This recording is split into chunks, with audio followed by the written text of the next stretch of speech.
Ayo!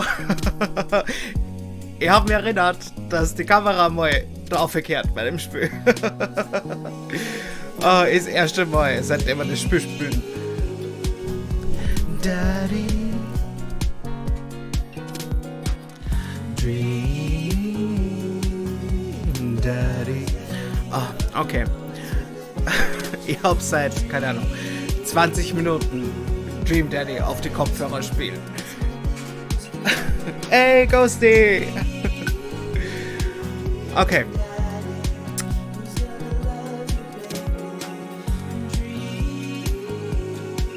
I'm not sure. Let's have a look. Let's have a look. Make that music stop, please. Please. Who's gonna love you, baby? Oh, thank you. So, for Ghosty, you haven't been in stream of Dream Daddy. Okay. Okay, well. Okay. Let's just have this roll. We finished off Brian, and we dated every single one. Every single one of the daddies. No, not again the music. No. No. And we just have to finish the third date with everyone and get through the epilogue, essentially, to get our pictures with the daddies. Thank you. Yeah, Brian.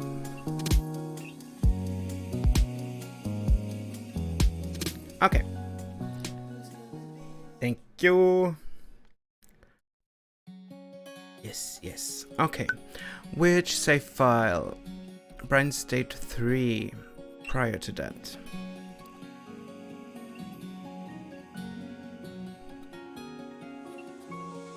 Should be this one, right?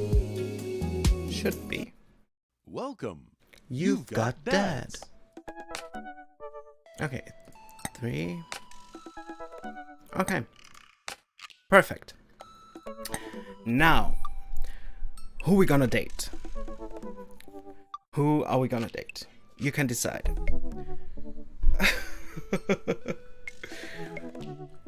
We have Craig, Matt, Robert, Damien, Hugo, and Joseph. I'm sorry, Hugo. Hugo? I can't remember.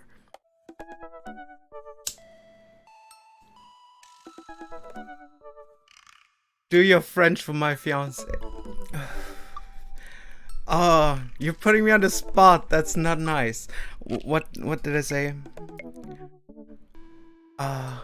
Jesus Christ. I'm blanking. What did I say yesterday?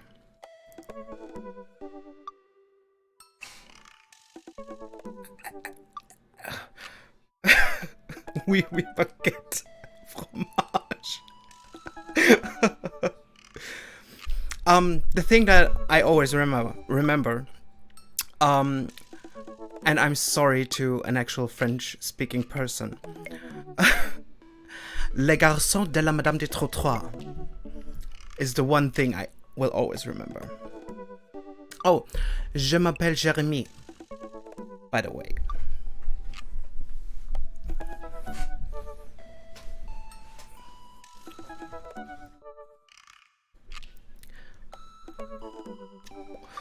What did I say yesterday? Yesterday I said, do you speak German? Oh, ça va, ça va, ça va. What's do you speak German? Allemand. I'm blanking. Heyo. Okay, we need. I'm an Allman. How did you know? Aleman.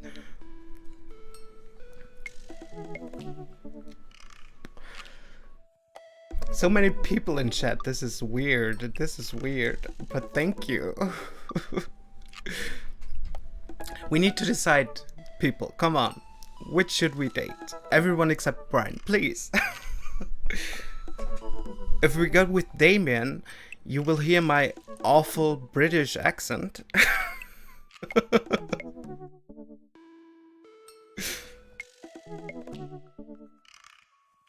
And since there are other people than Sad Man, we might be able to finally get a good date in. Because he's always sabotaging everything.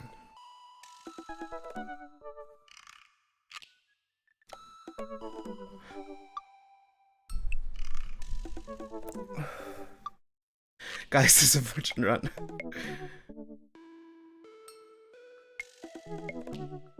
And to pick, okay, we have Matt and Robert. And no, that it's the virgin run is not made by me. We're not trying to not have sex. It's just something Sad Man wants.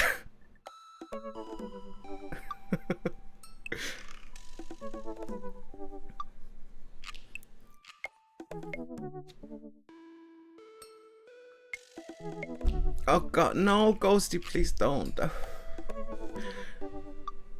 No, no, it's not an official virgin run. Oh, Jesus. Okay. Absolute. Sad Man, tell me. The vote is up for Matt and Robert. So the barista or the drunk? Dun, dun. I'll go for Matt. Okay. Yes. Save and continue. Oh.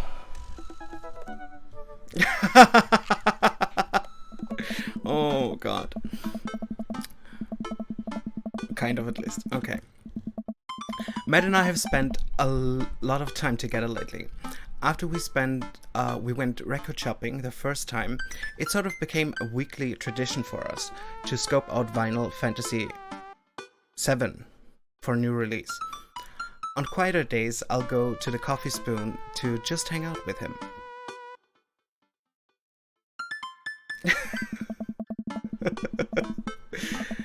He's been trying to get me to branch out from my usual black coffee to try new drinks, and they're always delicious. Since I've been spending so much time with Matt, Carmencita and Amanda have become really close friends. Amanda's taken Carmencita under her wing, teaching her about photography, helping her with homework, and introducing her to music that's not just boy bands. Well, she didn't end up taking her to one of those scream cry dancing boy concerts, so Matt wouldn't have to go. A truly heroic move. I can tell that Carmencita really looks up to her a lot, so it's great that Amanda's trying to be a good mentor. The opening mic night is tonight. Amanda and I busy ourselves getting ready. I try to pick out a nicer outfit than usually and pace around the room. A bunch of really cool bands are gonna be playing and I'm excited to see them. I haven't been to a show since the first time Matt and I hung out. It's weird. Ever since Matt played piano for me that one time, I've never been able to convince him to do it again. He's told me that he's also playing guitar, drums, and even the trumpet. Trumpet. Ugh. I have my tea ready, just FYI. He still won't play any of them. For someone so passionate about music, it's strange that he doesn't want to actually play it. You ready to go, Bobs?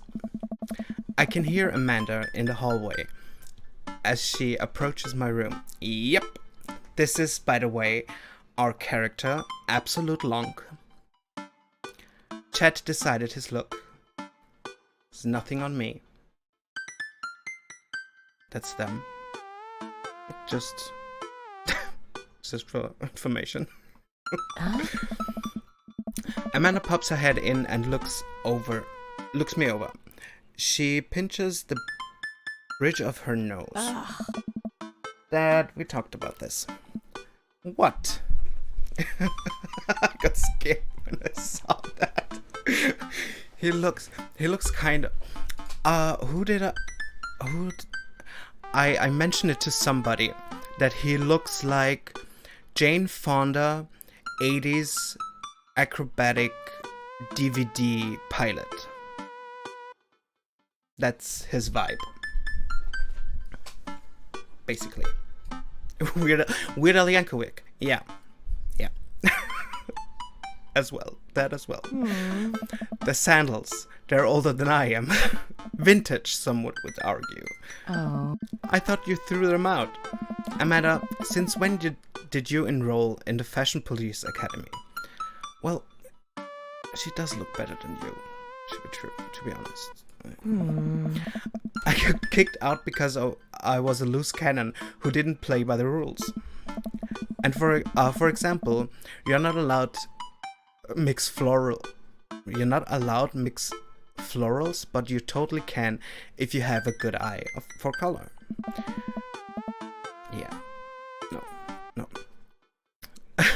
You're out of your jurisdiction, rookie. Amanda guards the door until I pick another outfit. Stop. Dad. Those sandals are going directly into the evidence locker. What? It's the trash. Okay. You can pry these sandals from my cold, dead hands. I propose a compromise, or fine. 1, 2, or 3.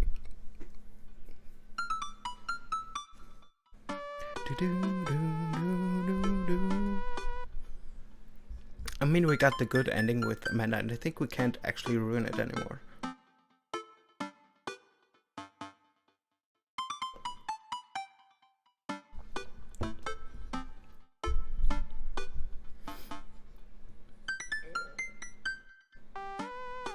A real keyboard now? What? 1, 3, 2. Okay. Just for your information, I am the deciding factor if there's a draw, and I like 2 the most. Compromise.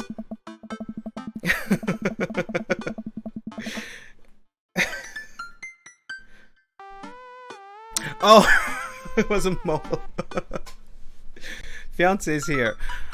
He wasn't here already. I got out the French for nothing. I got out the French for nothing. Ça va to your fiance. I keep the sandals, but won't wear them tonight. Then we have this exact same argument the next time I'll try to put them on. Ugh. Oh. I guess. Come on, Dad. We gotta go. So, what did I say?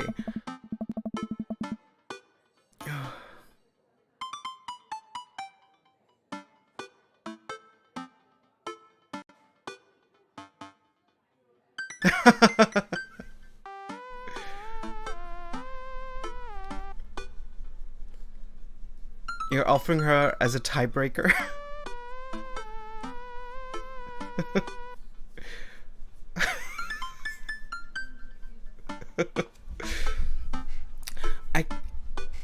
For some weird reason, I can't remember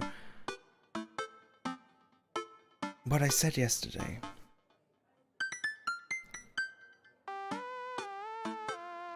One second. I need to Google it.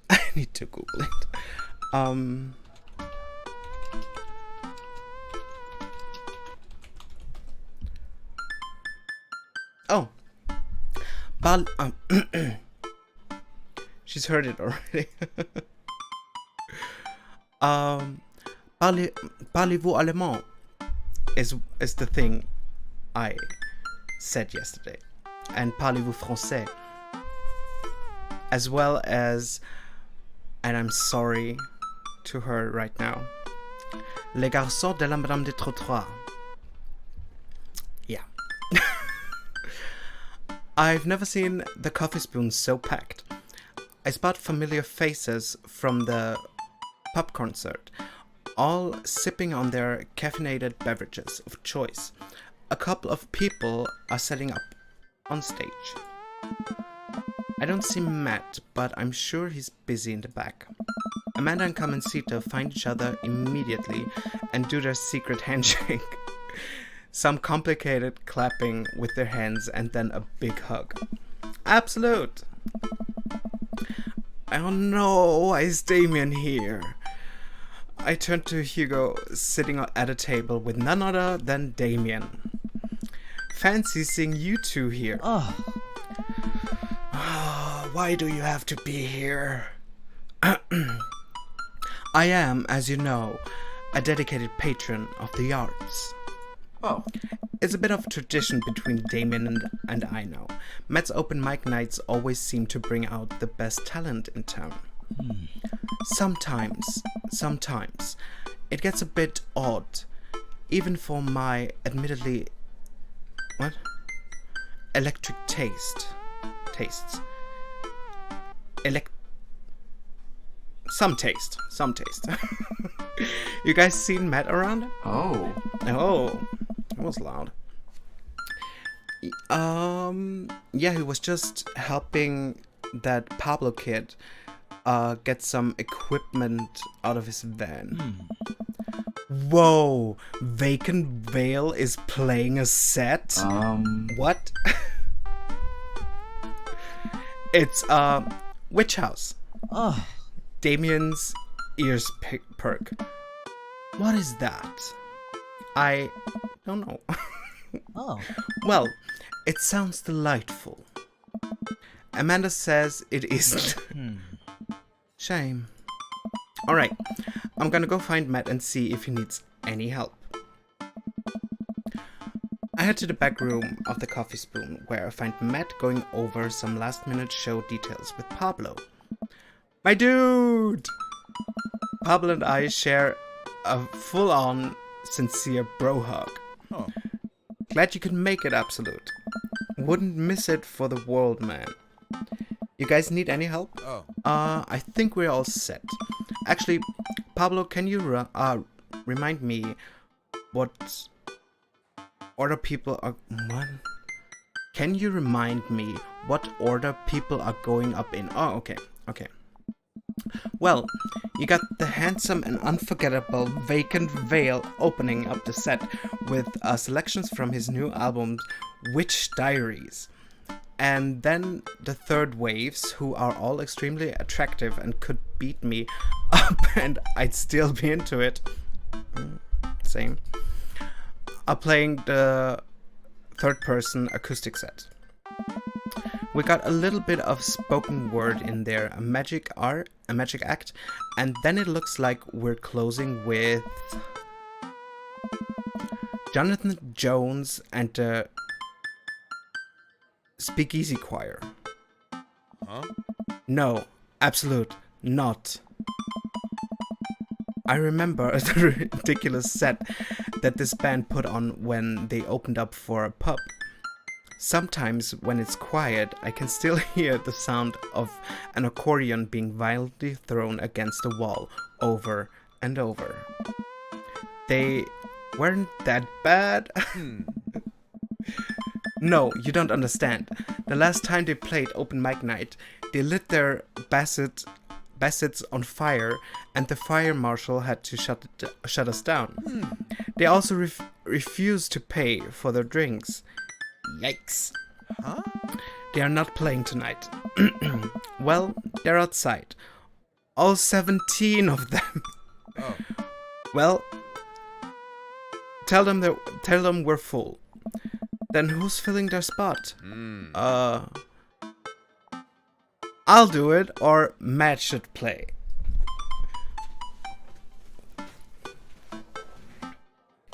Dum, dum.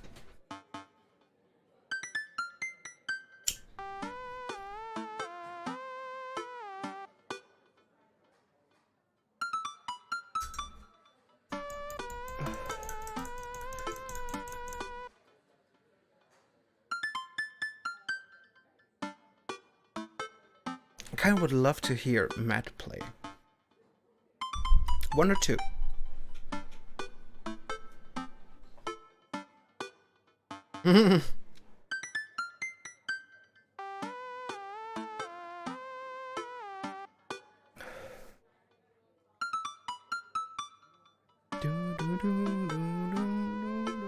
Okay, if nobody's putting in some any suggestions,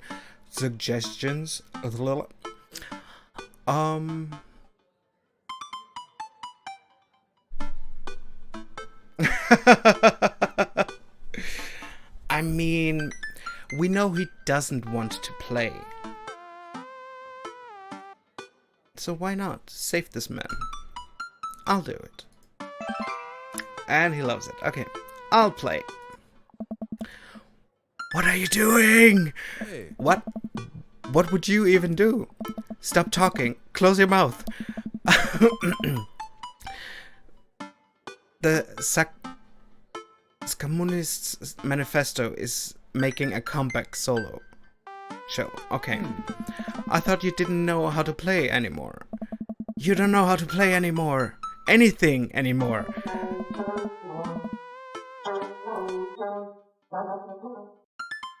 What the hell was that?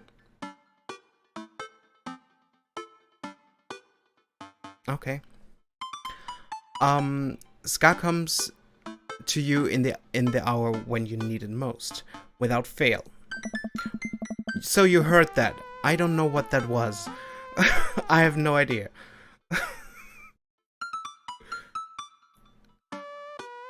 Stop being so desperate to please your hot friend, Absolute.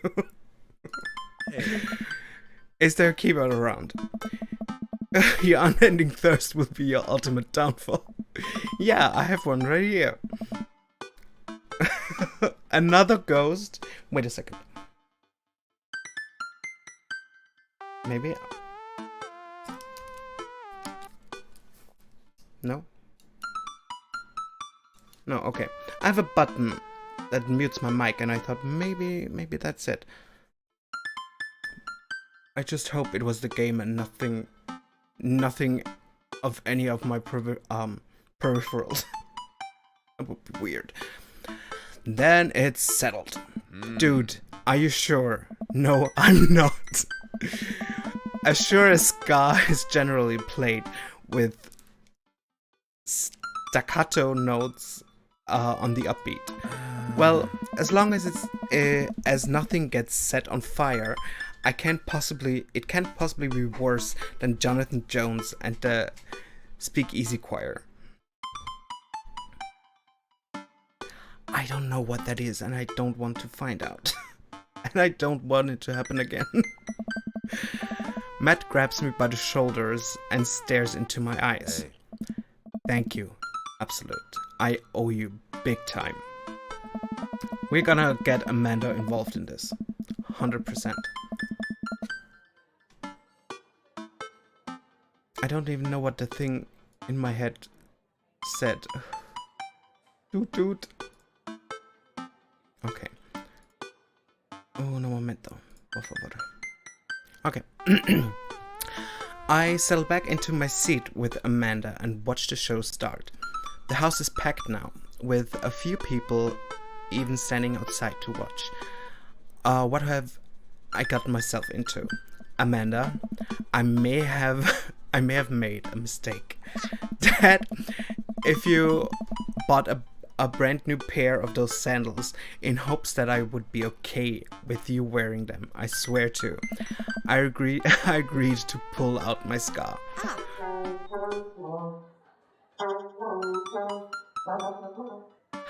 It is the game. It's trumpets. Every time it says ska, it's trumpets. What the hell? It's trumpets, but why? Absolutely not. I had to help Matt. Dad, I love you and I support you. The Angel of Ska.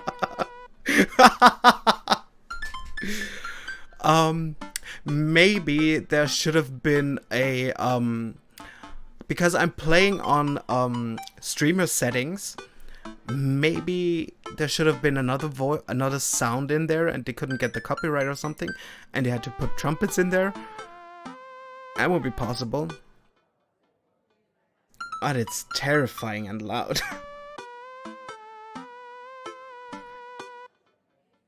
Dad, I love you and I support you, but we left Scar behind for a reason.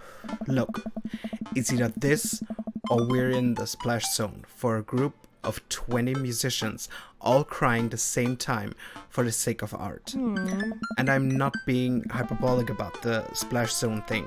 They're literally hand out ponchos. Beep boop boop beep. Hey look. Toot toot. Somehow this is the preferable option. I just have to play the thing. Play what thing? You don't know how to play any instruments. Just promise me you'll still love me after this. I promise.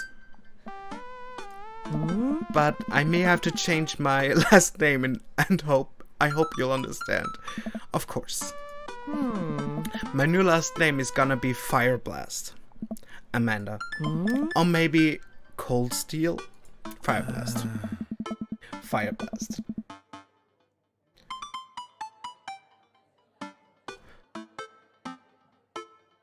Oh. Matt takes the stage to a roar of applause from the crowd. He grabs the mic and addresses us all. Hey.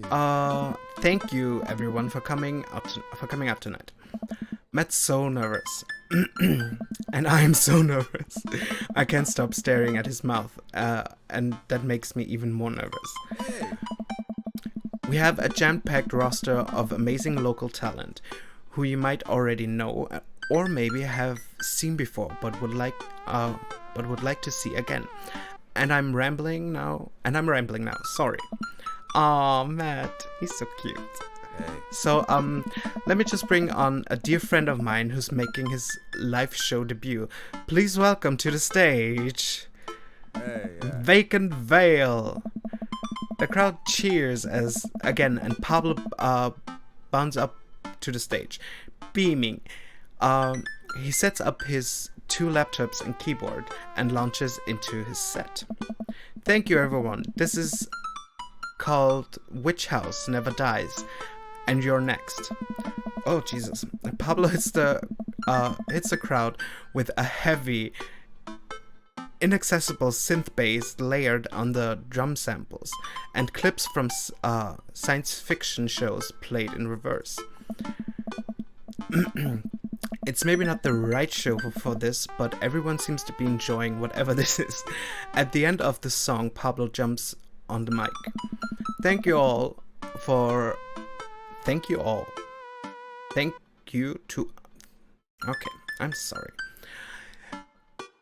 to all the veil wearers who came out tonight. A portion of the crowd cheers as he has a fan base already. He has a name for the fan base. This is his first live show. I mean, you don't even have names. I mean, you have names, but not names as a group. You can buy t-shirts out of the trunk in my car after the show. Also, I'd like to thank my mom for coming out to watch me play. You're my rock, Ma. Oh, that's sweet. Love you, hon. Pablo's mom. Oh, that's cute. Pablo plays a few more songs that are actually super fun to listen to. Well, definitely did not see that coming, especially after Amanda's strongly worded, thorough thoughts about the genre. Hey. Once he's done, he vacates the stage and Matt jumps back up. Hey. Okay. I already need my tea.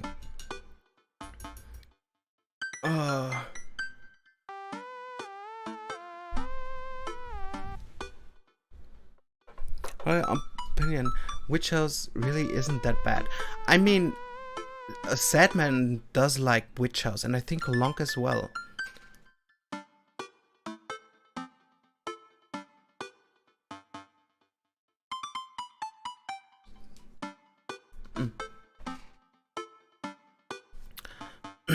Big round of applause for our very own Pablo, who coincidentally works here. Yay, Pablo! Yay!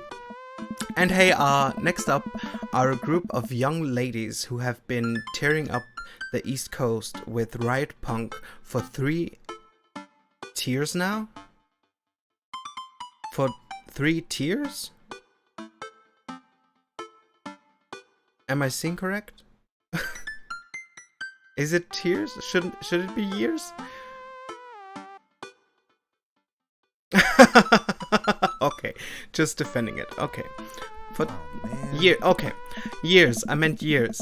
3 years. Sorry, the writing on my hand is smudged because I'm sweating. Oh, man. I shouldn't have told you that I'm sweating. I'm sorry. Yeah. Yep, there it is. Wow, he seems just as visibly nervous as I feel right now. Hey, dude. Hey, dude. Put your hands together for the third waves. Buzzcut Molly from Vinyl Fantasy 7 takes the stage, followed by 2 girls with colorful hair and fishnet stockings. All of them are wearing combat boots and all of them look mad about something. Their set is so energetic that it almost seems like a pit is gonna open up in the coffee shop. I look over to Amanda, who's clearly enjoying the hell out of the anarchic female-fronted punk rock. Jesus.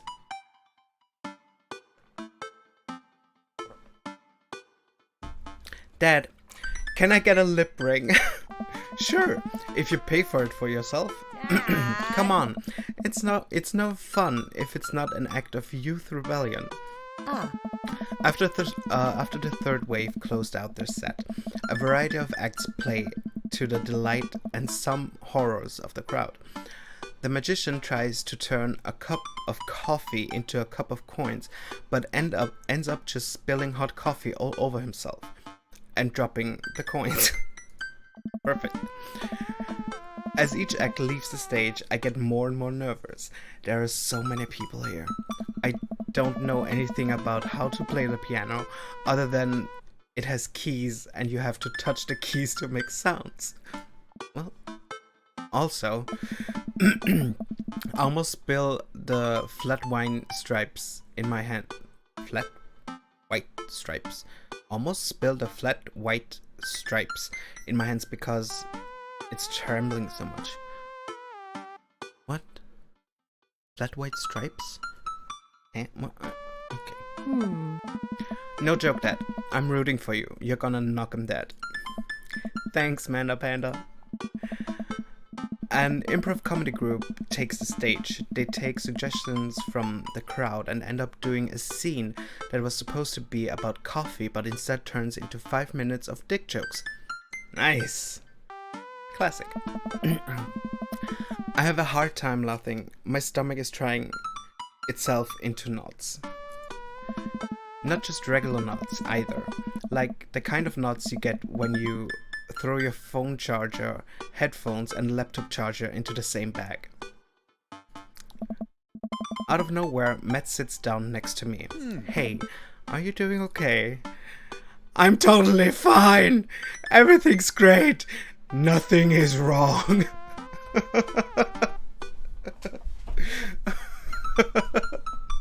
This is fine. This is fine. I wish I had fire behind me right now.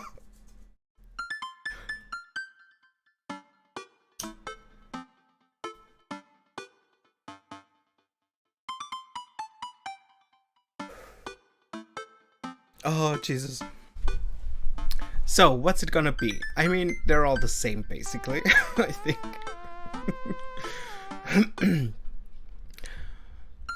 I would go with I'm totally fine.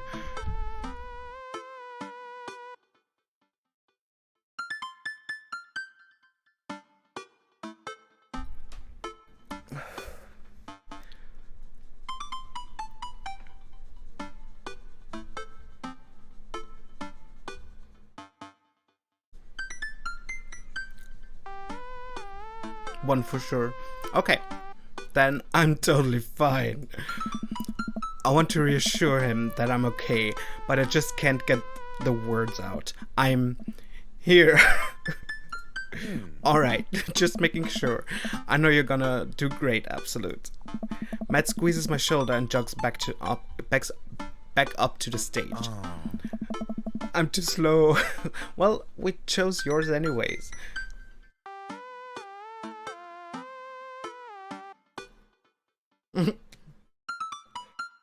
Totally fine, I'm great. Everything's good, nothing's wrong.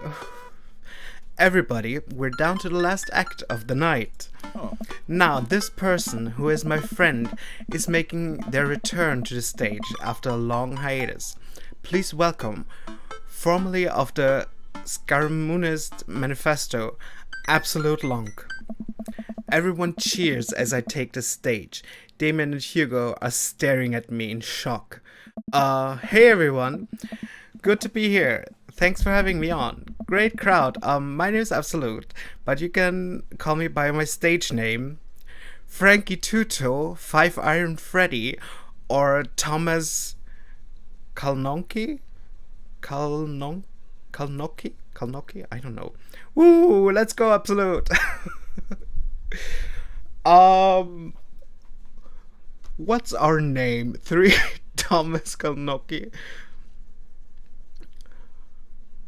I think there's supposed to be references to something. I have no idea what references they are. Okay, let's go with 3, since long was the fastest time. Thomas Kalnoki. Okay, dicks flying around. I just wanted the most sounding foreign name. Okay, the crowd claps politely. I sit down at the piano. That's a lot of keys. That's so many keys. Do pianos usually have this many keys? God, these lights are really bright. Someone coughs. I guess that's some good stage banter, and now I have to play a song. This song is called Beam Me Up, Ska T. Deep breath. How hard can it be? Oh no, I have to play. No. Oh no. No. No. Why? No matter how disastrous this is, I just have to. Oh, Jesus.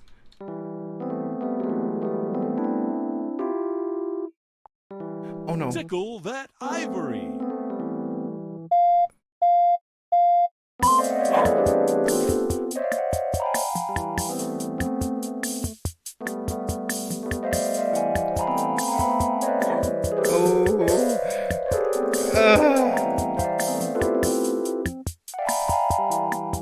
Can I? No.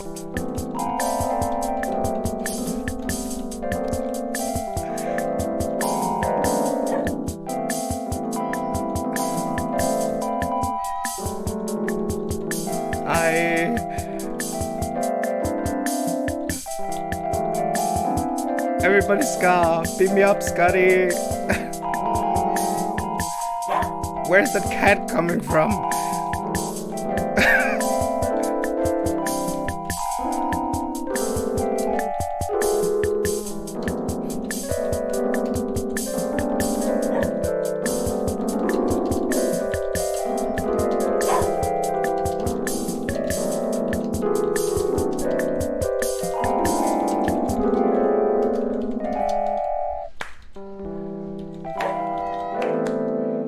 Does it stop sometime, please? Okay. It's an S. Oh, Jesus Christ. I'm sweating now. In the middle of this, I just reverted to typing out, "Hey, my name is Jeremiah. How are you doing? I hope you're doing fine today."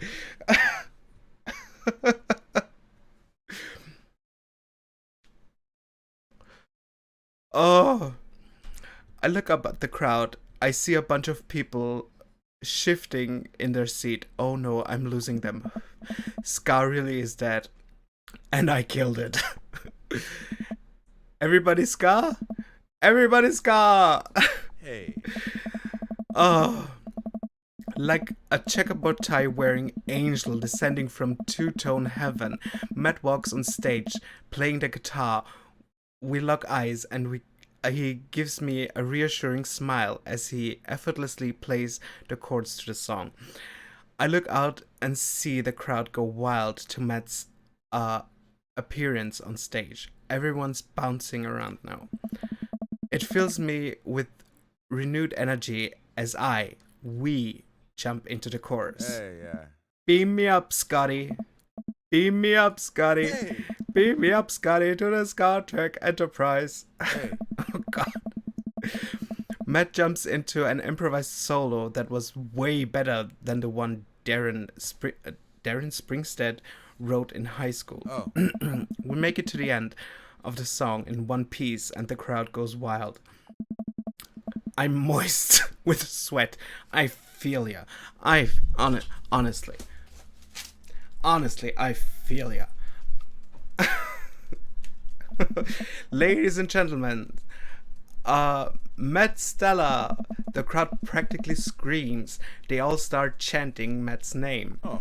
They wanna hear you play, man. Hey. Matt smiles. Hey. I think I'm ready. I excuse myself from stage and take my seat next to Amanda as Matt cozies up to the microphone. I take back what I said about Ska. That was pretty cool. I high five Amanda and we look towards the stage. Hey. Hey everybody. More cheers. Way, Matt. I haven't played in front of people in a long time, but it's cool to be back. Oh. This one goes out to a good friend. Matt locks eyes with me. We both smile. Oh. Hey. Who helped me to be able to do this again. Hey. Thank you. Oh. This is an old one from Stillness the Dancing. Ah. The entire crowd excitedly jumps to their feet. Matt closes his eyes and starts playing an upbeat, intricate melody. The crowd sways to the music. Matt looks entirely at peace with a small smile on his face as he sings. After he finishes his song, the crowd insists on an encore. He ends up playing a few more tunes to an adoring audience before thanking everyone for coming out. The moment he steps off stage, he gets mobbed by people. Everyone seems to be amazed that he's playing again. Mm-hmm. Damon and Hugo thread their way through the crowd and talk to me. Hey! That was amazing! It certainly was a sight. Do they make industrial darkwave ska? I'm not sure if that genre exists, but it's never too late to start a band, apparently. I glance back over to Matt, who's hugging a bunch of people. They really seem excited to see him play. Oh. Well, yeah, he hasn't played since he lost Rosa. What? Oh. I didn't realize. It suddenly all makes sense why Matt was so reluctant to play. It must have taken so much for him to jump on stage with me just now. Witch ska. We need witch ska. The crowd slowly filters out into the street as the show ends. I decide to stick around a little longer to see if I can talk to Matt. Hey, I'm taking Kamencita to get ice cream. Is it okay if she sleeps over? We're gonna paint our nails and start a punk band. Yeah, go have fun. Just please don't wake up the neighbors with any biting thrusts about the government or whatever. Don't worry, we'll wake them up figuratively instead. Amanda and Kamencita bump fists and head out. I spot Matt finishing up conversation with a couple stragglers on their way out of the coffee shop. Hey, Matt. Hey. Hey, dude. Need help closing up? Yeah, sounds great. I'd love that.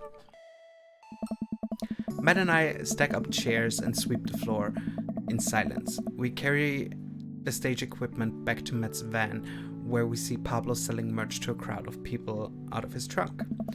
Shirts of the finest quality. Every step of production, from thread to stitch, overseen by yours truly. Graphic designs fit for a king. That king's gonna go far. Oh. We head back into the Coffee Spoon, and Matt puts the finishing touches on closing. When we're all done, Matt and I lean up against the counter. Thanks for saving me from myself up there. Oh. All in all, it ended up being pretty cute. Oh. Plus, you protected us from Jonathan Stones and his Speakeasy Choir. Someone told me that they tried to do a street performance down the road, and they all got arrested for trying to form a human pyramid in traffic. Jesus. Did it feel good to be on stage again? Hey. Yeah, it really did. I heard that you stopped playing after your wife died. I didn't realize it had been that long. Yeah. I don't know if I should. Matt looks like he wants to say something, but is having a hard time getting it out. Oh. He takes a deep breath. I'm not really a people person. Obviously. Crowds make me nervous as hell, which is not exactly the best for performing live music. But when I was with Rosa, she lit up the room. I could follow her lead. After she passed, I was lost. Even touching a guitar hurt too much. I tried playing for people over and over, but the music would never come out, so I just gave up. I guess what I'm trying to say is, life wasn't this scary when I had someone in my corner, someone I felt safe with. I hadn't felt like that for a long time, until tonight. What changed? You idiot! Hey. You! Blood rushes to my face. Oh. When I saw you looking so scared on stage, you remembered me of myself, and I don't want anyone else to have to feel that bad. Oh, Hey, yeah. I'm gonna cry. I'm gonna cry. But when I got up there and started playing for the first time in forever, I felt comfortable. I was having fun. I had spent all this time being so afraid of performing that I forgot how much I loved it. Oh. Your strength gave me strength, whether you were trying to or not. You got me out of my comfort zone, so thank you. Hey. Thank you for helping me realize that I can do this. I'm glad I could help. You coming on stage, I didn't think you would stick your neck out for me like that, especially considering all of this. That really means a lot to me. Oh. Well, you mean a lot to me. Matt and I lock eyes. He leans in and kisses me, quick and soft. He pulls away and covers his mouth. Huh? Oh God, I'm sorry. I can't believe I just did that. Hmm. Neither can I, but Hey. I'm glad you did. Our lips touch again. I brush his hair out of the way and rest my hand on the small of his back. I rest my hand on the small of his back.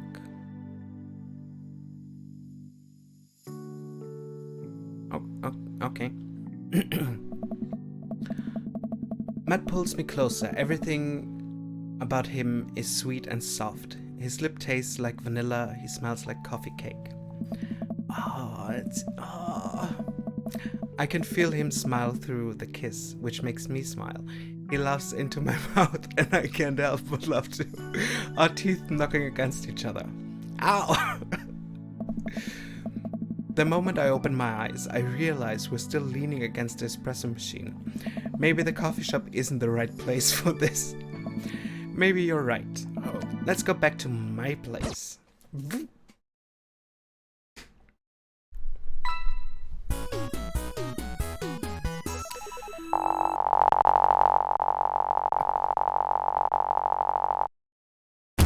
You really are the king of carrot flowers. Oh, by the way, Absolute. Amanda and Carmencita are at my house that night. So we're going to his place, having his place all to our own. I think we can say this ain't a virgin run anymore.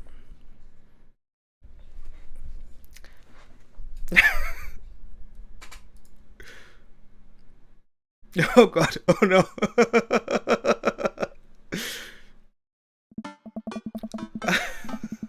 My master plan. We failed to run.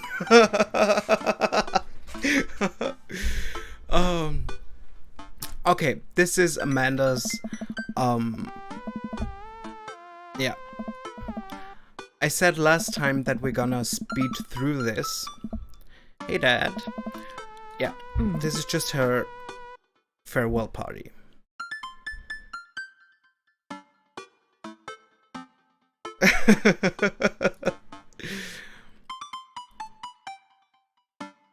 Yeah, it's the same. Okay. You asked too many questions. Let's just speed through this to the party. Oh. Greet everyone. Bro. Hey. Pew pew. Don't wanna Robert, okay? Don't wanna miss blah blah blah blah blah blah blah blah blah blah blah blah. Okay. As the party starts to wind down, I take a seat on the back porch step. The sun is setting and everyone seems to have eaten their fill. Amanda wanders over. Oh, that's the present for me. Okay, we can go a little further. It's her present. Love your pups. Pew pew. Join her friends. Okay. There we go. I take a seat next to Matt as the last guests make their way out of the party. Hey. Seems like Amanda really enjoyed this. Thanks for putting together such a nice surprise. And momento. Thank you for the follow, Angel. Carmencita's middle school graduation is coming up in a year or two. I'm sure for the right fee I could put something together. Only if I get to be DJ. Matt looks down at his hands. It seems like he does that whenever he's trying to figure out the next words to say.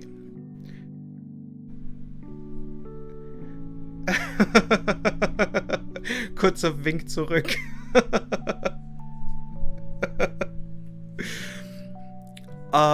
Yeah. Oh, Hey, I just wanted to say that.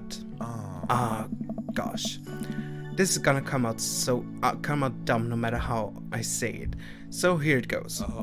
I haven't felt this happy in a long time. Whoa. Danke für den Follow. Ciao. Whoa. You brought out the best in me, and it wasn't just because of the scar. Although that was really cute. Hey. Every moment that we've gotten to spend together since we've met has been an adventure, and I just hope that we get to keep doing that. We make a pretty good team, you know? I mean, I'll let you handle the music playing and the music singing and actually pretty much everything related to music. But I can organize a party pretty well. I'm also good at kissing, so that's a big plus. Hey. That's true. You're very nice to kiss. I slide my arm around Matt and run my fingers through his hair, giving him a small kiss on the cheek. He giggles. Hey. See? That was a good one. And hey, I've actually been working on some new stuff. It feels really great to be writing again. Oh man, Matt, that's amazing. I'd love to listen to it sometime. if you were comfortable sharing it with me. Maybe I could show you some of my new tunes I'm working on in the studio later. You know, I'm gonna insist that we add a horn section. Matt rests his head on my shoulder and sighs happily. You know what? I'd actually like that.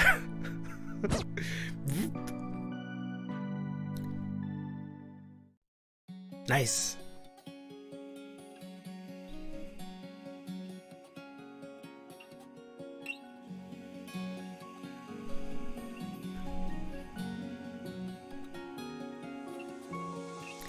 Dream, Daddy. Dream, Daddy. Who's gonna be your dream? And oh, that's hot. Oh, Jesus Christ.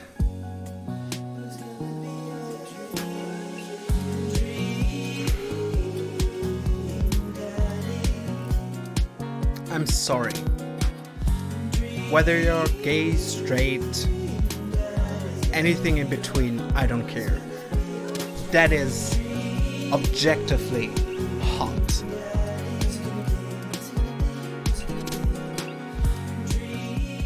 Jesus Christ.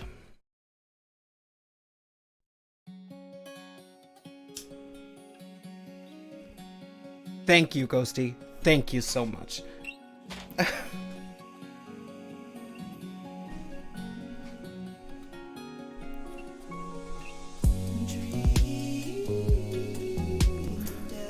The bonk emote?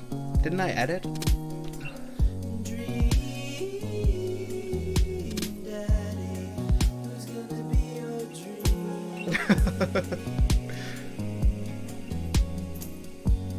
I can't send you to jail. Oh. Okay. Continue. Blah blah blah blah. Matt Day 3, that book. There we go. Welcome. You've got dads. You've got dads. Okay. Who are we gonna take next? Robert was up for debate, I think.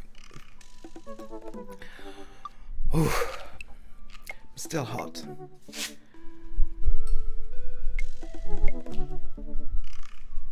Oh, shame. For some reason, I don't know why, I have in the information under the video, I have a little showcase that is supposed to show every Better TV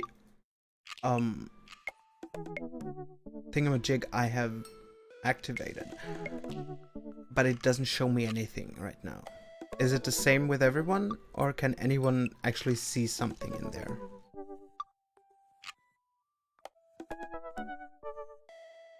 Okay.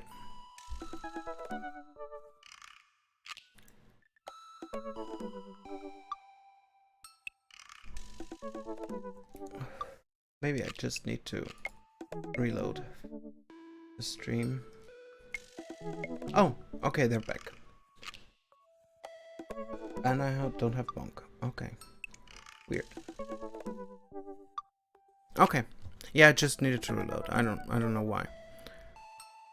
Okay, Lunk wants Hugo. Any other objection? Any other suggestion?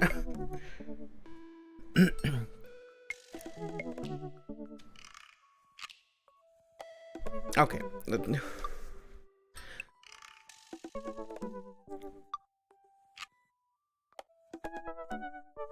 Eeny, meeny, miny, mo. Okay, we're gonna take Robert now, and then Hugo next round. Message. Save and continue. Robert!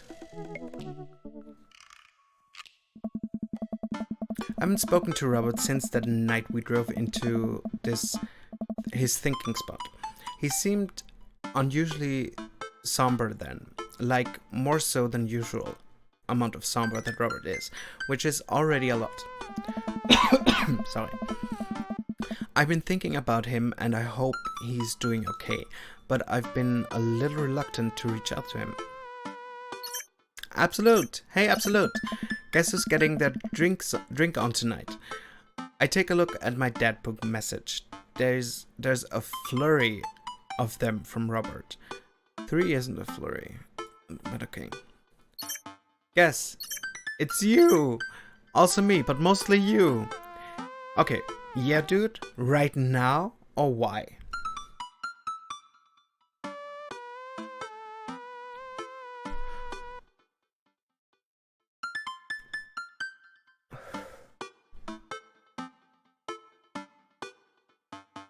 Yeah dude. Yeah dude, lol. Yeah dude, let's get it drunk. I tap back to Robert. Robert buddy, tonight we ride. Yes! Meet me at Jim Kim's at 8. Not that I'm unappreciative,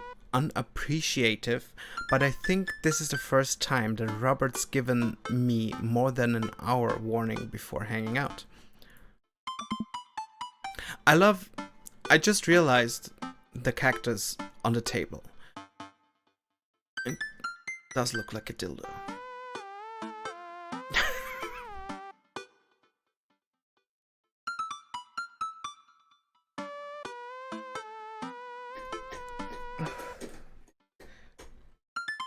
Amanda pops.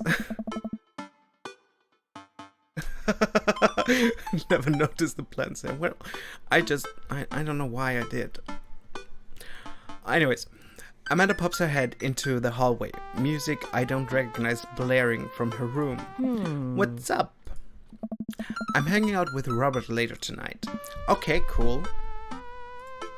Robert, who is my friend. I have friends. I'm happy for you, Dad. People enjoy my company, Amanda. Dad, I'm so happy for you, for your continued development as human being.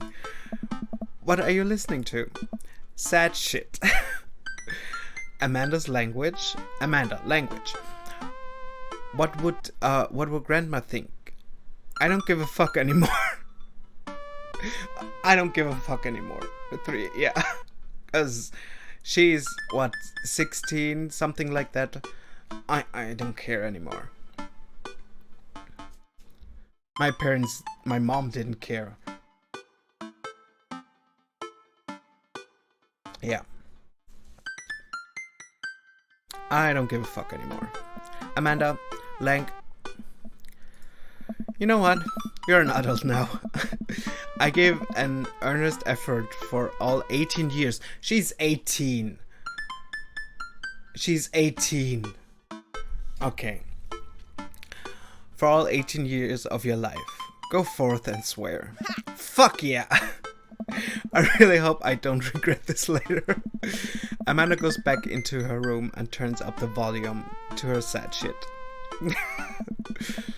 I put out my going out coat and walk over to Jim and Kim's. I spot Robert leaning against a brick wall smoking a cigarette. As I get closer, I realize that he looks a little different. Cleaner, I guess. It actually seems like he's combined his hair. He combed his hair, and his clothes are less wrinkled than usual. My nephew, 3-year-old, dropped something and yelled "fuck."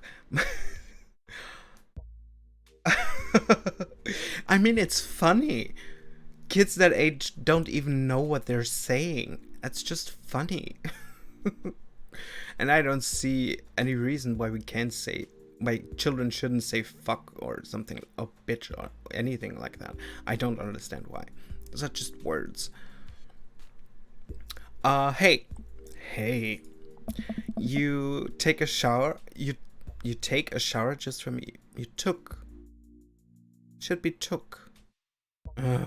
Grandma Nazi coming out here. You take a shower just for me? I'm working on my relationship with extenses? Okay. We both stand there for a second and don't say a thing. Robert finishes his cigarette and abruptly goes inside. I follow him. By the time I get inside, Robert's already at the bar ordering 2 whiskeys. I spot a booth in the back and claim it for us. Robert slides in and hands me a glass.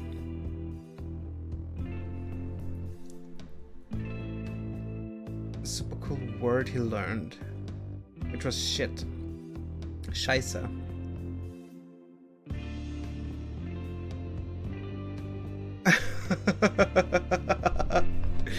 I mean, shit is not really a bad word. It's a human function. It's a human function.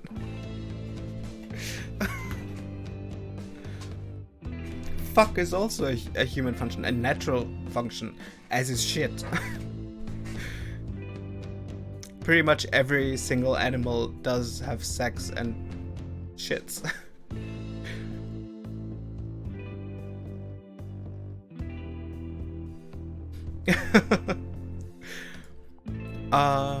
To you, to us, to toast. To us. Please say to us. I mean, the Virgin Run is already done, so...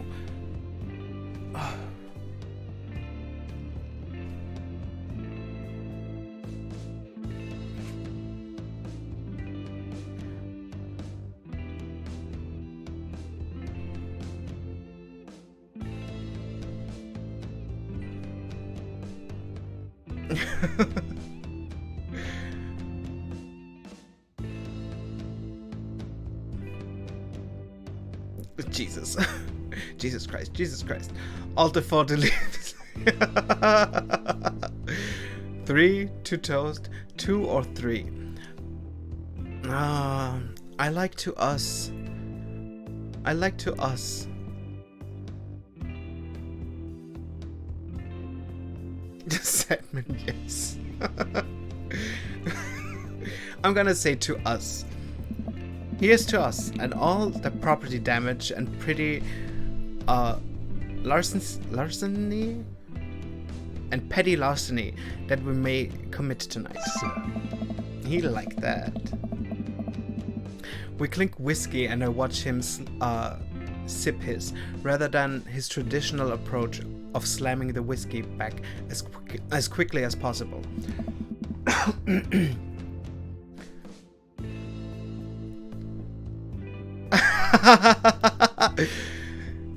Truth, Ghosty. Truth. Grinding is the opposite of a virgin run.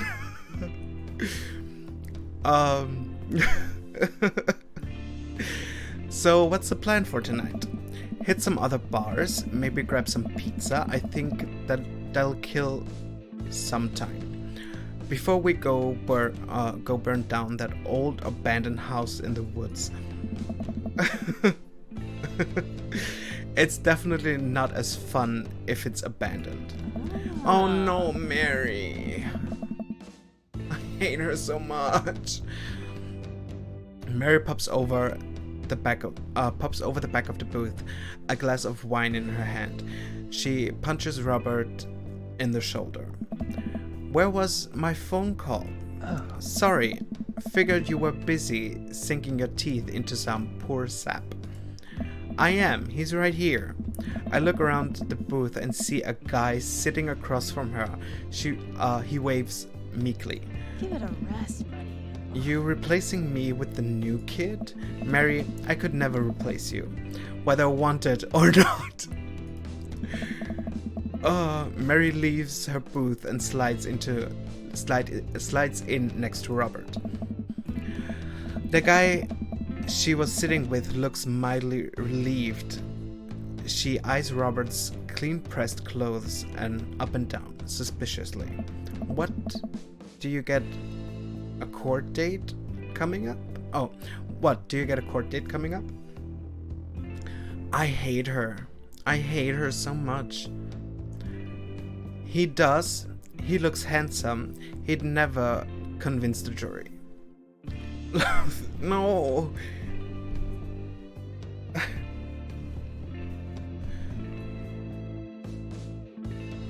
Why?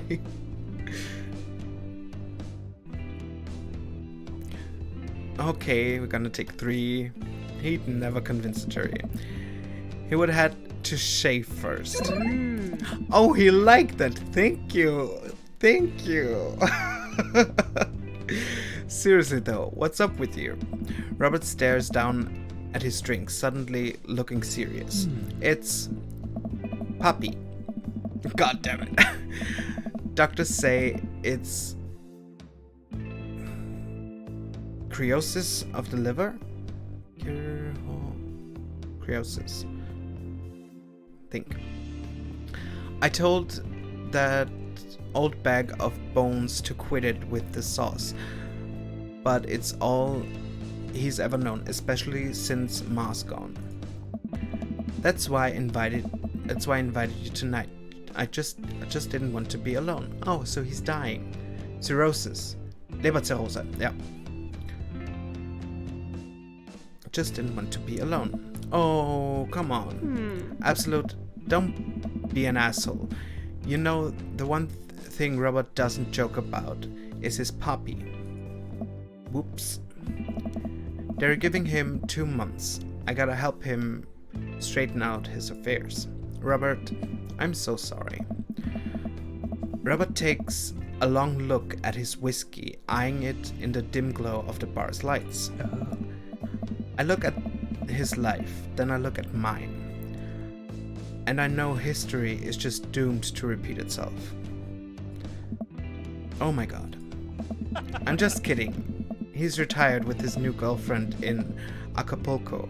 They watch the sunset every night, probably screw like donkeys. I just read screw the donkeys. No. Wait. Aren't rabbits the ones who screw a lot? Oh, sorry. Didn't realize you were an expert on which animals screw a lot. Come on.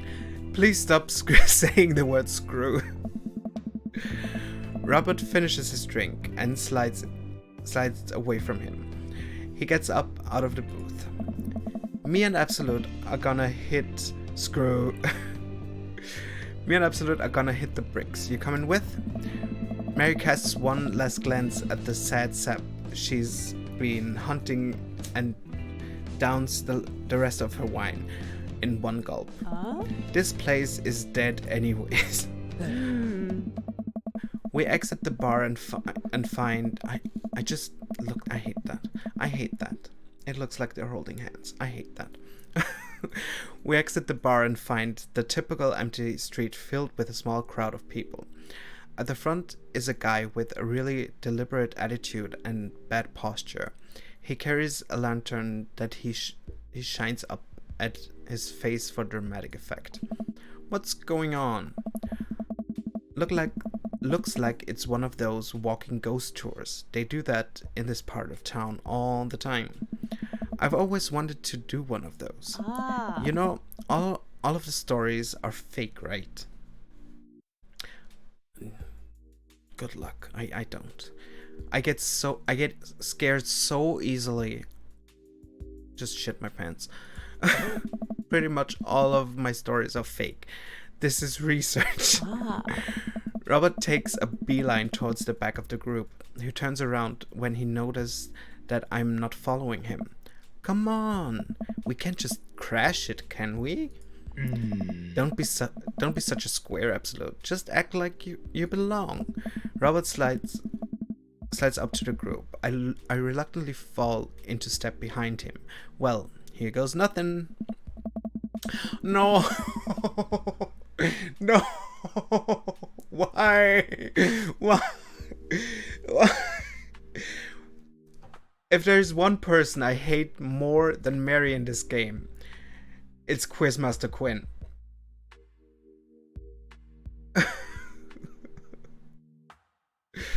Oh. Jesus.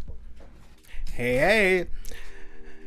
It was this place in 1694 that the most infamous witch trials were held.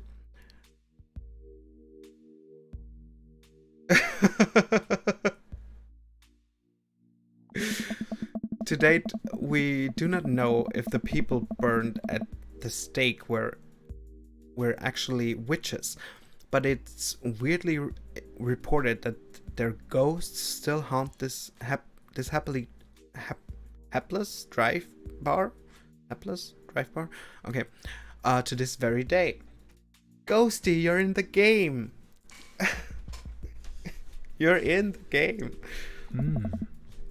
It was actually 1692. What? And the site was over by the coffee shop down the road. I'm sorry, who are you? Daniel McSturgis, ghost historian. And this is my colleague, Dr. 90s reference, 80s reference, 90s reference, old reference, contemporary reference. 1 80s reference? I mean, I wasn't even alive in the 80s, but okay. All at once. Okay, 80s reference. Dr. Loomis? Paranormal investigator extraordinaire. We're touring America's most haunted location as research for a new book.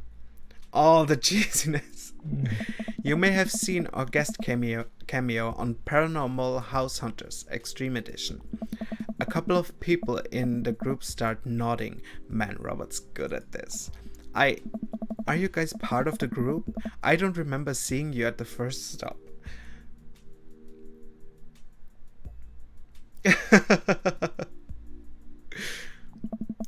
We like to keep a low profile, easier to catch ghosts that way.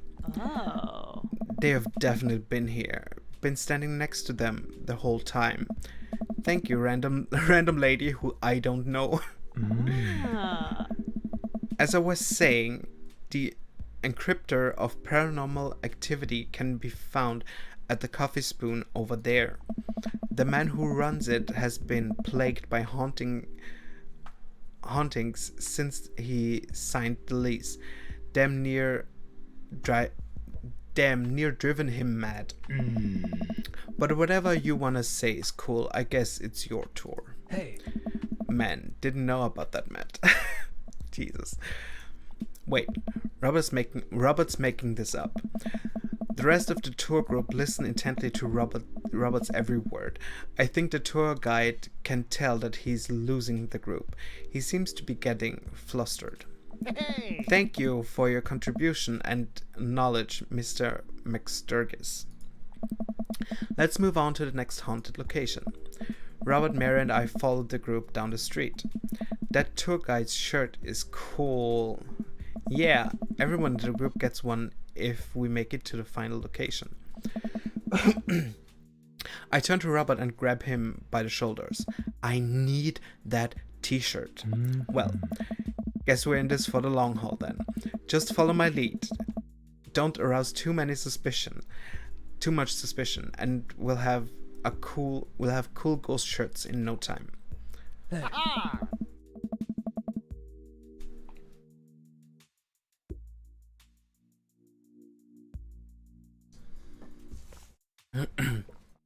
Our group arrives at an old, decrepit colonial style house. Decrepit. Never seen that word. Nice. Quick pause in the tour. My name is Quinn, but most people on the ghost tour circuit call me Tourmaster Quinn. I'm a DJ, trivia master, and part-time actor. We haven't seen his acting yet. Everything else we've already seen. Hey. I do private ghost hunting events, birthday parties, MC bar mitzvahs, and perform traditional mime work. Vaudevillian? I don't know. Tourmaster Quinn gives out headshots to all of us. His resume is on the back.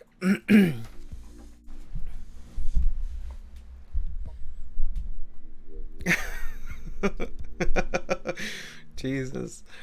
But the cheesiness. We need the cheese. More cheese. All the cheese.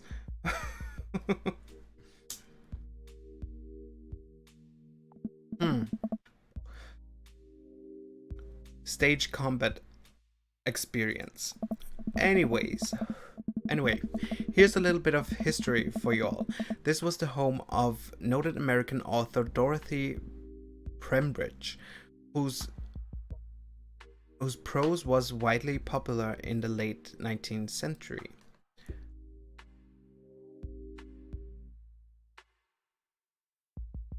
Everything's better with a little cheese.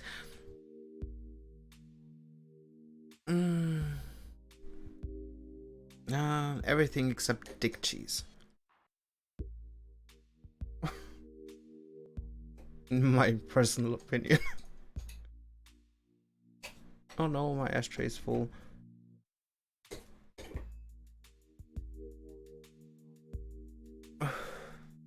'19th century.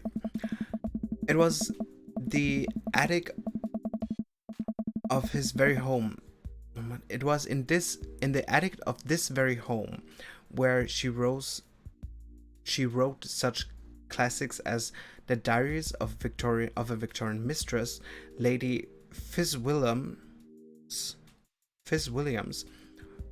Lady Fitzwilliam's Courtship, and the Ghost of the Sea Captain Reginald Barclay.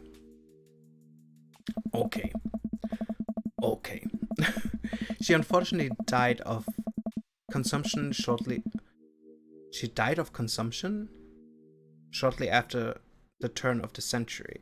But several people have reported that on some nights you can see a light from the attic, where the ghost of Miss Pembridge continues work on her latest bestseller. Tuberculosis? Okay. I don't know. Maybe she just ate herself to death.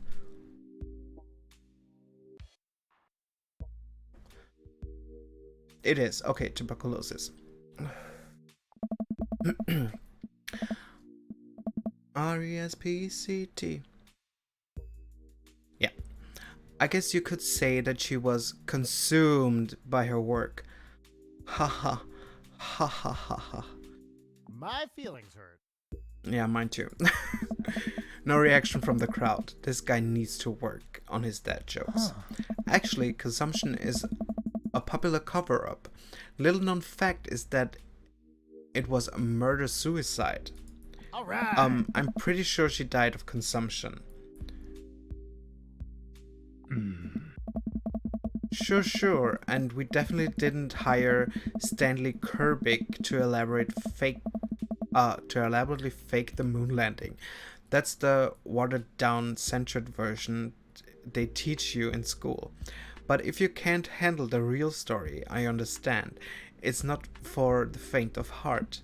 Can we? I think everyone would much rather hear what this world-renowned ghost historian has to say, right, everyone? Oh. The group murmurs in agreement. Jesus Christ. Sad Master Quill. This is a topic we cover extensively in our book. Dr. Loomis, would you care to tell this story? Riff something highbrow. Go with something I know. Rely on amazing improv comedy skills. We're not good at comedy.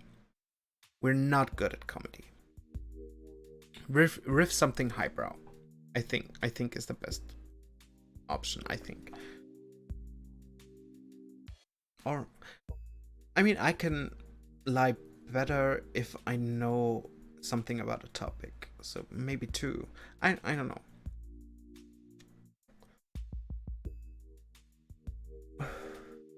Because of the weight loss associated to it.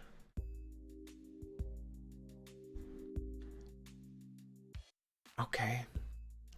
But isn't that weird? I mean, even though you lose weight while having tuberculosis, why would they call it consumption? Because to consume is to get something in you, or use something. I don't understand that one. Anyways, which of these three?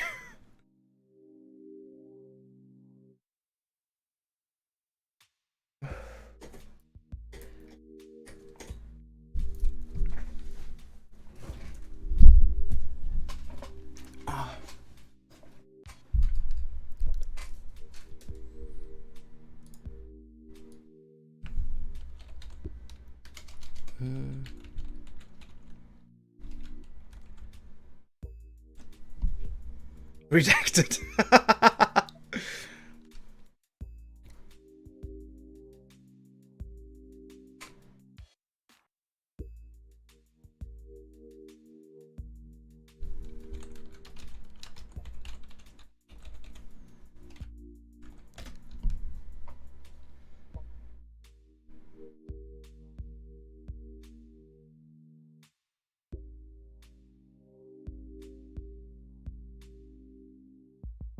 Okay.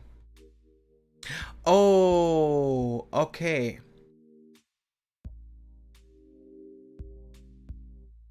The classic symptoms of active TB are chronic cough with blood-containing mucus, fever, night sweats, and weight loss. It was historically called consumption due to the weight loss. Okay. Why? Why though? Infection of other organs can... Okay. Anyways. Anyways. I just needed... I wanted to see another explanation for why consumption. I thought maybe because it was in your lungs, maybe, that it was filling up your lungs and, you know. Anyway.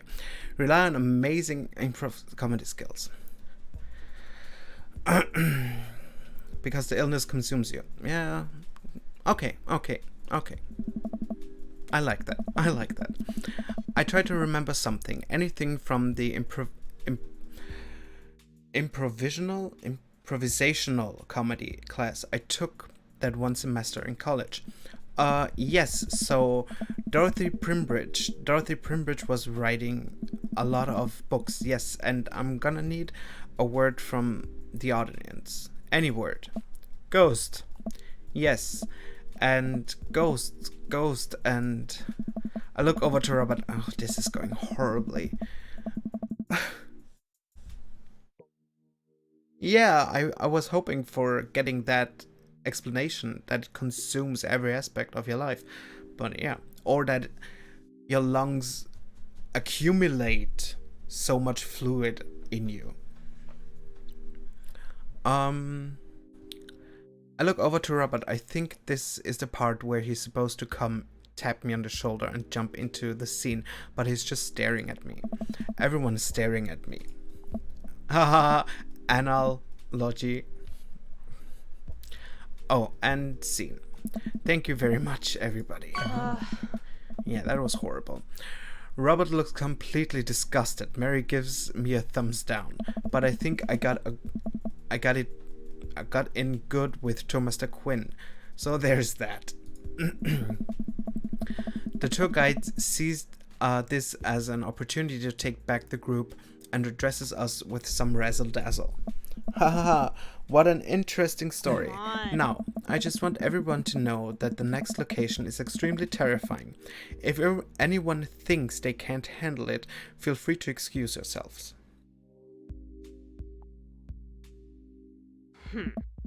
Alright, I'm bored. Mary turns to a young guy looking at his phone and taps him on the shoulder. Hey, kid, fancy buying a gal a drink? The guy looks up at her and smiles. Only if the bar is haunted. Honey, I can show you the most haunted place in town. Her vagina. I think I could exorcise your demons if that's what you're looking for. Don't write checks your dick can't cash, kid. His eyes go wide. Mary salutes to me and Robert. She suddenly pulls me into a hug and murmurs into my ear. When you've known Rob for as long as I have, you know when something's wrong. Keep an eye on him for me tonight, okay? Sure, Mary. Good man. Mary pats me on the back and pulls away. She takes the guy's hand and leads him down the street. Ah. Take it sleazy, fellas. Good help. God help that poor soul. Mary or the kid?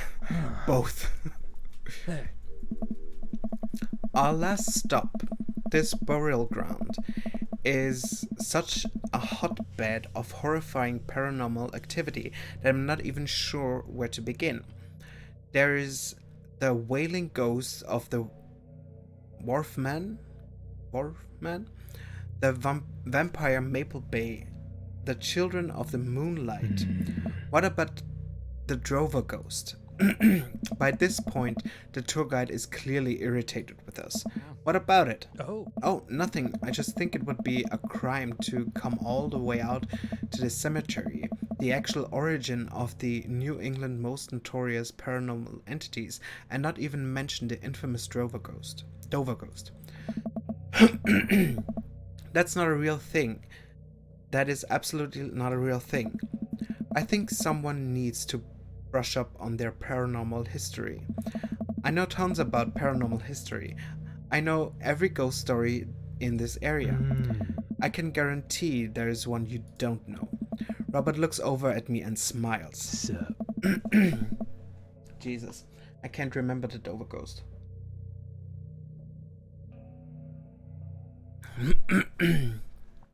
Would you folks care to hear the tale of how Loomis and I met? All right. No! The entire group shushes the tour guide. Okay, fine. Tell the story. Well, it was a dark and stormy night. Well, I wasn't always a paranormal investigator. Way back when, I was just a Bible salesman, traveling grifter, carnival barker.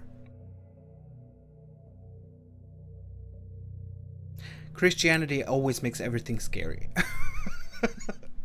Christianity makes everything scarier. Let's go with the Bible salesman.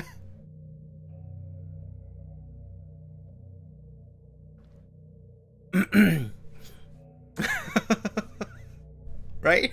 Right?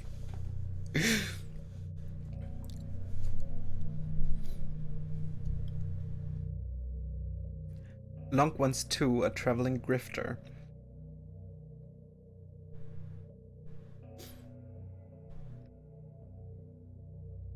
Ghosty, you're redacted again. Or no input from you anymore.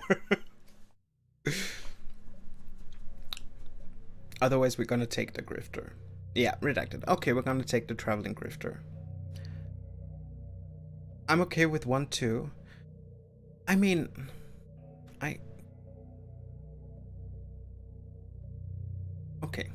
Okay, I don't care. Eeny, meeny, miny, mo. Sad man, 1 or 2. You decide now. I don't care anymore.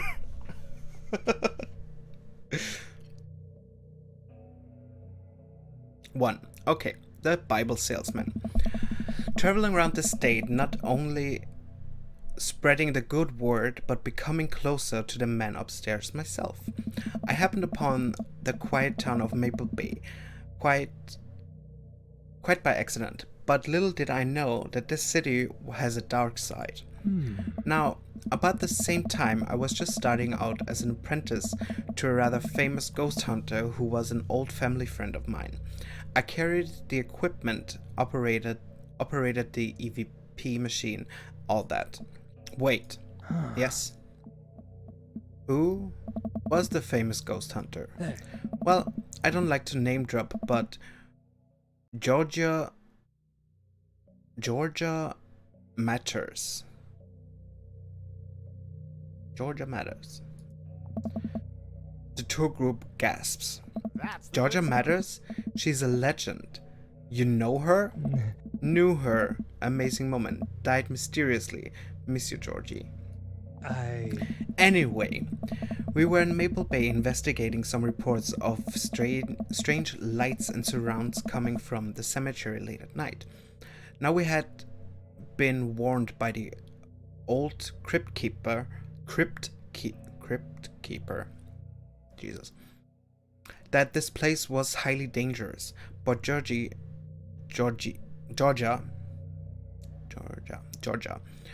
was never one to shy away from an adventure. We camped out in the center of the cemetery for 3 nights straight. We endured your so-called wailing watchmen, wailing ghosts of the wharfmen. Whatever. Your stupid vampire was just a teenager in a mask, but the Dover ghost man. Tell him, Loomis. Hey. So there was I, just walking back to my hotel after a long day of selling Bibles, working a couple short cons, running the dunk tank, selling Bibles. We already told them we sold Bibles. We should stick to that. Yeah, consistency.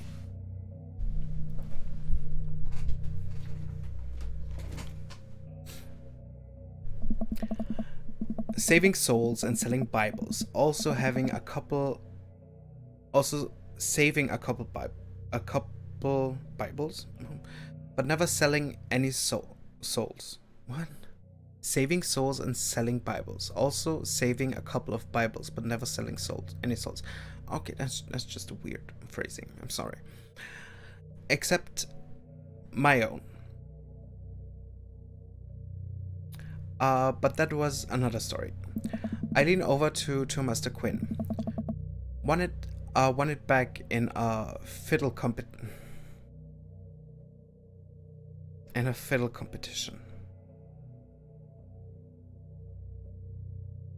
Anybody knows the soul devil went down in Georgia?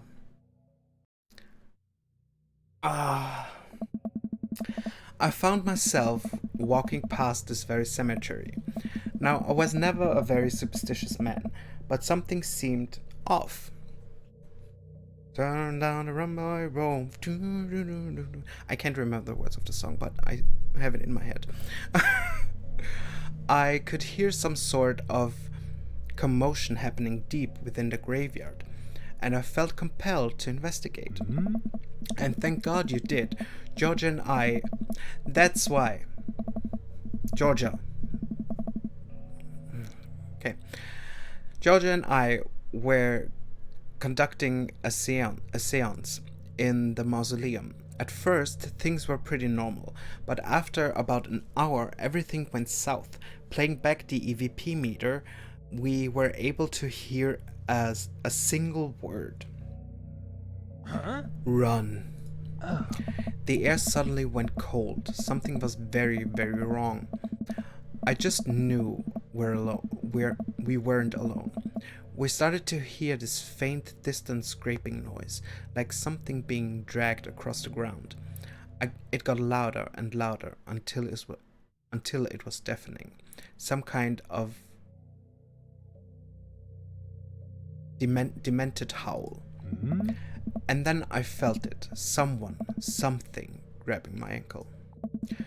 Robert has the whole crowd hooked. Robert has the whole crowd hook, line, and sinker. You could hear a pin drop. I've only cried twice in my life. Once was at the birth of my daughter. The other was when that thing started dragging me. I wasn't sure where it was taking me, but knew it was no place I wanted to go. I was sure I was going to die. The moment I crossed the gate into the cemetery, I heard this god-awful screeching. I ran into the mausoleum just in time to see a man being pulled across the floor by God. To this day, I merely thought, the mere thought of it ties my stomach into knots. It looked like a man, but like... I glanced at Robert. Like someone who didn't know what a man was supposed to look like. Tried to put put one together. Oh, I remember. Yeah, he said the exact same words when we had a date last time. The arms were too long, his eyes glowed red, and it was like a walking shadow. What did I do? What any good person would do. I lunged for... Shoot. What was his fake name again? Oh, Jesus Christ. Oh no.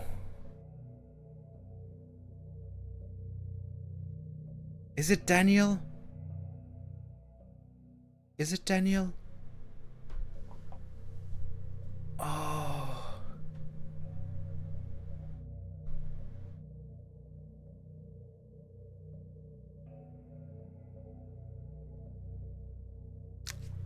Okay, I'm sorry. I don't want to fuck this up. I'm gonna look it up.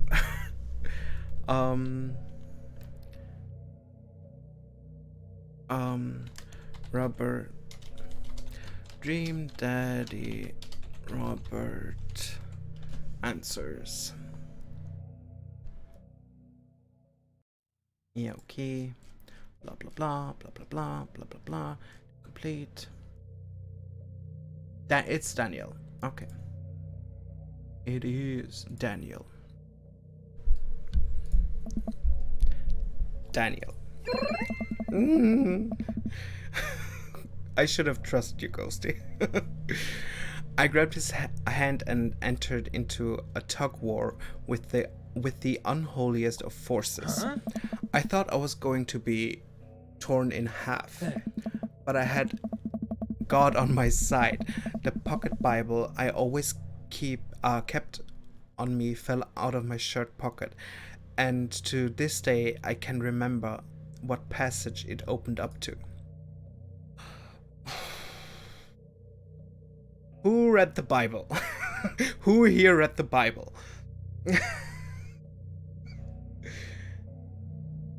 Okay. 12:7. You did? It's this one. Not me, I'm not even Catholic. Austin. I'm pretty... I haven't read the Bible in years. But I'm pretty sure there is no Austin in the Bible. So it is Ecclesiastes 12:7. Ecclesiastes. I don't know. I know Leviticus. Revelations, no. But I know. But this one is the right one. Anyways. This one. Then shall the dust return. Then shall the dust return to the earth as it was, and the spirit shall return into God who gave it. I have no idea where Robert pulled that verse from. With a horrifying growl, the entity finally relented. Daniel and I collapsed onto the ground. Exhausted, we were both covered in blood. That damn creature clawed into my chest, got me real good. Had to get 16 stitches. Robert pulls down the collar of his shirt to reveal a wicked scar across his pecs. And that's how I got this scar.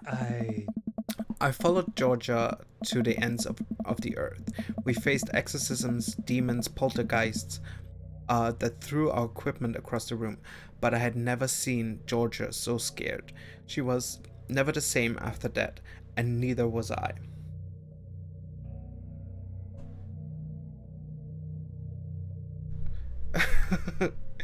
I mean, I get that. Honestly, the Bible is one of the best fiction books I have ever come across. Honestly.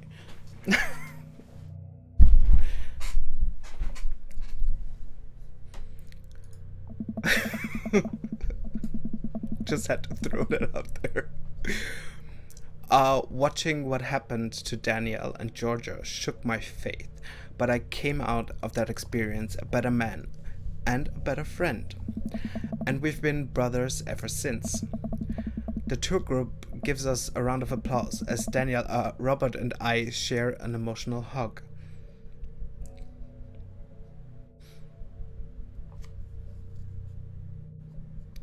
Angels are horrifying. They're not this magical human-like being. No, they're faces with wings. They're terrifying.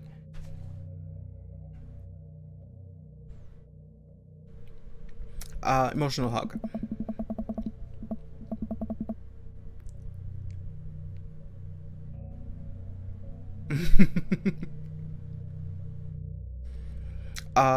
As he embraces me, I can smell the cologne on his neck. Wow, Robert does clean up good. I find myself lingering a little too long on the hug. Thank you. Thank you. It's an honor to be able to share our story. Be sure to watch out for our book. Paranormal Excursions of the Supernatural Ice Road Ghost Trackers. No. I saw a demon. The shocking true story of seeing a demon. The Bro's Guide to the Hottest Ghosts.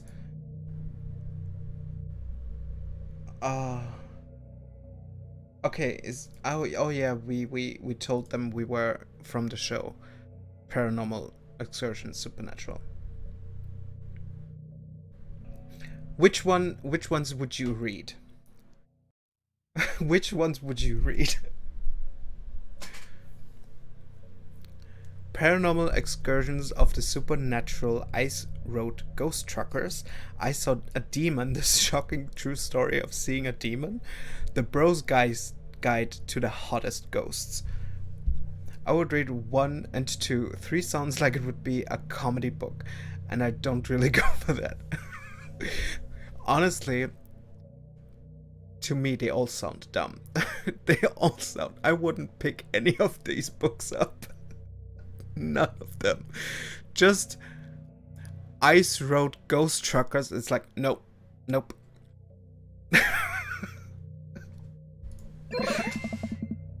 Robert has to suppress a laugh at that one. Hey. Alright. Even I can see the holes in that story. Please leave. Way to go, Absolute. Oh no. Robert's sulks away? Sulks. I don't know. Away from the tour group, and I follow him at a respectable distance. We almost had him. Almost. Oh no. I think you might have overdone it in some portions of the story. Hey, yeah. We arrive in front of Robert's house. Well, see you later. What? Robert hastily walks up to the steps to his home after giving me a courtesy nod. He disappears into the house without looking back. What?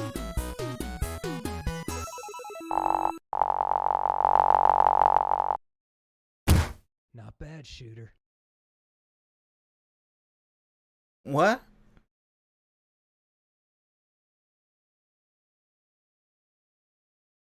What the hell is going on? We were gay and obviously we did crime. That should be a win. Be gay, do crime equals win. We did that. How did we fail? Oh, good God.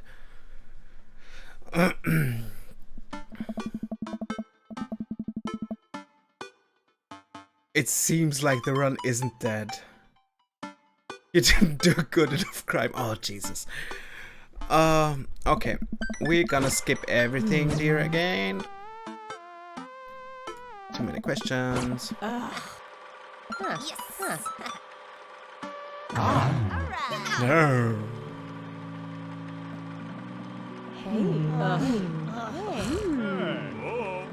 I think this is the first time Mary's been at the party.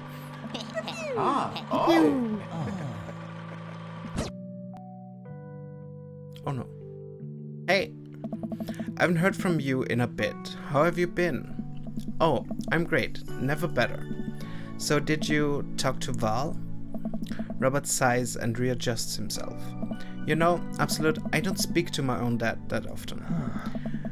I had a falling out with him years ago. Don't even remember what it was about. All I know is that me and him, we just don't see eye to eye.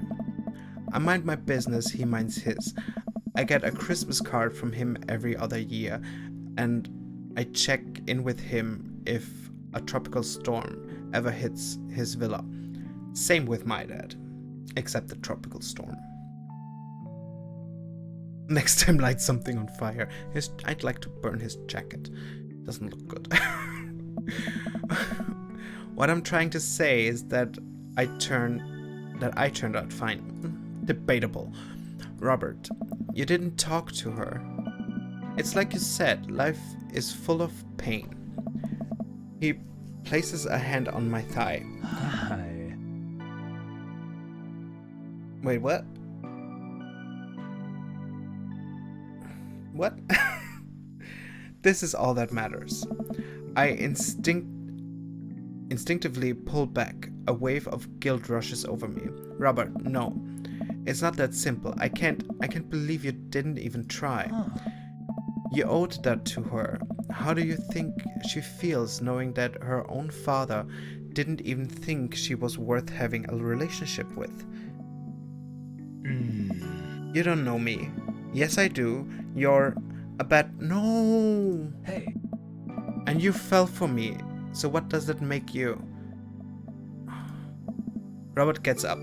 You know, it's funny how you were so willing to look past this when it meant you could get laid. He walks home. We didn't even get fucked. Like, we never fucked him.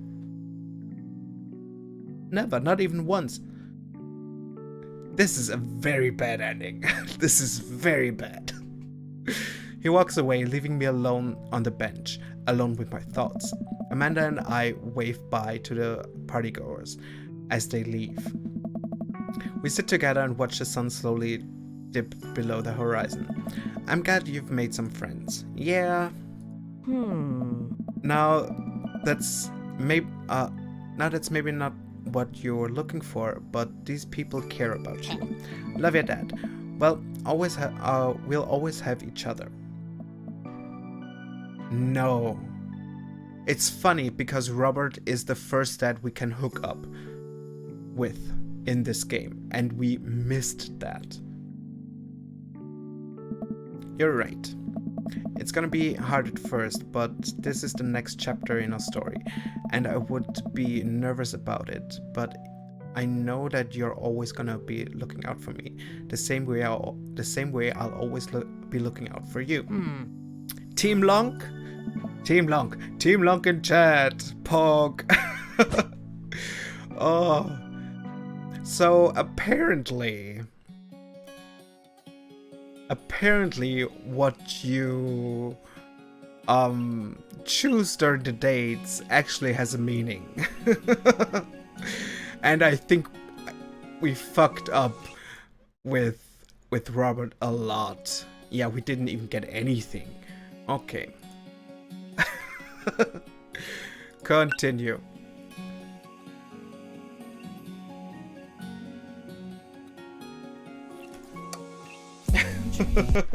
Welcome. You've got dads. Okay.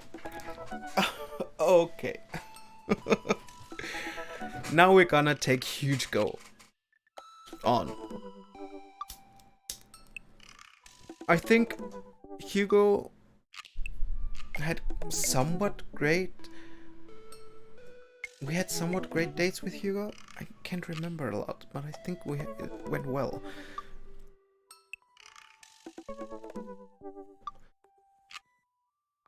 Yeah.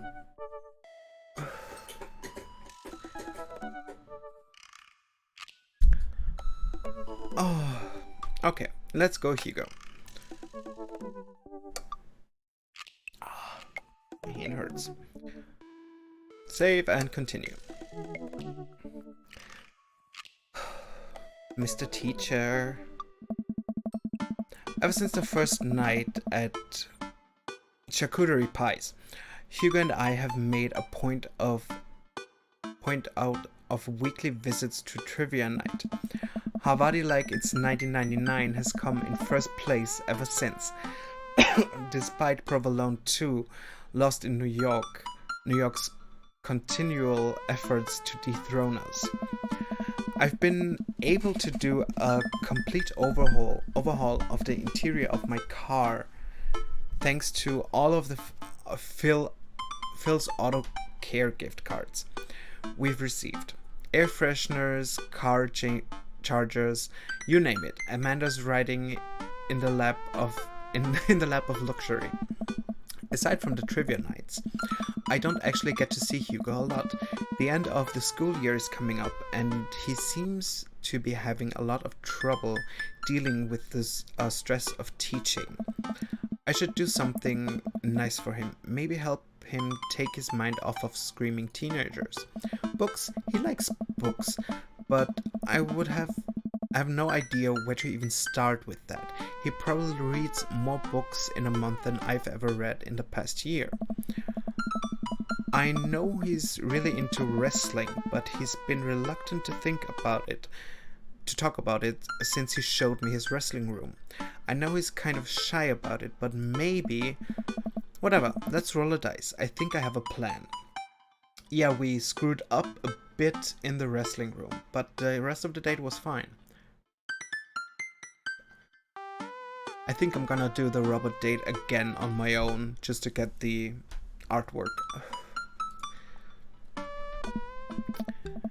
Hey, alright folks, look like we finally have the points tallied and we're ready to announce a winner. You know who else is a winner? Me, because I've finally seen just how beautiful and loving my wife is. A few weeks ago, all of the regular staged an intervention for Quizmaster Quinn. Oh, he got help! And we sat down in a circle and told him that we wanted to see him be better and love himself. Yeah. There is Joseph left, Damien, Craig.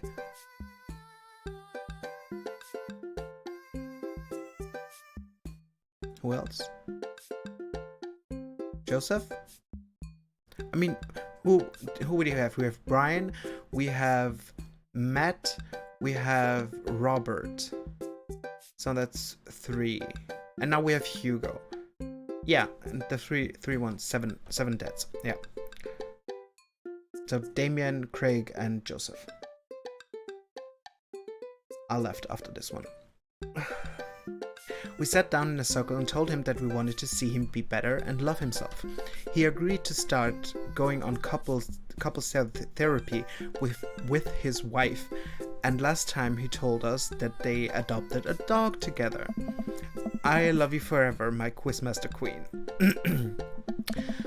I can't tell which version of Quizmaster Quinn I prefer. Yeah, definitely. Last Dream Daddy stream. Yeah. And we're gonna vote on what community game we're gonna play next. I hope it's nothing... Friday Night Funkin', please? I don't trust you, Sadman. I don't trust you. Which version I prefer? There were things to like and dislike about both, huh? And the winner is, for the 4th week in a row, Havari like it's 1999. Hugo and I cheers our small slices of Camembert, and I go up to accept our gift card, along with an uncomfortably long hug from Quizmaster Quinn. May Haradi like 999 is reign be as long as wonderful as my marriage to my beautiful wife. We make a celebratory round of high fives to the rest of the teams and sit down to finish our cheese board, savoring every last bit of burrata with pesto and slices of tomatoes. Hey, I got a surprise for you. For me? Senpai.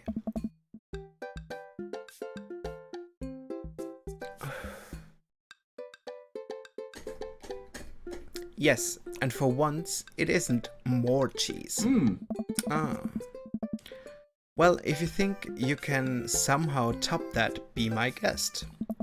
I pull out a book that I've been carefully hiding in one of my pockets and slide it over to Hugo. Oh!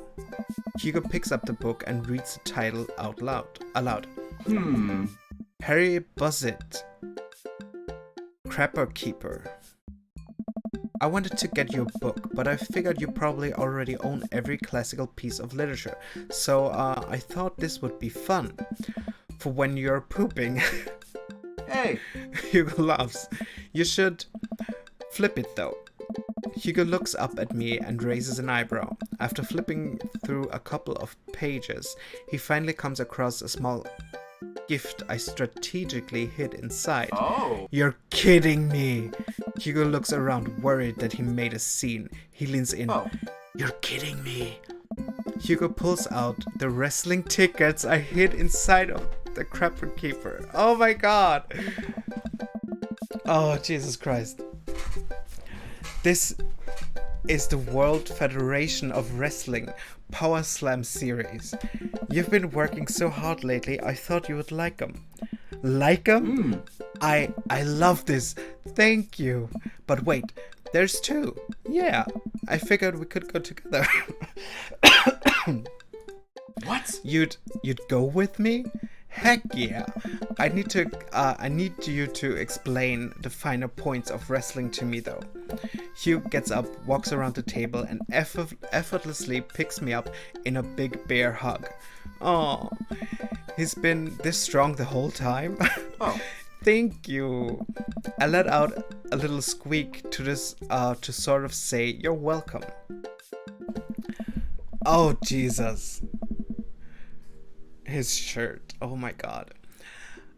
It's the night of the Power Slam. Hugo shows up at my doorstep in a loud, oversized wrestling tee. He's a little blushy and extremely cute. He always has been. We drive about an hour to another city for the big event. Hugo spends the entire ride teaching me the basics of wrestling and the terminology I need to know. So, it's fake, right? Well, yes and no. While wrestling and the act of hurting another wrestler is fake, the work requires remarkable athleticism and effort, oftentimes results in actual injury. Those people are getting hurt, sure, but not in the way we're led to believe. Historically, wrestling as we know it today was created by carnival workers to fix gambling, and the people who actually believed in it to be real and would bet on these matches were called marks. That we know that it's technically fake, but still choose to suspend our belief makes us smart marks. So I should be watching this for the acrobatics. Oh. And the tension and the drama and even the storylines. Okay. I think that anything or anyone can tell a good story. You just have to look for the story. Even something like what we're about to experience will tell a phenomenal, sometimes underrated story despite the ridiculous premise. It really do be like that sometimes. Yeah. Wow. What? I just really wouldn't have pegged you for a huge wrestling fan. I just want a period here. I just really wouldn't have pegged you. Period. I don't know. Nobody does. I get it. I'm the buttoned-down teacher type. I like poetry and art history. I write dissertations on heavy tomes by Russian authors for fun. But I like wrestling. It's a big part of who I am, but because it's considered kind of lowbrow, I feel like I can share it with anyone because they'll just make fun of me.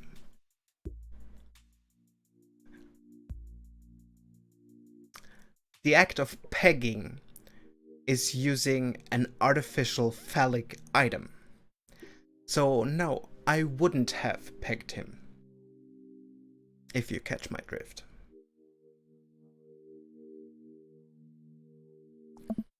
Till now? Hugo smiles to himself. Oh. Till now. Hey. Were there any lies in what I just said? I think not. I think not. Hugo and I enter the stadium and are directed to the upper level. After grabbing some snacks, we make our way up to the set of stairs.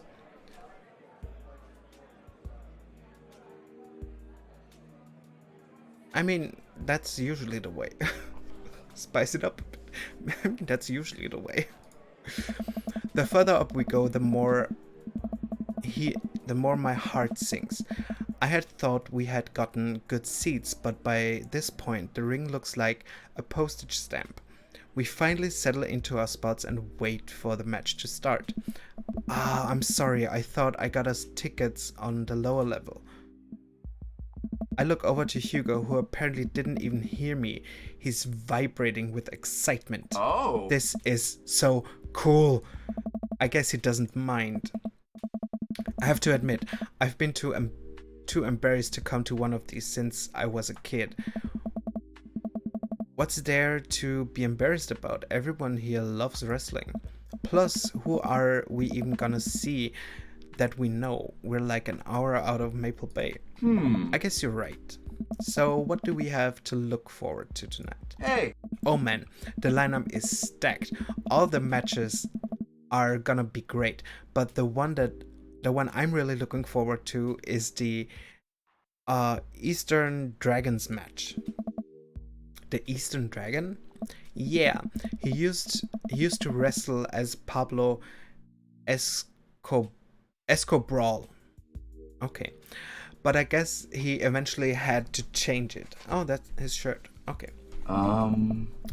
Wrestler names are weird. He's actually an Indian guy from Utah.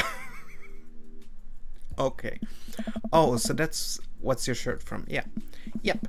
I've been following the guy since his debut in an indie wrestling league, and it's been amazing to see him rise through the ranks and into the professionals.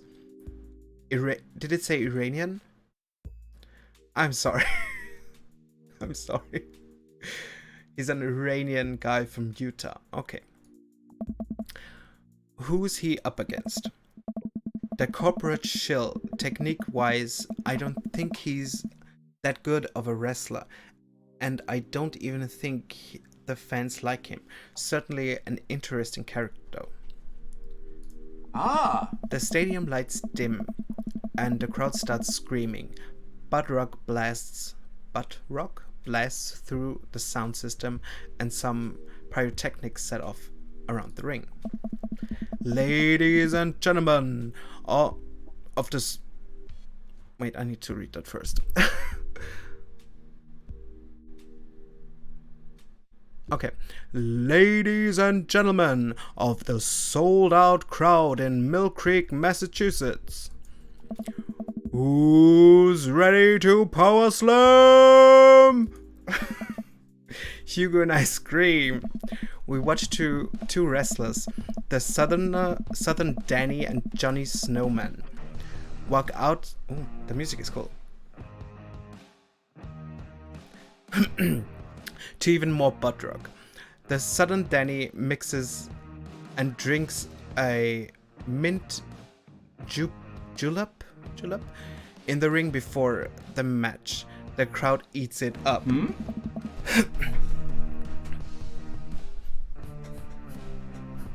Oh god, I miss my headbanging days. The Southern Danny's from Maine. Is Johnny Snowman not from the North Pole? Oh. He's from Georgia, actually. Just that stream went never. Never. Oh. After a long match, Johnny Snowman, who's dressed up like a muscular elf, does what Hugo calls a German suplex on the Southern Danny. Just...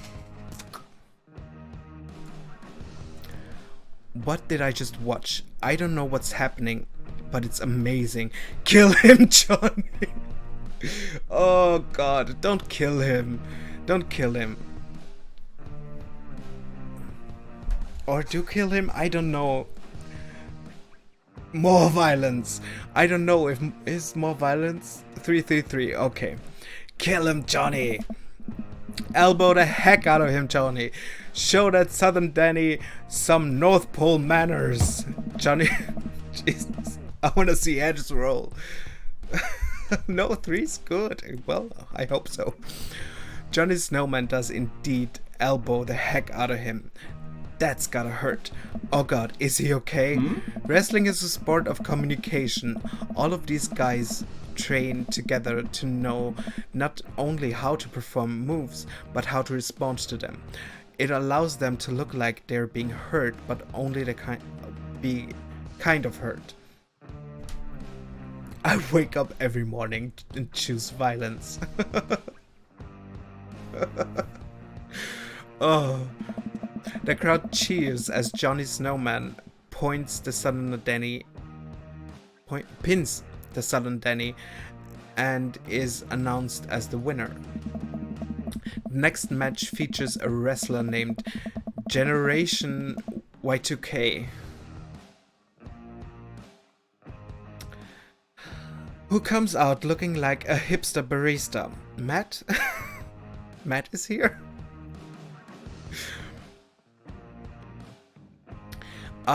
He takes selfies with fans on the way up to the ring and pauses after everyone to post it onto Instagram.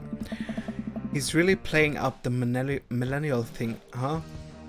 He's sort of the boogeyman to old-timer wrestling fans. His opponent, the old-timer, walks out. Oh.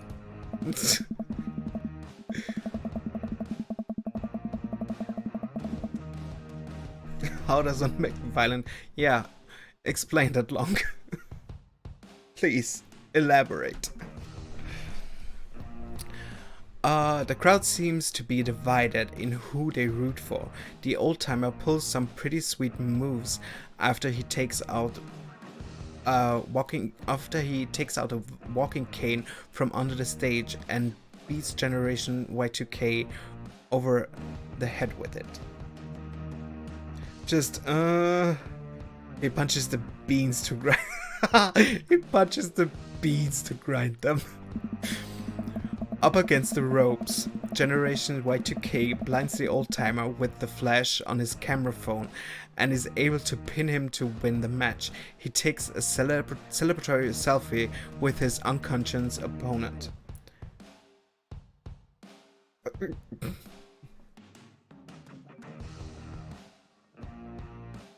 Yeah, he's fisting the coffee beans. He's fisting the coffee beans. I approve.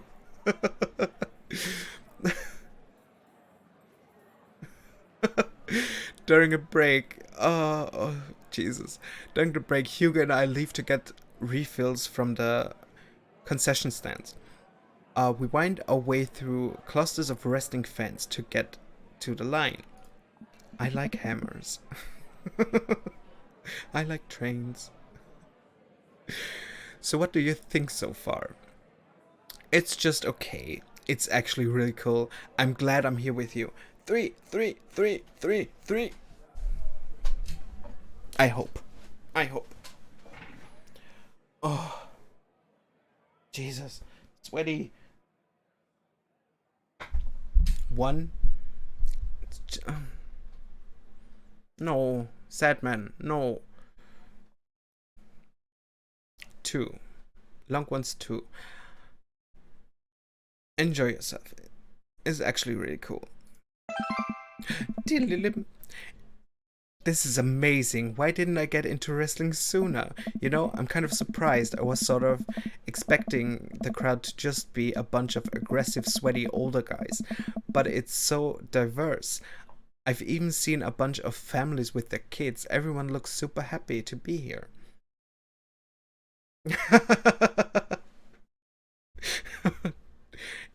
I bet it's better than, oh, I think it's cool. Oh yeah. Okay, I need my tea.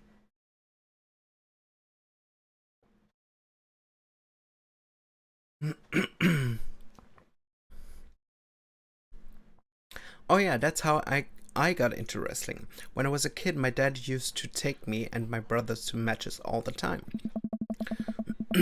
There's one gaggle of kids loitering in a corner that are exceptionally loud, even over the din of stadium.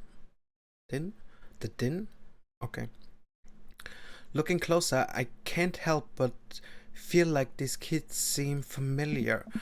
Oh God, I know these kids. Who are they? They're Hugo's students. So don't turn around when I tell you this, but some of your students are here. Hugo immediately tenses up. Oh my God, I can't let them see me here. They'll never listen to me ever again.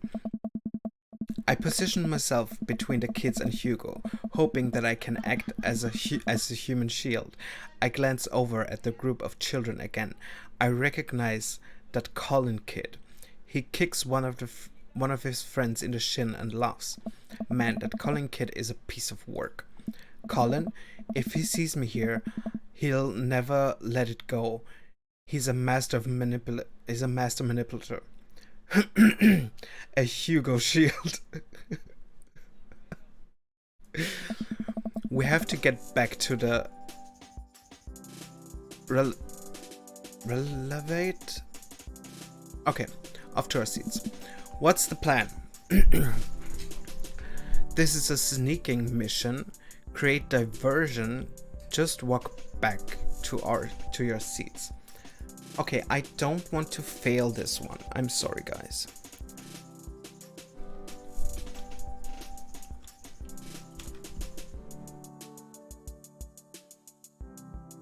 Hugo.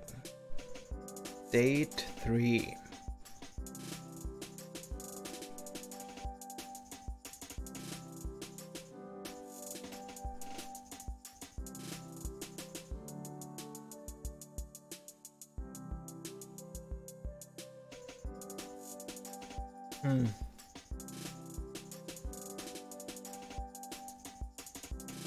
Okay.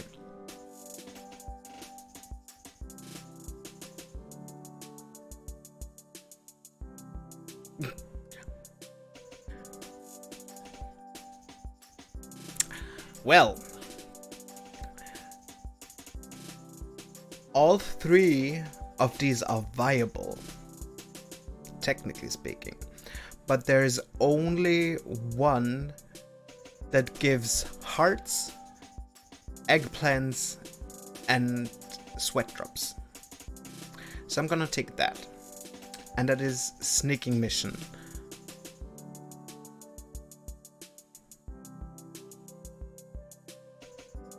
This is a sneaking mission.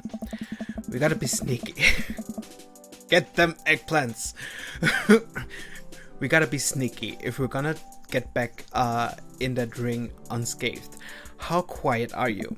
I've gotten pretty good at sneaking up on students who are texting under their desk during class, so I can be pretty quiet if need be. Perfect. He just... Perfect. We just need to find some cover to hide behind as we navigate back to our seats. Where though? Where to? Hide behind the merchandise rack. Duck under the snack counter. Quick, get inside of my shirt. That is the eggplant and sweat option. Quick, get inside of my shirt. What? There is no time to explain, just trust me. I lift up my shirt and pull it down over Hugo. His body flush against my chest. I start shuffling us towards the door.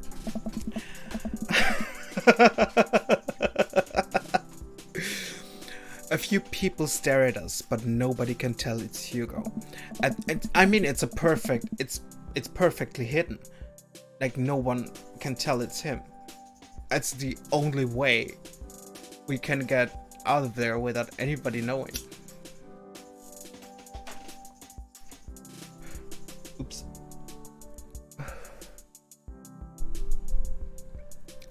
At this point, Hugo is nestled gently against me.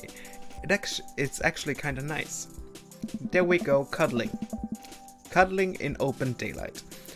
Once we get closer to the ring, he shimmies out of my shirt. Well, it worked, somehow. He enjoyed that. Hugo and I sit down and breathe a huge sigh of relief. Phew, that was close. Now we can hide out for the rest of the night and enjoy ourselves in the comfort of anonymity within a large crowd.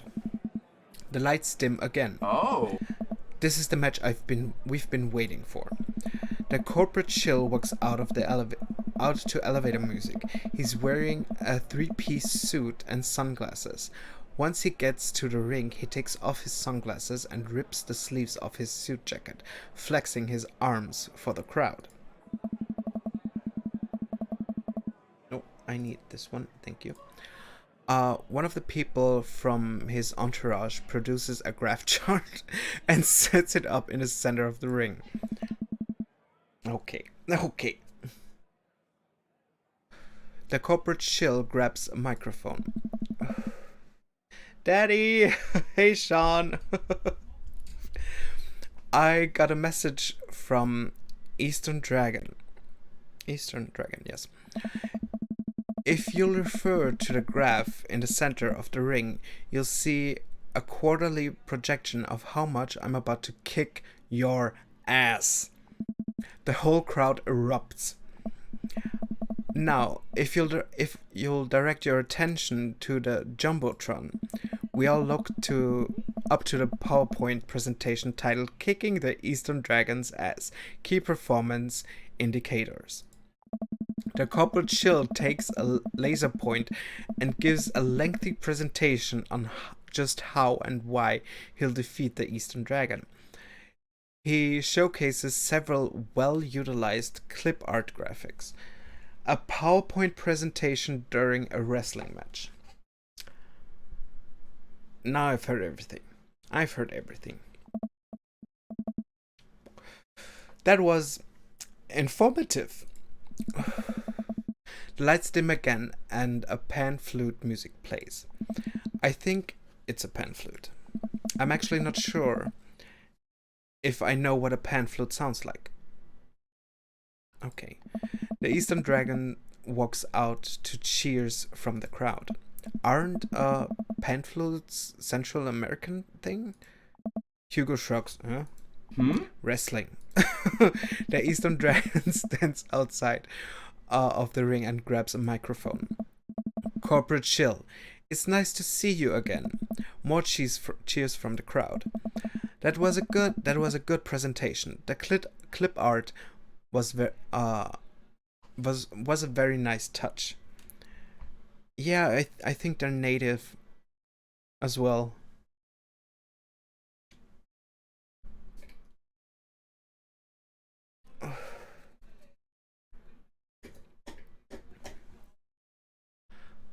The clip art was very nice though. Nice touch. He points to the corporate shill menacingly. I'm looking forward to a nice and exciting match.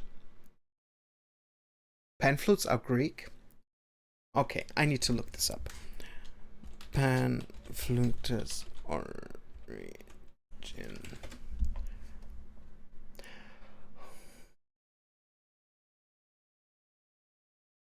They are Greek, wow.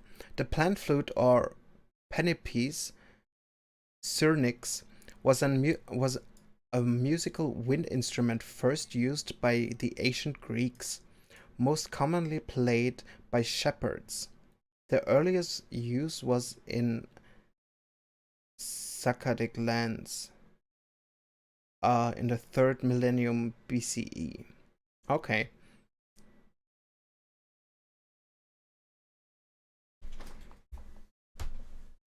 Oh yes, Pan. Pan, the god of chaos, I think he is. Is he chaos or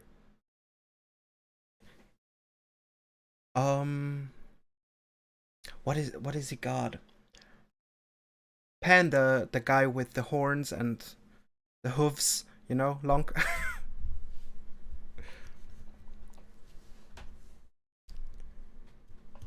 Yeah, I'm not sure what god he is, but he's menacing. Yeah, um, he's mischievous. I think mischievous would be the perfect word to describe Pan.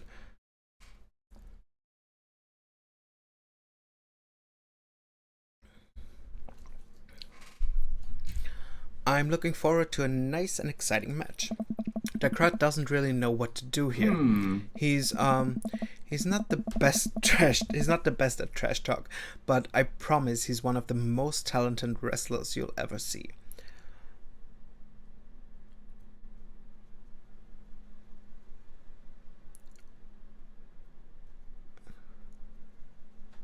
Oh, nice.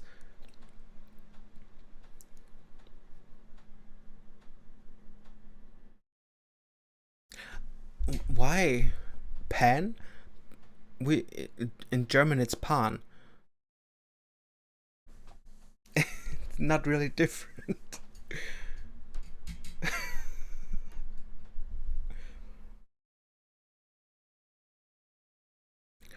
He's not the best trash talker, but I promise he's gonna be the most talented wrestler you ever see. Ow. The match starts and it's just exciting. It's just as exciting as Hugo had hyped it up to be. The Eastern Dragon performs some ridiculous aerial stunts that make me concerned for his safety. He does what Hugo calls a moonsault from the top rope onto the corporate shield. The air in the stadium is electric as these two athletes lock arms and try to demolish one another.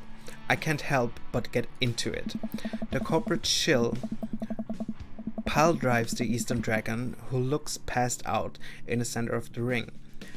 He climbs up to the top rope and motions to the cheering crowd. Oh no, he's about to do his finishing move, the corporate ladder. The corporate shield poses at the top of the ropes. The Eastern Dragon still isn't moving. Could this be the end of his young career? Get up, Eastern Dragon! You can do it, Eastern Dragon! The corporate shield launches off of the top of the rope in a huge arch. He brings his elbow down on the Eastern Dragon with the full force of a Fortune 500 company putting local vendors out of business. The corporate shield pins the Eastern Dragon and the match ends. Hugh sinks into his chair. Man, he should have won that. I sit down with Hugo. What a match. It was amazing. I think I'm a fan of wrestling now.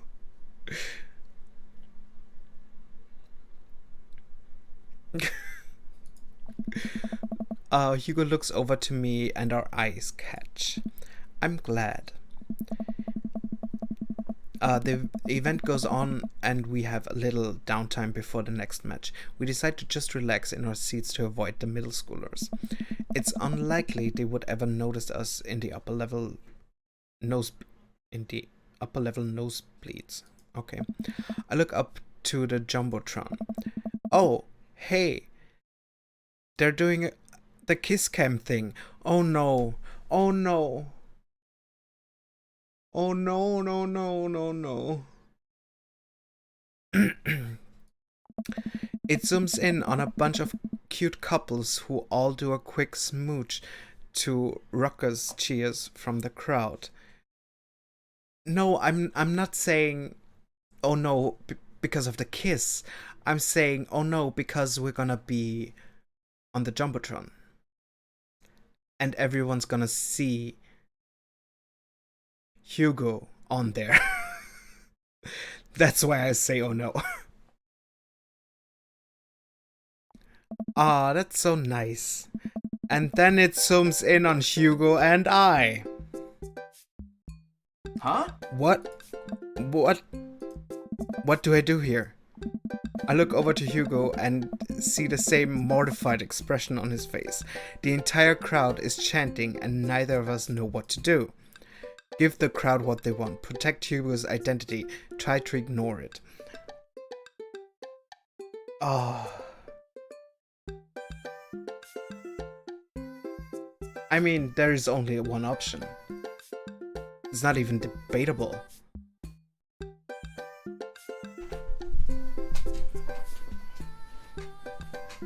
Hintergrund, please.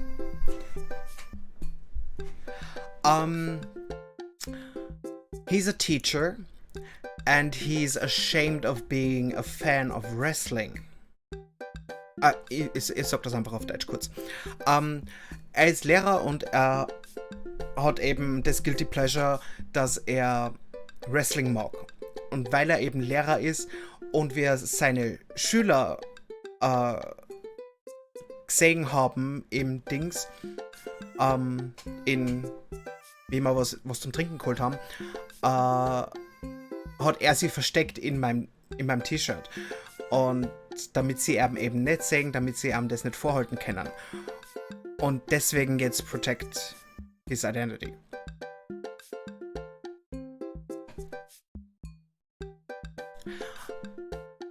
There have been a lot of... I don't know why, I just recently saw a video on TikTok, I think, on kiss cams, and there have been quite a bit gay kiss cams. Though I have no idea what sporting event that was.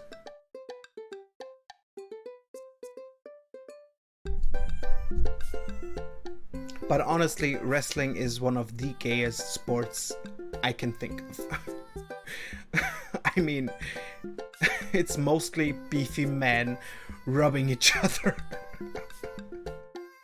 If that's not gay, I don't know what is. Give the crowd what they want. I slowly lean in, awkwardly tilting my head. What a wrestle? Yeah. Yeah. I'm already oiled up. Cheers from the crowd erupt all around me. I look back up the Jumbotron and see a couple behind us making out with full force. 8 out of 10 could use more gay.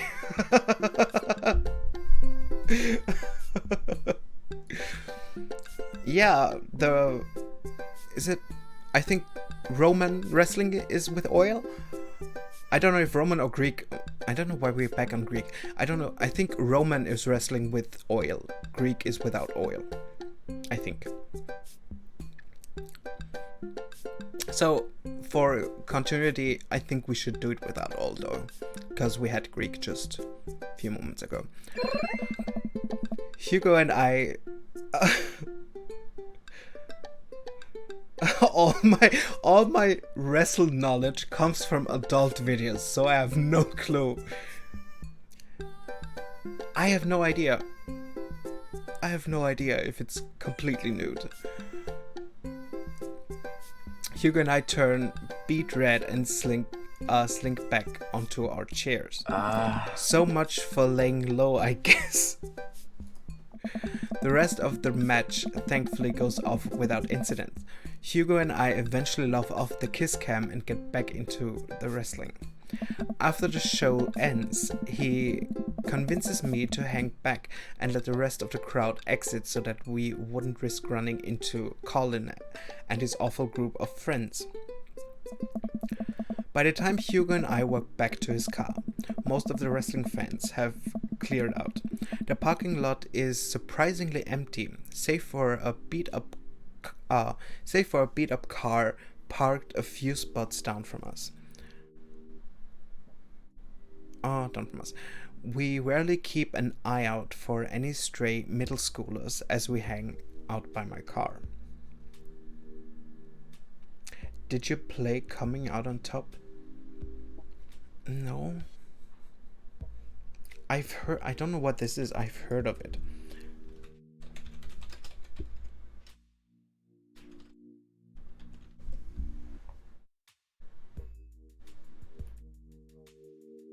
Oh, it's the one that I want to play, but it has actual nudity in it, so I can't stream it. It has actual nudity in it, so I can't really. I can't really.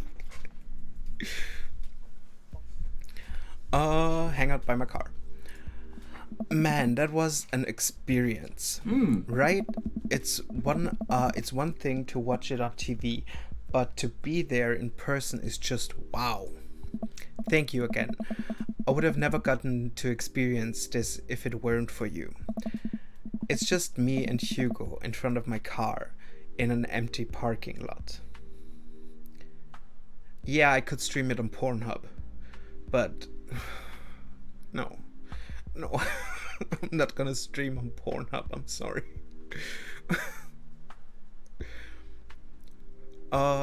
Just him and me in a parking lot. I looked down. Kind of funny about the kiss cam, huh? Yeah, it was super funny, but neither of us are smiling. We look into each other's eyes. I can feel the warmth radiating from my cheeks. We stare at each other for just a little bit too long.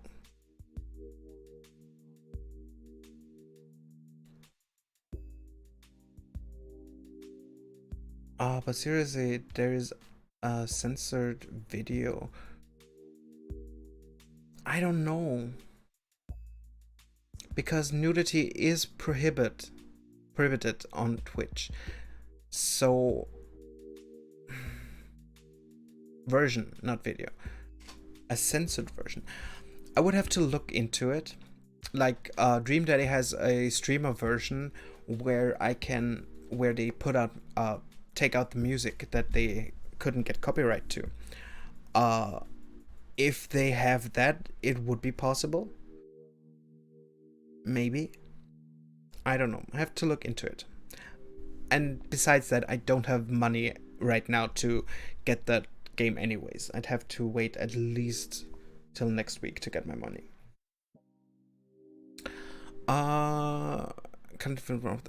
Just a bit too long, yeah. Hey, cool shirt. Oh. I turn around to see a guy in a hoodie and basketball shorts walking up to us, a duffel bag slung over his shoulder. I haven't seen one of those in years. What? Oh my god, oh yeah, I got it from a trade with this guy from streetsmarks.net. I love that website. Someone always posts these awesome, super detailed breakdowns of matches in the indie circuit. Have you seen those? Their name is something JD Slamminger. Yeah, that's him. Those are my write-ups. Oh my god, he's meeting Pablo. You're DJ Slamminger? You're kidding. Oh man, I'm such a huge fan of your work. It's so nice to meet you. The man vigorously shakes Hugo's hand. Starstruck in 2, 1. Oh. Oh, I'm honored. He's blushing. Man, I wish I could stay and chat. I have so many questions, but I'll PM you on the forums if you ever want to talk shop. Absolutely. The man starts walking away. Hugo coughs nervously to get his attention again. Is there any chance you could sign my shirt? The guy turns around and beams. Sure thing. Wait. It all finally clicks into place for me. Wow. Absolute is standing on a long line. You're the Eastern Dragon. I love your work. Haha, thank you, man. The Eastern Dragon signs Hugo's shirts, waves goodbye, and walks to his car. I stand there with my mouth open the entire time. That was the Eastern Dragon. Dragon. He likes my work. Dude, you're like friends with the Eastern Dragon now. He's gonna PM me. Hugo and I high five. He's so excited. He's shaking. I don't know. Oh no, the children. Mr. Vega? Oh man. Colin and his croonies just pop out of nowhere. Oh no. Here we go. Whoa. Colin, nice to see you and your friends all the way out here. What are you doing here? I don't see a library anywhere near us. I was watching the Power Slam series with my friend. Ha! Mr. Vega likes wrestling? What a fart knocker. A fart knocker? Colin's fans, actually that's pretty cool. Shut up, dickweed. Nah man, that's actually rad as hell. Who were you just talking to? Probably one of those stupid book nerd friends. Actually, he was talking to his good buddy, the Eastern Dragon. All of Colin's friends gasp. Guys, come on, he's lying. There's no way the Eastern Dragon would hang out with these losers. Oh yeah? How did I get his autograph then? Colin's friends lose their minds, screaming their heads off. Colin is red with anger. See you in class, bitch.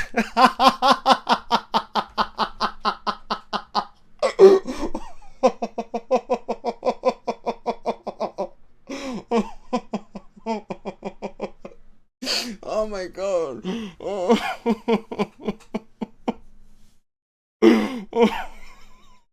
See you in class, bitch. Oh, I'm crying. I'm crying. Oh, Jesus. Oh, let's kill that hoe. Let's kill that hoe. Oh my. You can't say that. Who's gonna believe you? Okay. Okay. 1 second. Oh.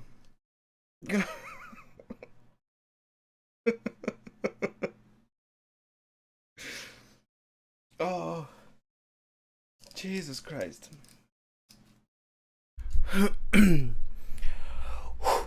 Hugo and I hop into the car, to the tune of more children screaming. We laugh all the way home.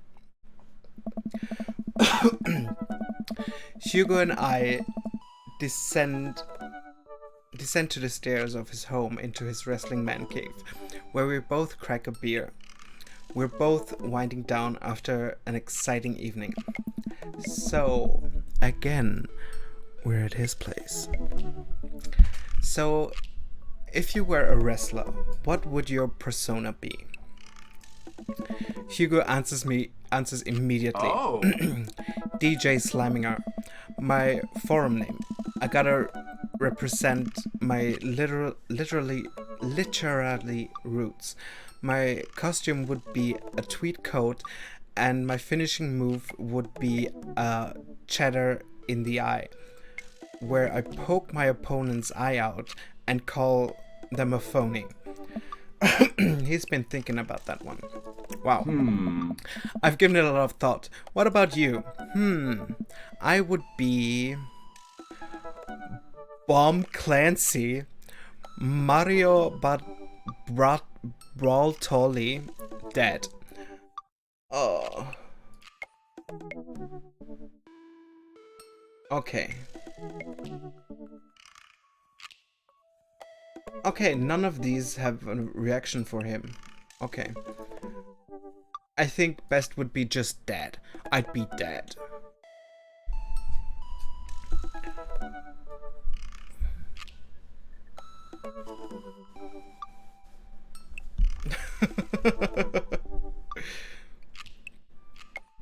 I mean, Bomb Clancy is one of those dad things. I think we're gonna go with Dad, right? Yeah, gonna go with Dad.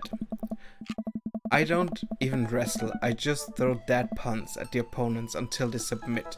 Nice to meet you, Hungry. I'm Dad, you know.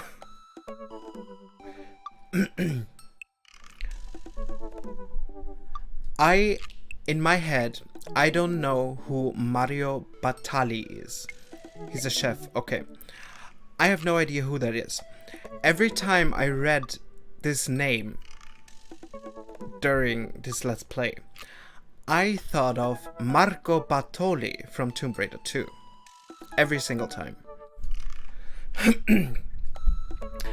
I don't even wrestle, I just throw dad puns. Okay, you know.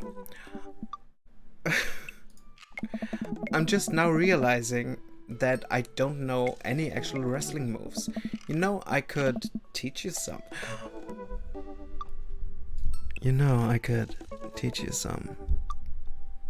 Teach me, senpai.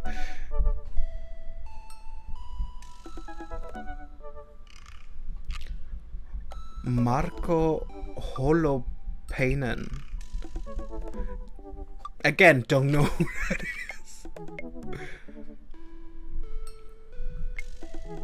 I love watching speedruns to sleep, especially Tomb Raider.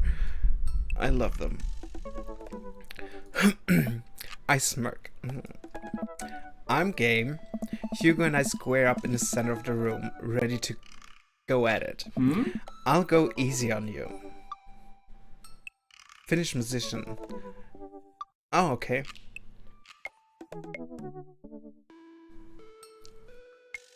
The thing that drove me crazy about Tomb Raider 2 speedruns is the level in Venice where you have to ride the boat on a timer, and so you have to go to a specific location, push a button to open the door to the end of the level. And usually what you're supposed to do, you have to do a bunch of things to get doors open so you can get there faster. Speedrunners found out that if you go inside, don't push the button, and leave another way, the timer never starts.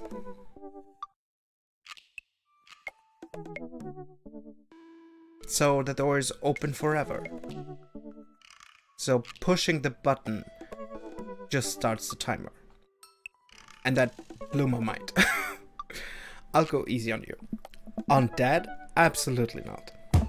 And before I know it, I'm on the floor. Hugo wraps his legs around me and squeezes. I can't move. This is a figure 4 leg lock. If I were applying full force right now, you'd be in extreme pain. He effortlessly twists around again and grabs my arm. Good lord, he's strong. Any movement on my end is useless. This is an arm bar. You're pretty good. Oh. You can tap out anytime you like. Not a chance. Hugo flips around one last time on top of me. He hooks his arm under my leg and presses his body down on my chest. And this is me pinning you. Our faces are inches apart right now. I can't tell if I'm breathing heavily because of the physical activity or because of something else. Go for it or tap out. Oh, go for it. Go for it. Please go for it.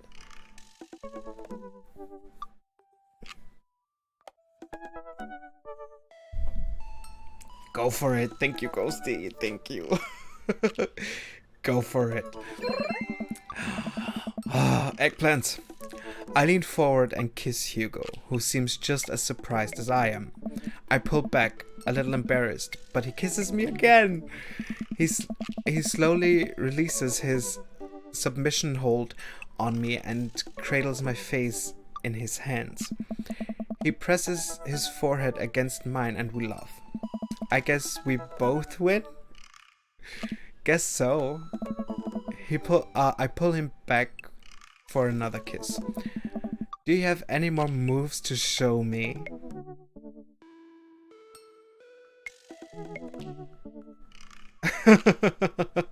Yeah, I mean, start kissing them, they let go of you, and then you knock them down.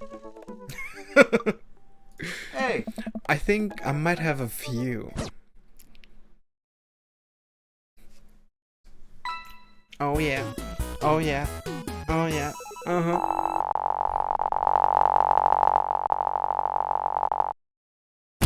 Looks like Paradise Lost just got found. Okay. Okay. Oh.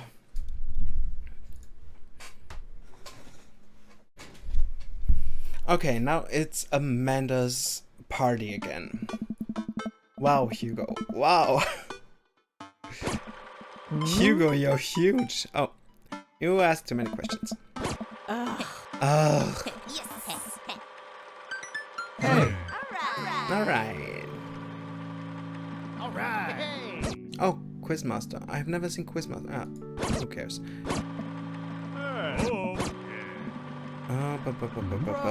Craig, Joseph, Robert, Matt, Damien, Ernest. Hey! I turn to see Ernest, looking like he has something to say. Hey, Ernest. Thanks for being nice to my dad. Oh. Whoa. People are really mean to him sometimes. I mean, I guess I'm too. But, he seems happy when you're around, so, that's cool. Well, geez, Ernest. I don't know what to say. You know, I think people got you pegged wrong. You got a soft side. If you tell anyone about this, or that you saw me weeping at the theater, I'm gonna set your trash can on fire. That's the Ernest we know. There it is. Also, you don't know me. Before I can respond, Ernest walks away, a cloud of vapor trailing behind him. Well, that was at least a little pleasant. Sit down. Okay, it's her present again. Yeah. A framed picture. Yes, it's us. Thank you. Knock on Dad. Always. Share a hug. Memories to make and stuff to break. Yeah. So much stuff. Looks like someone's been waiting to talk to you. I glance over to the back of the yard where Hugo is sitting on a bench beneath our cherry blossom tree. He smiles at me. I'll leave you to it. Me and the Emmas are gonna get ice cream. Pew pew. Amanda runs off to join her friends. Why is he wearing this again? Okay. I take a seat next to Hugo as the last guests make their way out of the party. Cool shirt. Thanks. It reminds me of a special night. Oh. So the secret's out, huh? Hugo likes wrestling. You know, I was really nervous to come here dressed like this, but everyone in the neighborhood, they were nothing but accepting of me and my hobbies. It turns out that Craig's a huge fan too. And Colin told me everyone at school that I'm into wrestling, but it actually backfired on him. The kids have a weird sort of respect for me now. Yeah, it's called street cred. A few of them even asked me to be the sponsor for their wrestling cup. Not the Olympic wrestling. The wrestling that I like. I actually like both, but there's an important distinction, and I think you know which one I'm talking about. See, just goes to show there's nothing wrong with being open about what you like. Oh. I agree. As long as I'm being open, I'm also a huge fan of very handsome dads who throw great parties for their kids and love good word jumbles. Hint, hint. I blush. I'm a big fan of quick up to something clever. Hugo's. Okay. This Hugo specifically. Hugo laughs. Yes. He drapes an arm around my shoulder and pulls me closer. He plants a soft kiss on my forehead. I'm happy here. Me too. Hugo and I watch the sun dip below the horizon together.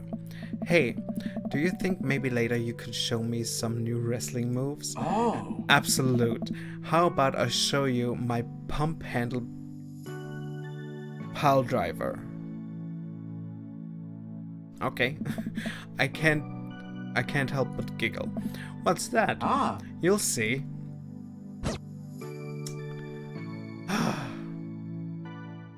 And credits. And fast credits. And faster credits.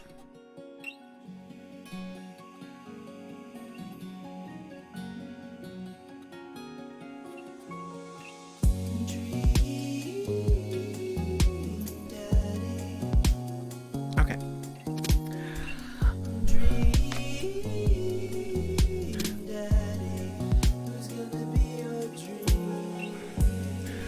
I mean, it's not as nice of an artwork as the other ones, but it still is hot. Wink, wink, nudge, nudge. I mean, I could eat.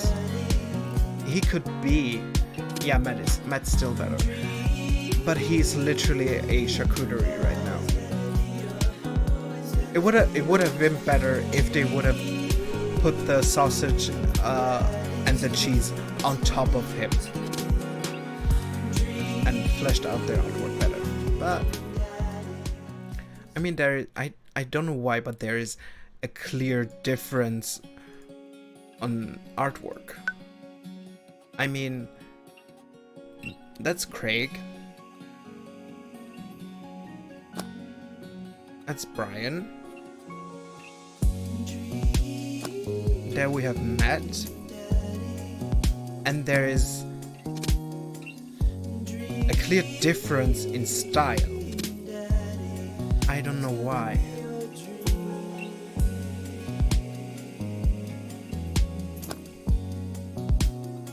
I mean, the shading, the outlines, completely missing here. Yeah, but why? Was Hugo added afterwards?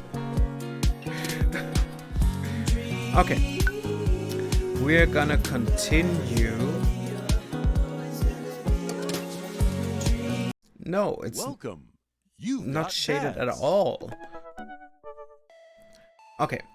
I need to use the bathroom right now. I'll be right back. You can talk amongst yourselves. Who we gonna date next? We still need Damien, Joseph, and Craig. Technically. We have Craig already, but we haven't seen it on stream. So you figure out who we're gonna take next on, and I'll be right back.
So, who's it gonna be? Ghostbusters.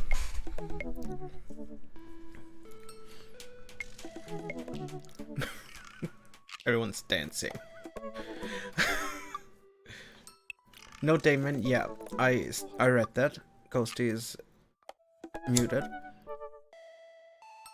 So, gonna do Josh. We got Josh, Craig, and Damien. So I think we should do Josh.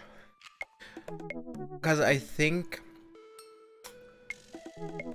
Joseph. Sorry. Joseph. I don't know why. It's an American game and Joseph is not common. I don't think. Joseph. In Sepper, Hoyt. In Sepper.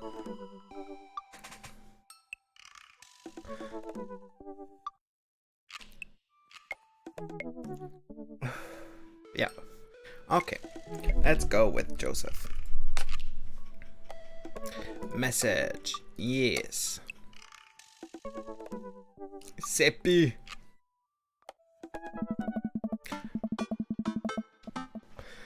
I really want to see Joseph again, but after that weird encounter with Mary, I don't know. He's my friend, right? I should be able to hang out with him and not be weird, and it not be weird, right? Stepping up. Right. The computer pings as a message flies into my inbox. It's Seppel. Peppi, ja. Tää livakas Seppi. Livakas Peppi.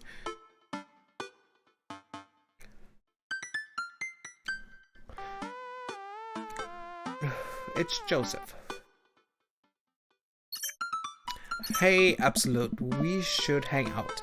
Like, actually hang out. No manual labor, no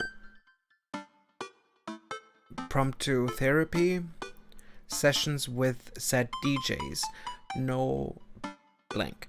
Just you and me and the open ocean. Wait, how are we gonna get to the open ocean? No kids, okay. Why are you in front of that box? Get away! Go away! How are we gonna get on the open ocean, you ask? Good question. Whoa. Precision. Present? I don't know. You might have... Again? Bitch, go away! If you're interested, I'll meet you down by the marina and you can check out the goods if you know what I mean. I mean my yacht. Let me know. Joseph owns a yacht? Joseph owns a yacht? Is it how you pronounce yacht? Yacht, right? A yacht. I'm not sure. Yes, it's yacht. Okay. No session. Okay. No. Might ask. Yeah. Oh, yeah. Okay. Hey. I'm as surprised as you are. Oh. You've been holding out on me, your only daughter, whom you love. What? Wait. What? Did you think that Did you think that having me as a father would somehow afford you the fringe benefit of getting on that the fringe benefit of getting to go on a yacht? What else did it get me?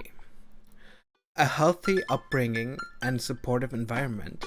I am literally paying for your college. Not a dog, that's for sure.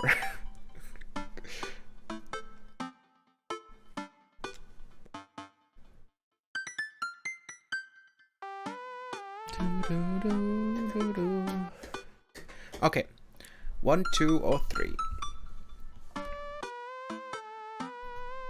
I would say not a dog. Because that's gonna be her next question. For sure. So I don't get the yacht. Can I get a dog?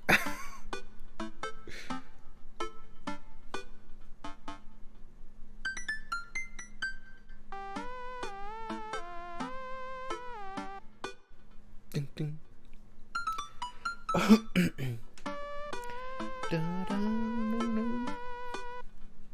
Come on, boys and gals. Don't know. Text me, or I'm gonna take not a dog.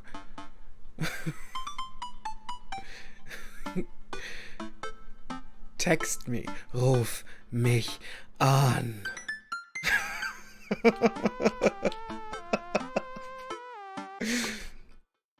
Okay, a healthy upbringing in a supportive environment. Yeah, okay, but what if I had that exact same upbringing in a healthy environment, but also could go on a yacht sometimes? Relax, kiddo. Joseph's inviting me onto his yacht.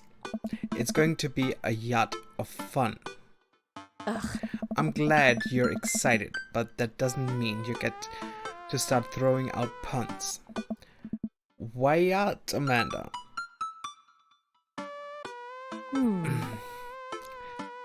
Well, I gotta go get ready to go on my friend's yacht. I start to walk away, but Amanda stops me. Oh. Hey, in all seriousness, I hope you have fun, but make good choices, okay? But Dad, don't stay out too late, or you can't. Don't stay out too late, or you can't go to Jennifer Longforth's birthday party this weekend. She promised me she would propose to me, but ended up going with Logan Crunchfield. Propose. Going to prom. Okay. Oh, Americans. I'm not going anywhere near that party. Good bit, Dad. Good bit. I respond back to Joseph. I respond back to Seppel. Or wie soll man nennen auf Deutsch? Ich bin froh. Oh, Americans.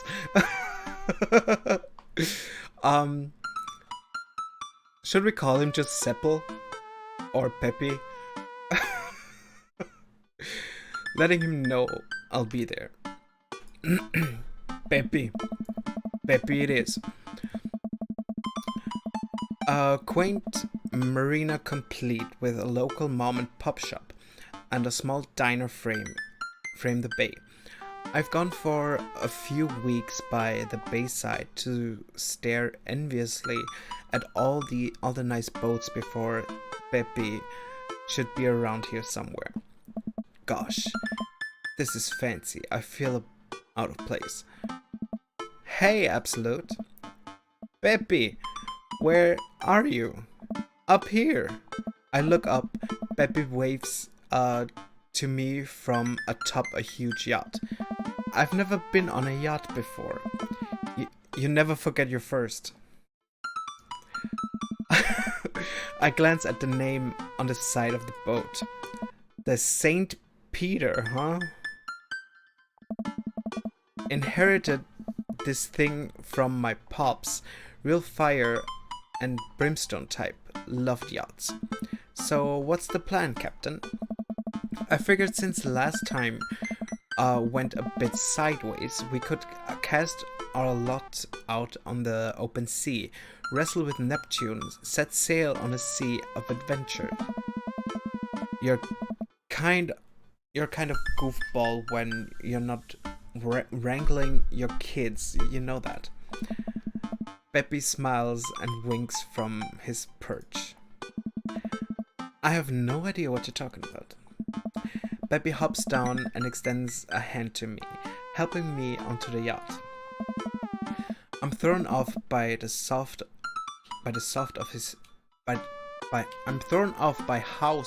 his hands are. Does he moisturize or what? Absolute, stop thinking about his hands. Yeah, think about something else. Pure thoughts. No. You're gonna be on a boat alone with Peppy. On the open ocean. It's a yacht. He's married. It's fine. This is fine. Chat. This is fine. I think not.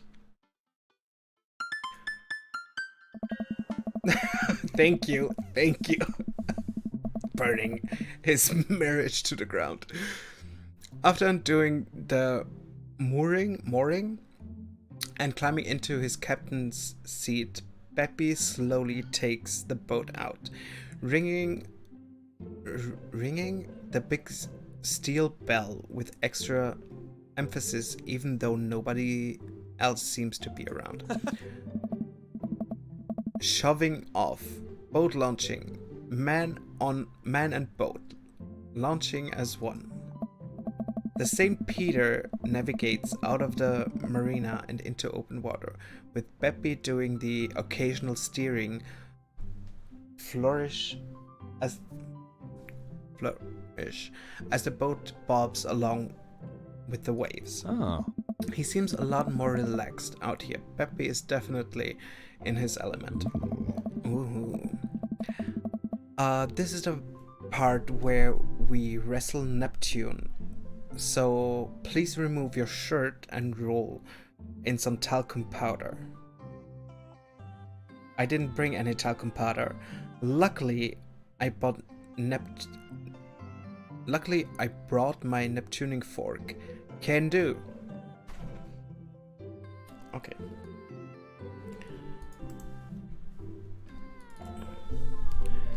Joseph.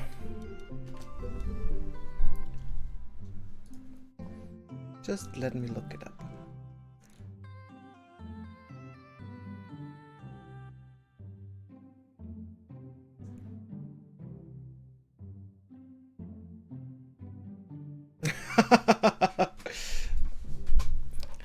I mean, do you want to? Wollt es, dass wir es verkacken oder nicht?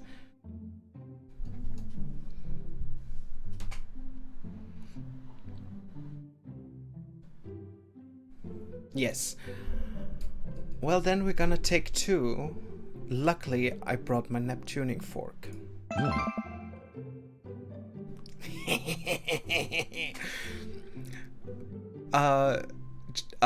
Beppy stifles a laugh. Oh. Collective level dead joking. There, absolute. For a while, we watch as the trees and the waves pass us by. Where are we going? Oh. A little. Oh. I don't know. I mean, wir könnten technisch gesehen alle Antworten nehmen, die Eggplants drinnen haben. Technisch gesehen. Und schauen, ob es funktioniert oder nicht. Technisch könnten wir das tun. Man, wir haben eh schon A-Herz gekriegt jetzt damit. A little further out, it's a lot quieter once we get out on open water. Plus, we could see whales. Whales are cool. I don't trust whales. Nothing should be that big. Eh? Noted. Beppy maneuvers the boat past some buoys. Sorry, he sighs. I wish I could get out more often, but you know, family, wife, saving souls. Wink. So wink. So many souls, I can barely hold them all. I watch Beppy work the boat. Despite his age, he doesn't look like he's slowed down at all. And from here, I can see how toned his muscles are. Impure thoughts. Impure thoughts.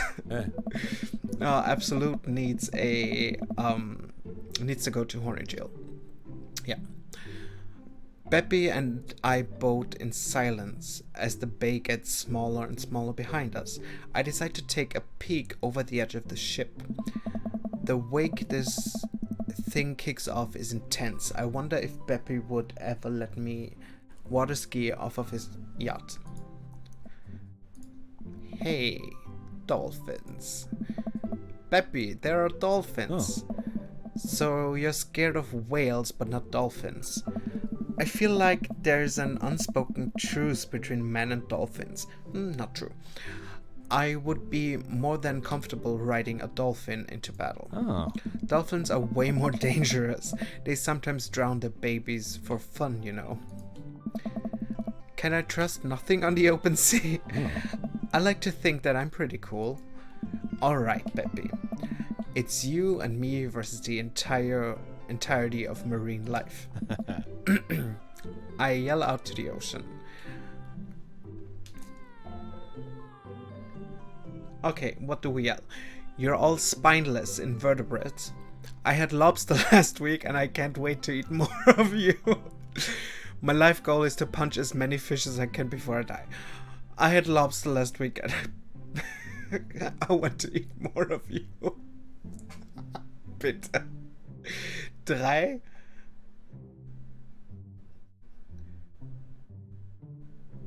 Why? Like, it's not as funny as, hey, I want to eat more of you. Fuck fish. Fuck fish. Not literally.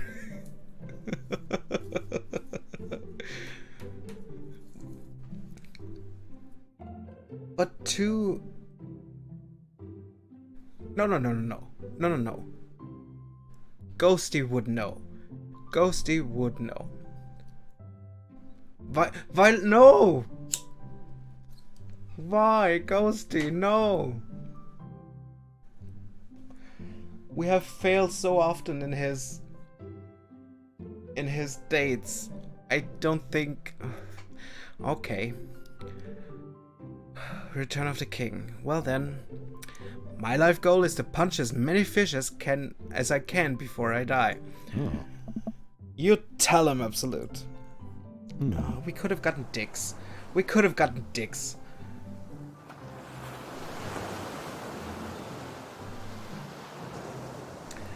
And here we are. Absolute, welcome to the ocean. This would be my nightmare. This would be my personal nightmare. Nothing but ocean all around. Nothing to see but ocean. I'd be sitting in that corner, behind the chair, holding the chair like this, and rocking back and forth. Yeah, even on a yacht. I don't care. I've seen too many yachts tip over. No. I look out into the vast expanse of blueness. Yep, that's the ocean. I'm suddenly struck with an overwhelming sense of claustrophobia despite being in a wide open space. Yeah, that'd be me. I'm on a boat with a handsome man, a handsome married man, and there are whales beneath us. Nothing should be that big. It's a little daunting, isn't it? Do you trust the whales? You know, there are more dangerous things in the ocean than whales, right? Yeah. Like tuna. Oh, tuna are dangerous. The tuna is an apex predator. What about sharks? Oh. Sharks are tight. Oh. It's the tuna you gotta watch out for. And the whales. Hey, wanna look out wistfully over the sea with me? Joseph and I head to the bow of the ship and do some quiet contemplation. You know, Shh. Quiet contemplation. Oh. I'm alone with my thoughts. Cool. Oh. Oh. I look out to the sea for a bit, then over to Joseph. He looks so commanding. I almost dread. He looks so commando as he surveys the ocean. It feels like he really is at home on the water. What Mary said to me at the bar, I can't stop thinking about it. Is she right? But she's terrible to him. He's unhappy. He deserves better. I don't know what to think about this, but I just feel so drawn to Joseph. Oh, to Peppy. Sorry. Almost forgot. I should say something. So, about Mary. Joseph continues to stare off into the distance. It's, Hmm. well, if you really want to know. Suddenly I hear a sputter coming from the engine room. Joseph run, Peppy run, sorry.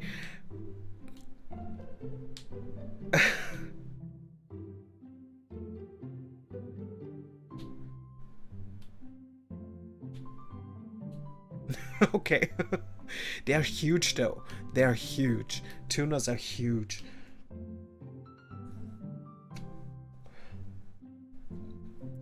Peppy runs over to the boat's controls and taps on some dials.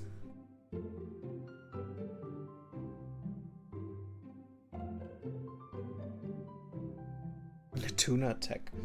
Have you ever heard of a marlin attack? Those things are vicious. 1 second.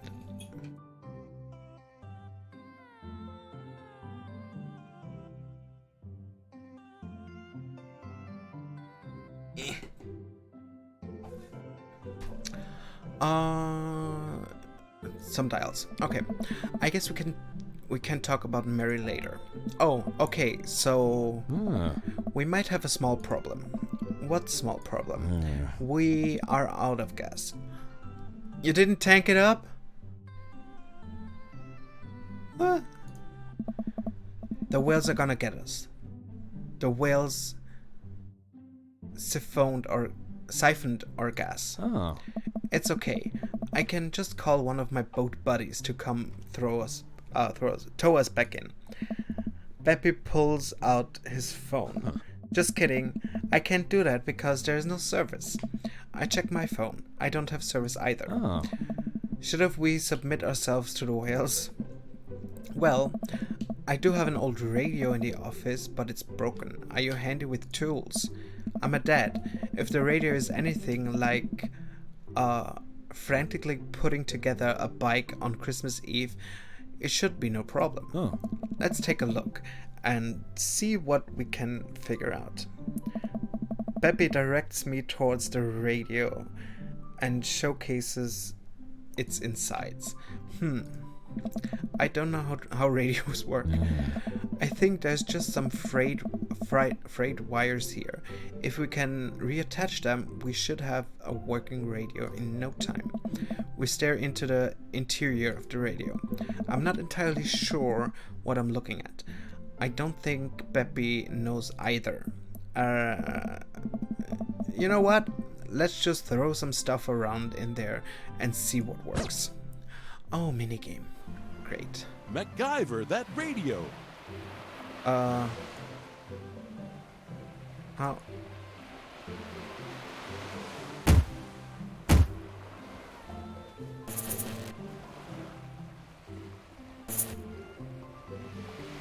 Not gonna use the condom, we might need that later.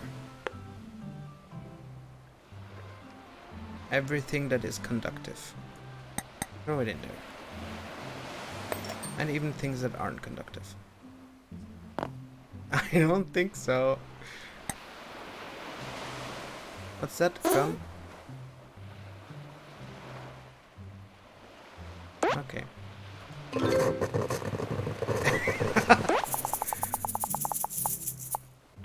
Wow!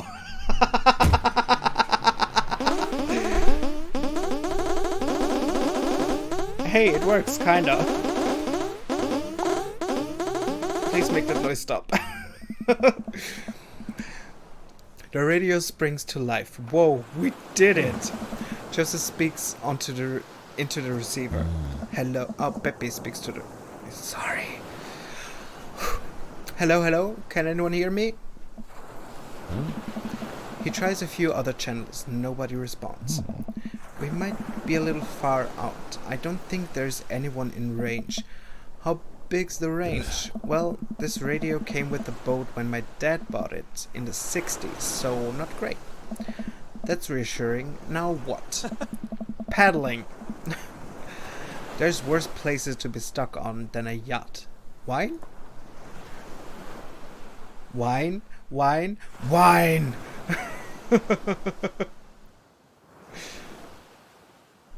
Which one should we take?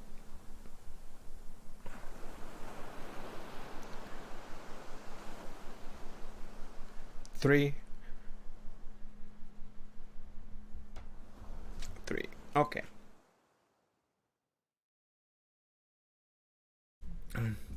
Well, I have to inform you, too, that is the dig option.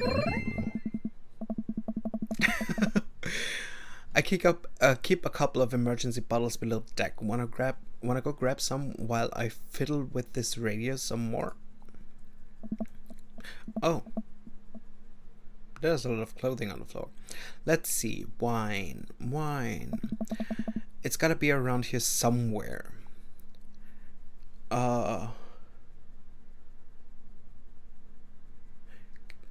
Okay. Let's just go down the line. It's right there. Yeah, but I think that's empty.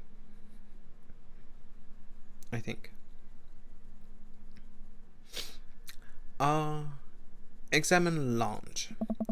For an old yacht, this lounge is pretty high class. Wood panels on everything, leather couches. It's like an old Playboy photo shoot in here. Examine bed. Oh, a California king. Swanky. It's unmade and a little messy, less swanky. What's swanky? For an old yacht, this lounge is pretty high class. Wood panels and everything. Okay. Examine the floor. There are some clothes strewn on the floor by the bed. Socks, slacks. Yep, a pink polo shirt. I don't see a pink polo shirt. Well, I guess now I know if Joseph prefers boxes or briefs. This place seems a little lived in. Oh, is he living on the yacht? Is he actually not living with Mary? For an old yacht, this lounge is pretty... yeah. Examine the side tables. Hey, wine glasses. Must be hot on the trails, but no wine. I grab 2 glasses and get back to searching. For an old yacht, yeah. Focus on the rest of the room. Examine the shelves.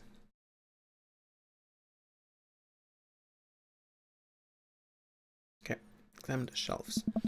I take a look at everything on the shelf. Examine the photos. There's a few photos on the wall here. Looks like a picture from Joseph and Mary's wedding day. Nice grandpa glasses. Looking really slick there, Joe. Another picture of Mary and Joseph on this very yacht. Quality 90s fashion right here. Mary still has her passionate stink face, but at least Peppy seems happy on the water.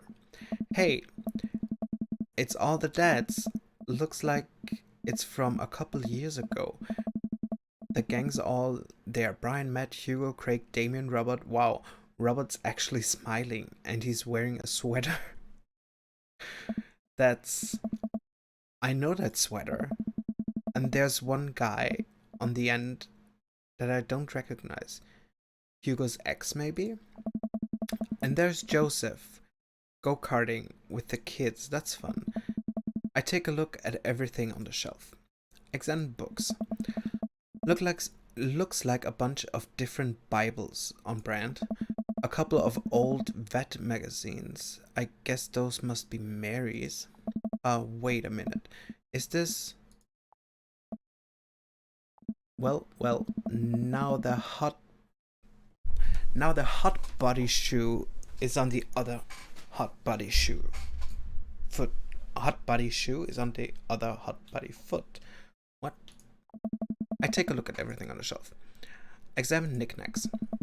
If there's one thing Beppy does right, it's the odd stuff he puts on the shelves.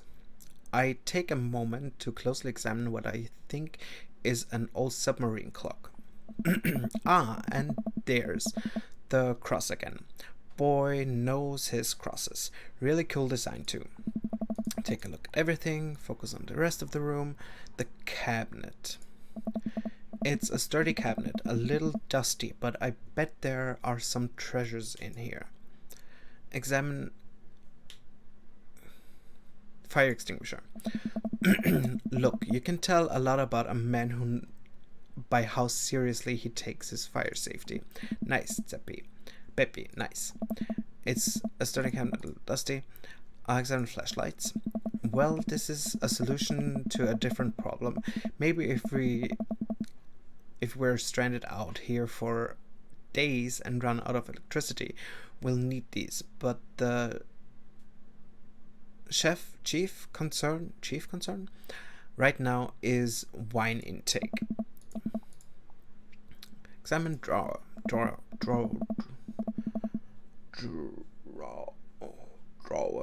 I never knew how to pronounce that word. Drawer. Die Schubladen heute. Hey, it's wine. A whole drawer full of wine. It's a yacht club miracle. Twilight Rouge. Come to Daddy. Finally, the time to get back to Peppy. Sit down in the cabinet. Focus on the rest of the room. Head back. I bring the wine and glasses up to the deck to find Peppy still hunched over the radio. Oh. Absolute. Wine. Good to see you two. Just time for the sunset. I didn't take you for a drinker. Nice. Haven't you heard? I'm a cool minister. How cool. I can land half of my kickflips. What is that? Like 4? Hey. 5 on a good day. Pour me. Regular pour or power pour? Do we get drunk or do we get wasted? Wasted. 2.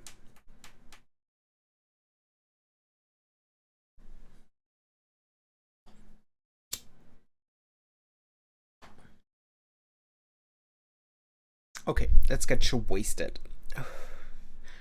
Power pour. Dicks flying. Whoa, okay, time to party. We clink our glasses and drink up. This wine is not bad. There's a hint of... Am I tasting grape? Yeah. Am I tasting grapes in this wine? I wonder.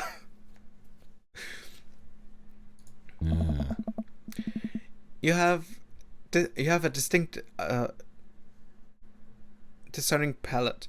It might be grapes. Peppy and I launch on the deck with our yacht wine. Okay. Taking in the ocean air. The sun starts to dip below the horizon. We could be stranded out here forever. Oh. I can't think of anyone else I'd want to be stranded with.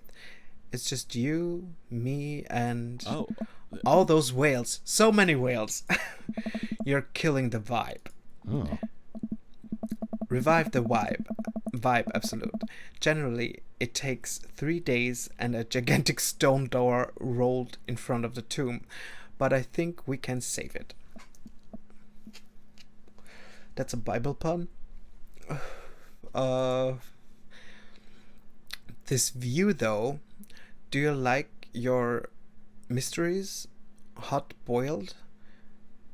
I bet we'll have a whale of time. What's it like owning a yacht?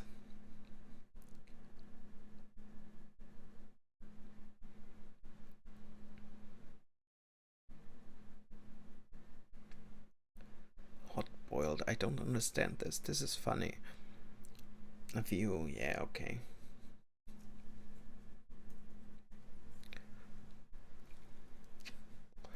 What would you like? What would you put?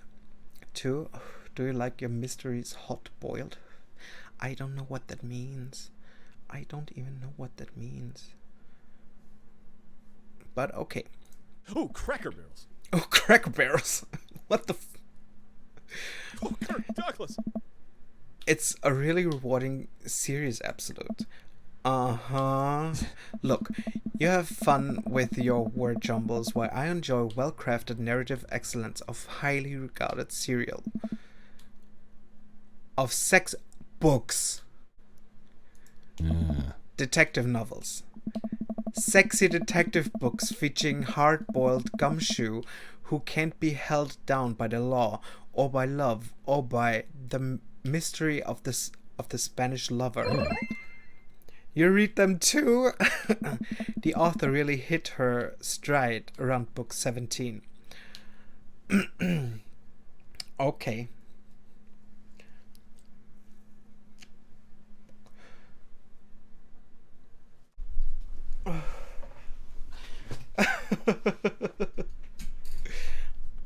Okay, now we're back to this.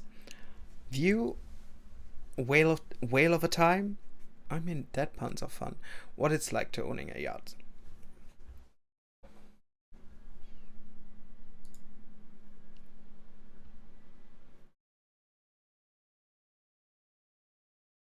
Two.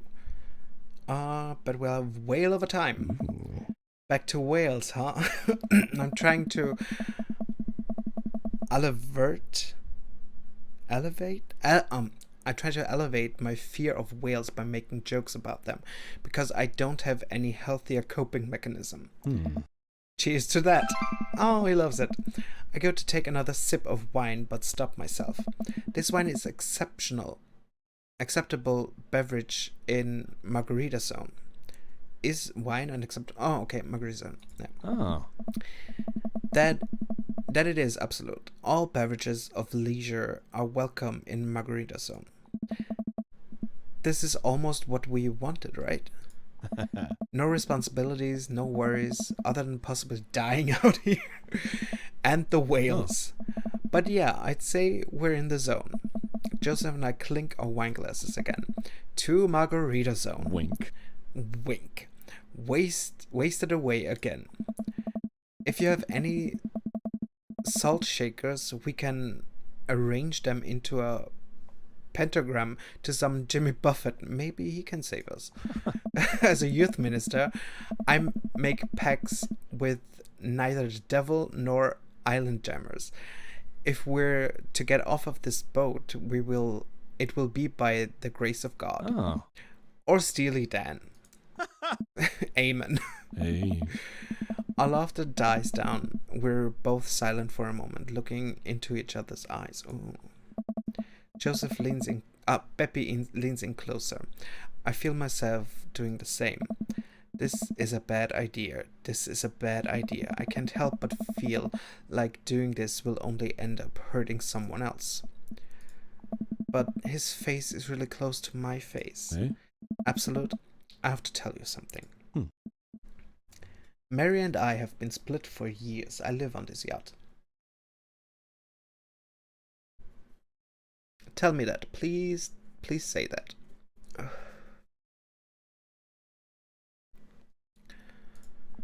Mary and I are done. Thank you. I knew that, but go on. I pull back. I think about the clothes strewn around the lounge. The undone bed. Are you living on this boat? Yeah. I didn't want to mention it, but he sighs, strolling back to the controls of the boat. He leans on the console next to him. We had a very long talk, and it's unsalvageable. I'm staying here until everything is sorted out. Oh, I'm so sorry. If there's anything I can do. Yeah. I'm fine. I'm fine, actually. Yeah. It was a long time coming.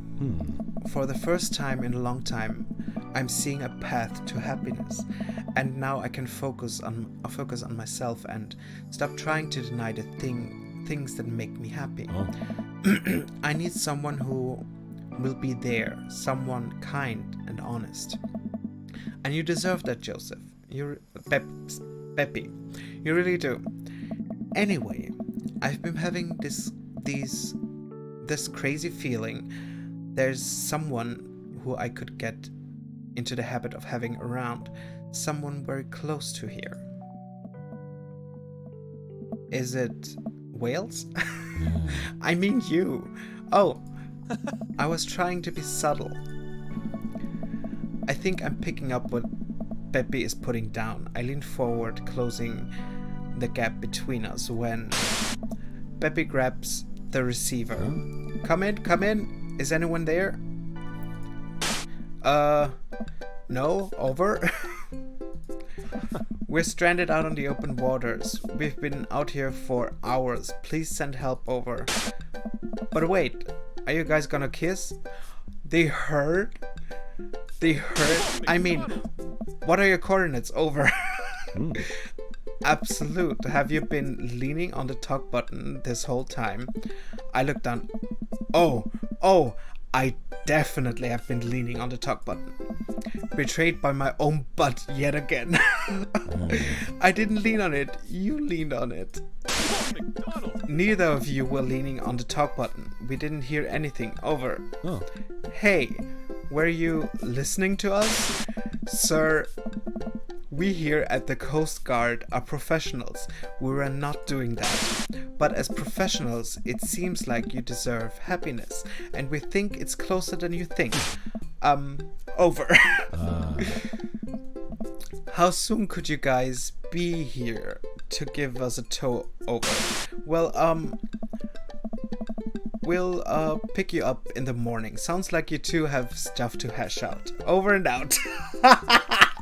Ooh, Cracker Barrels! Wait. Aye. Silence. Nobody's returning our radio calls. Yeah.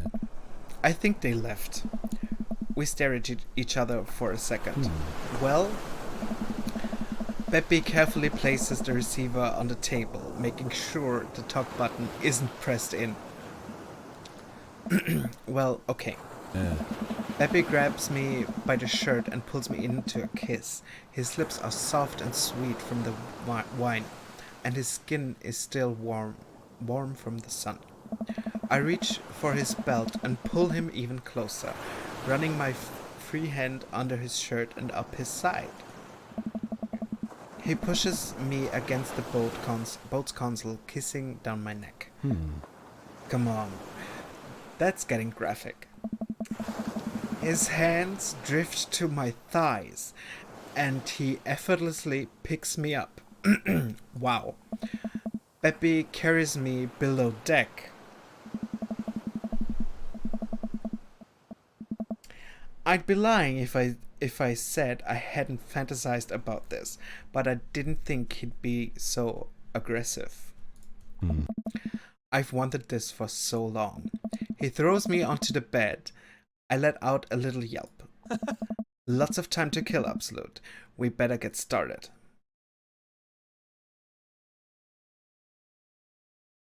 Yes. Oh man. I might have overdone it on the wine last night. Just a few more minutes of sleep will do just fine. Wait.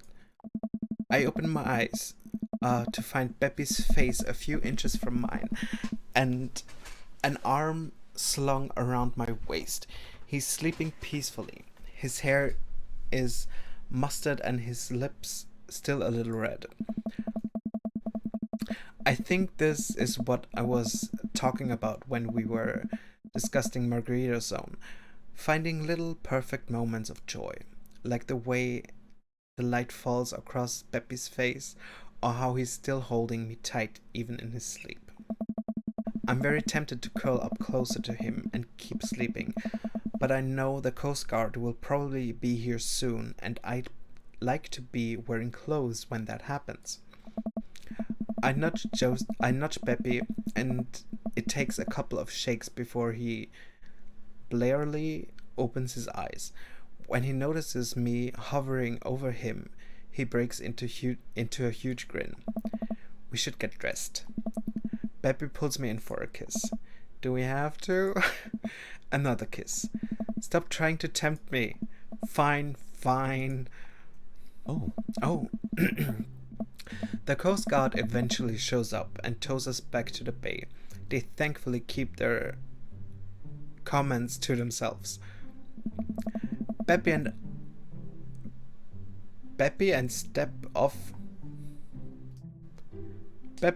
and I step off of the yacht, and he walks me to my car. I had a great time. Me too. No thanks to the whales. Shh. You're on land now. They can't hurt you here. Take care, Beppy. You too. He gives me one last kiss on the lips before he turns around and walks back to his boat. Well, I've been gone an entire day. Hopefully Amanda is alright. Amanda, I'm Dad? She runs up and hugs me. I was genuinely concerned about your well-being, but upon closer inspection, you seem to be okay. What happened? The yacht ran out of gas and we got stuck. But it was okay because I was on a yacht. Weren't you scared? Your father feels no fear. Were you able to take care of yourself for the night? Yeah, just did a ton of drugs, vandalized a few cars, and then embezzled some funds from my school. All in all, pretty low-key night. Where'd you learn that from? I learned it from you, Dad. Well, if you did, you would have funneled those funds through a legitimate cash and carry business, fudging the books over the course of years so you don't arouse suspicion from the feds. Rookie mistake, Panda. Oh. I'm glad you're back in one piece. Did you make good choices? Yeah, I think I did. But hey, I'm starving. Wanna make sandwiches out of whatever we can find in the fridge? More than anything, Pops.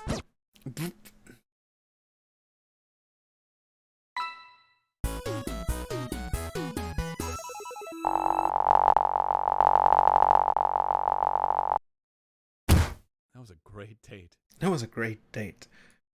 Okay. Don't skip the corners. Okay. This is Amanda's party again. You asked too many questions. Oh. Huh.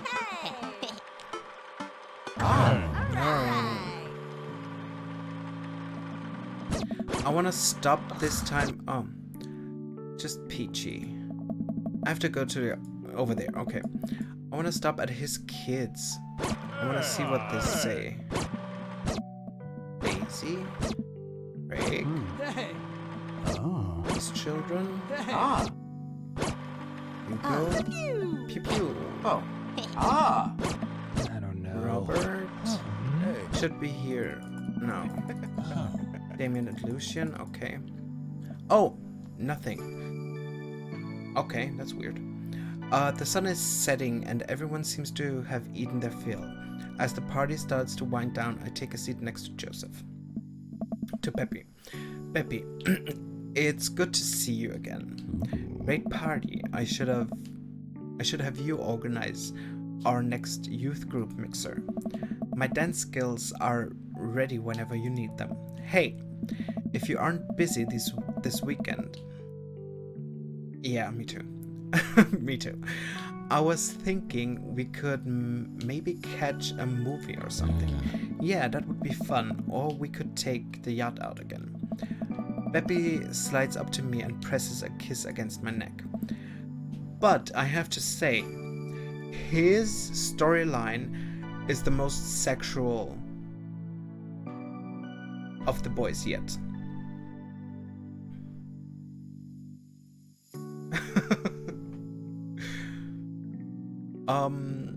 Wait, this feels weird. So, I guess things are still friendly with Mary? Yeah. Yeah, we're actually staying together. Okay, so we fucked it up. What? Why? Oh. For a lot of reasons. There's the kids, for one, and the fact that we have to be a pillar for this community. So many people look up to us as the model of marriage. And I would hate to let my parishioners down. Oh. But that doesn't stop you and I from, fucking around. I pull away from Joseph. Peppy. That's not what I want. That's not what I want. That's not what I want. That's not what I want. Alright. I know it's not perfect, and God, how I wish it were. If it were up to me, you and I would be sailing the 7 seas in search of Margaritaville. It is up to you. Fuck your kids. Fuck your wife. But this is real life, and all we can do is find Margarita Zone wherever we can. I look down, too nervous to respond. I feel his hand around mine. I don't pull away. I'll leave you to think about it, but just know that you can reach out to me for anything. Peppy gets up and walks away. I don't know what to think. The last guest begin. Okay, so this was his bad ending. So, something for me. Oh, so she gives us her gift now? Yeah, it's a frame. Okay. So we did get the bad ending, I assume. I mean, somewhat bad ending. I mean, we banged heavily.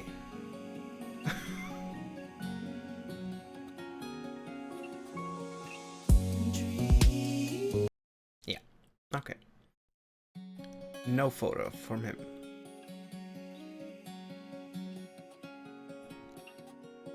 Continue.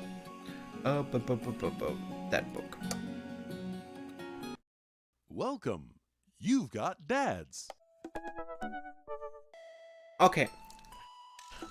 Your favorite dad. I love him as well. But I hate to do his dates. I don't know why. But I've given him a British accent. And I hate doing that. I hate doing that. Oh. Okay. Let's go, Damien. Yes, I am sure. But we should get his picture. We should get his picture.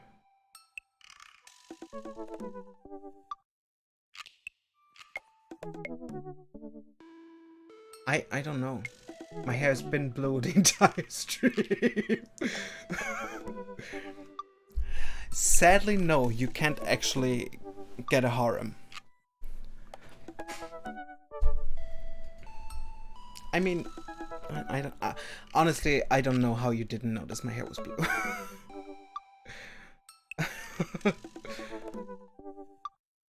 Yeah, I dyed my hair while you were in the meeting. Right. Right.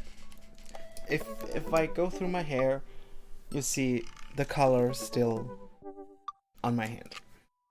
Totally.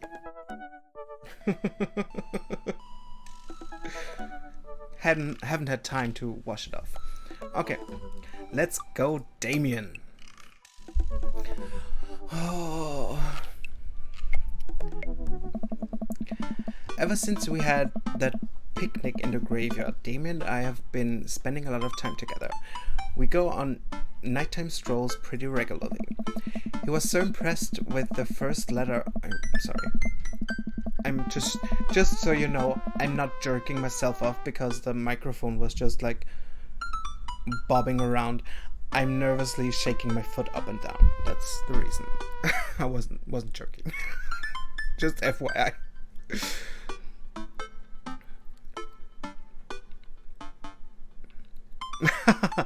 Long, don't say it out loud. Don't. The government is coming and gonna do research on me. Don't do that. Don't do that. But my only power is to shapeshift my hair, to be honest. He was so impressed with the first letter I wrote him that he insisted we only communicate by post instead of through that book. I initially protested, but he gave me one of his old signet rings to use as a seal for my letters, and I just couldn't say no. Hanging out with that Goth Dad again? Please, Amanda, you know his name. And yes, be honest with me here, Pops. Is he actually a vampire? I remember you inviting him onto our household that one time, and I've seen The Lost Boy, and I honestly wouldn't have preferred trying to see if I could have walked through the threshold of your home under his own power. Yes, Amanda, I have become Damien's familiar. I am compelled under his curse. I'm sorry, sweetie. Ugh. Turn into a bat. I don't think... Oh. What's the point of being a vampire if you can't turn into a bat? Vampire, yeah, they don't come in if you don't allow them. They're just nice people. Well, okay, I'm off. Are you taking the car or are you flying off into the night on the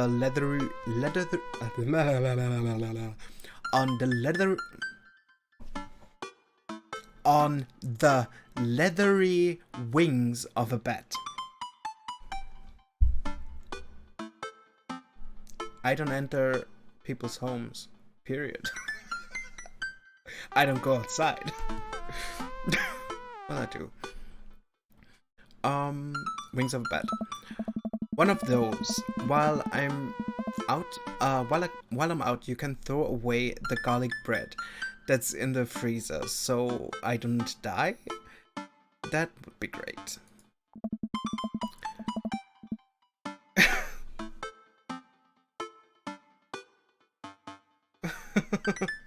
Yay, being a hermit. I'm keeping it there as insurance. You understand, right? That's my gal. Damien and I walk along the water's edge, chatting. Damien's cape, I mean cloak. He hates when people call it a cape. Damien's cloak flutters behind him in the breeze. This is gonna seem like a silly question, but why do goths wear black?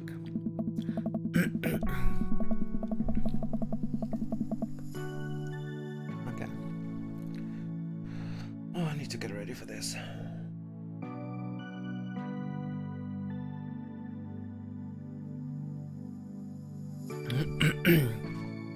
Gothic subculture has always been associated with death, so it would make sense that the style surrounding it would be greatly influenced by mourning.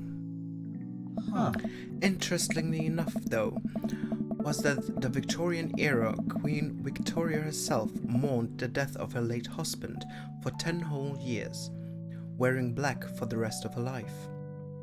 If that's not goth, I don't know what is. I have another question. Go ahead.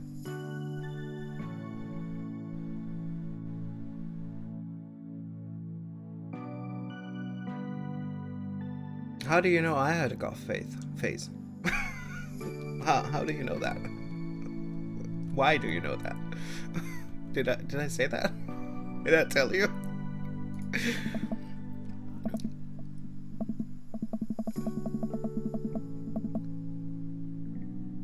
I told you. Well, technically speaking,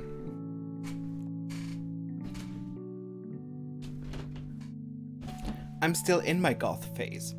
There is black, and then a few stragglers of red in here. But everything, most of the things, is black. Like, there's so much black in here. Sorry. I'm still in my goth phase, technically speaking. How are you so comfortable with death? You mentioned in the graveyard that it helps you appreciate your life or something?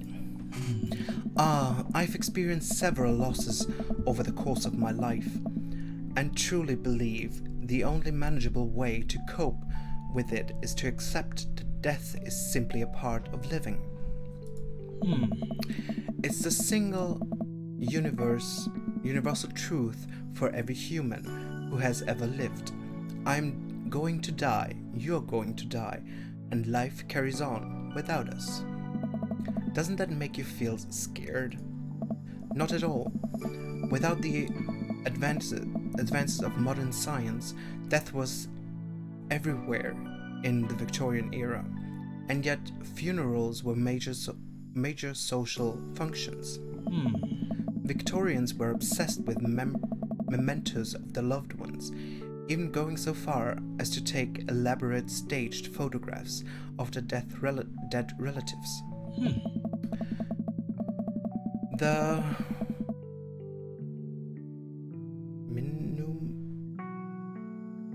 minutiae. Oh, hold on a second.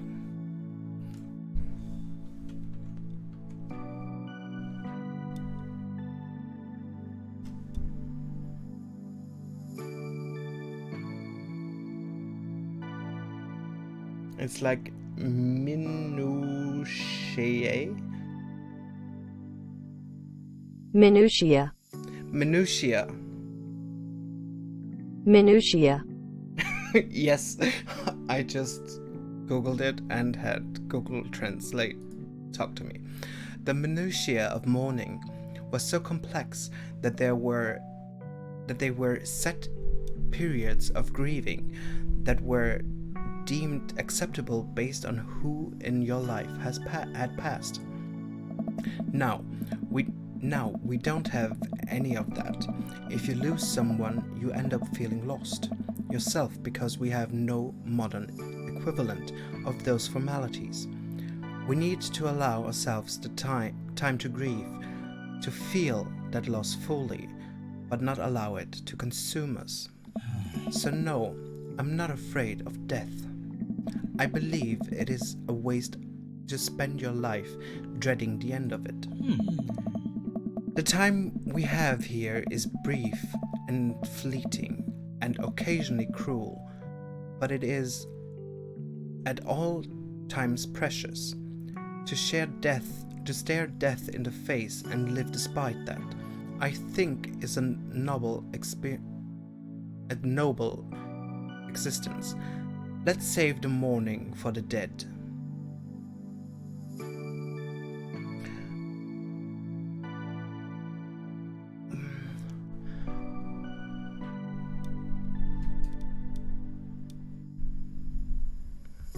I wish I was something I'm gonna talk about now, not being branded as too morbid or worse, but like the US likes to pretend death isn't a thing. I don't know. Along how does Austria?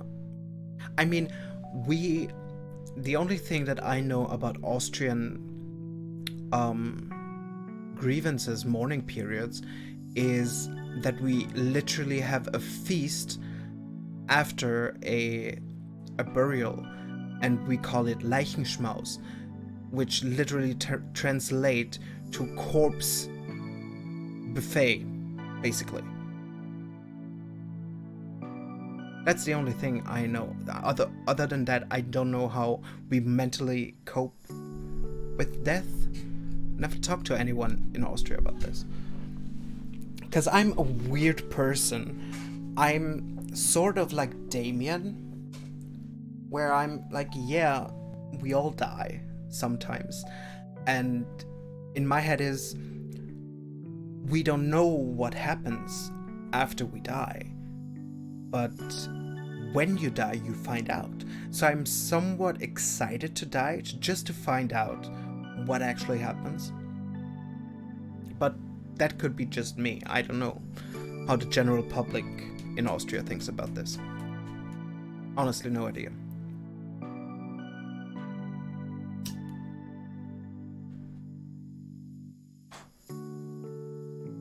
Because I don't believe in God, heaven, hell, or anything.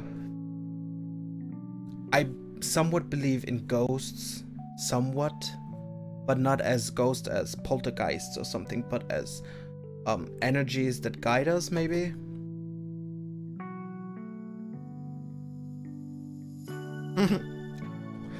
You've been pronounced dead twice.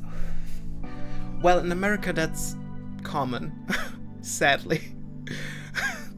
I've heard that many people died for tax reasons. But I guess it's not tax related in your case. I hope not. Just recently heard about a woman covered.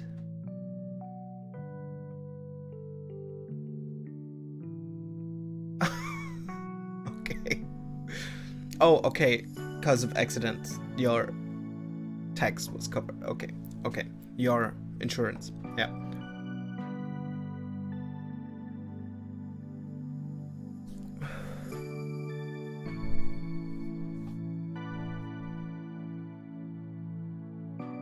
Yeah.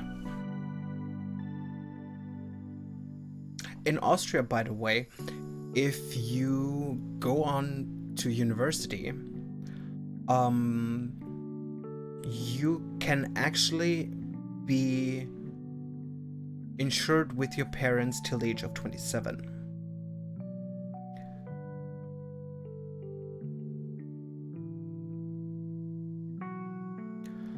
Typical Viennese is stereotyped as always mourning life and having an almost comical relationship to death because it's always on our minds. Well, yeah.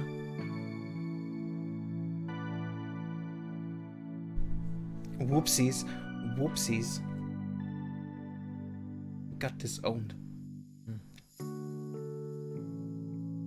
My mom, actually, we were thinking about my mom disowning me because it would have been the only way for me to get an apartment, a cheap apartment, government subsidized apartment. But we didn't. We didn't, because then I would have no claim over this apartment. And we spent so much money to renovating this freaking apartment that we never leave. The time we have here is briefly... Okay, I read this already. Wow, that's beautiful. I can see the moonlight in the bay glint off of Damien's eyes. He smiles. We turn to the harbor and watch ships pass, breathing in the salty sea air. I look to Damien again and can't help but be entranced by his charm, his mystery. I find everything about him so fascinating. I lean in closer to Damien, closing my eyes. I lean in closer to Damien, closing my eyes as I do so. Huh. His phone is ringing. I'm so sorry. I have to take this. Damien steps away from me to answer his phone. Oh no, I hope it isn't Lucien again. After speaking in hushed tones for a few moments, Damien returns to me.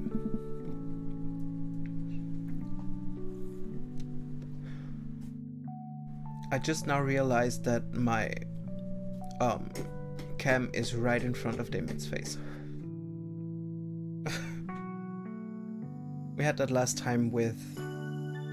Look, I'm Damien now. Anyways.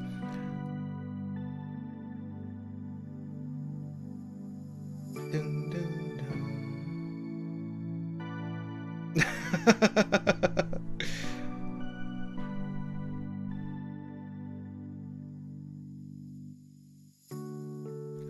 dun. We do have health insurance in Austria.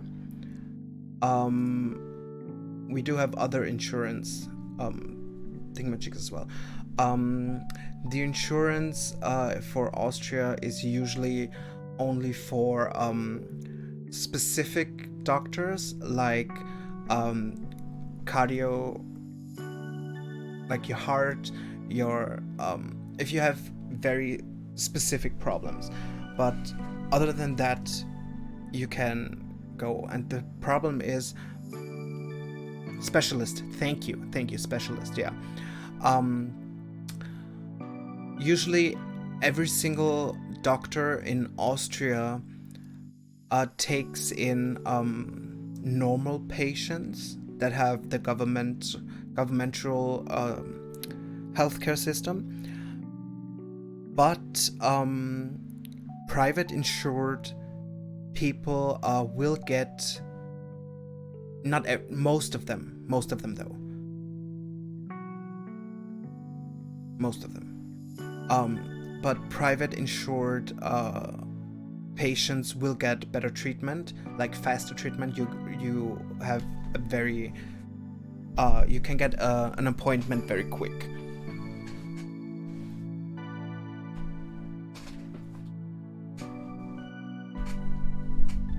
For example, I had to take a how is it called? When they test you on what you're allergic to. Yeah, you get better beds in hospitals. An allergic reaction test. I've been phoning around at the laboratory we have just few streets down, and it would have taken like 2 months to get an appointment for that specific thing. Sorry. And the hospital where I was, who wanted me to do the test, they said the earliest appointment they could get me was in 2 weeks. And I said, okay, let's make that appointment, but I'm gonna phone around to maybe find a sooner one. And the earliest was in 2 months. So you get faster appointments here. But other than that, the treatment is nothing different. You get better beds and better food, and that's it. Yeah. And you pay a lot of money. I think we pay 10 euros a year for our insurance. I think. Everything okay. There's an emergency.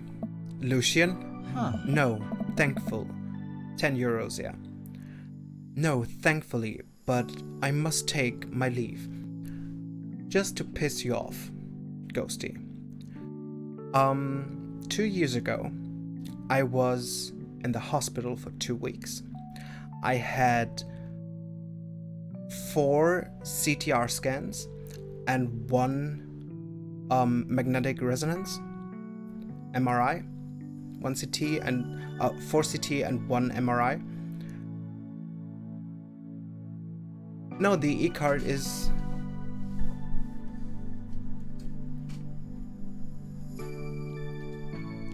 Yeah, the most of the thing is already included in our taxes, but we pay the fee for an e-card, and that's the only thing we really see. So I always think that, okay, that's just healthcare stuff. That's just e-card. Well, who cares? What was I talking? Yeah, I had, I was in hospital for 2 weeks. I had 4 MRIs, no, 4 CT scans and 1 MRI, and I paid nothing. Nothing more than usual.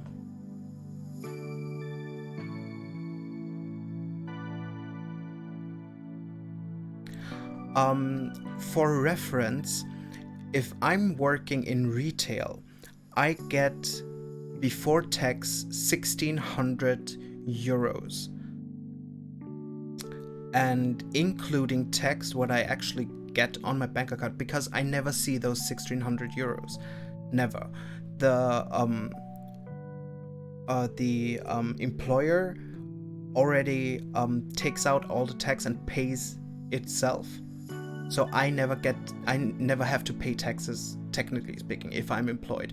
If I'm, how do you say, eigenständig? Self-made?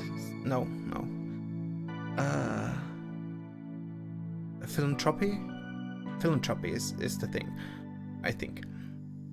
Self-employed, yeah, if I have my own business and I just work on my own, I have to pay that of course. But if I'm employed, my employee pays my taxes for me, so I never get to see my tax money, technically speaking. So if I get 1,600 gross, netto it's about 1,200. So for 1,600 euros, you have 400 euros tax, plus or minus a few euros. Don't know the exact thing. But the tax is increasingly higher. The tax percentage is increasingly higher the more you earn. The rich tax and stuff.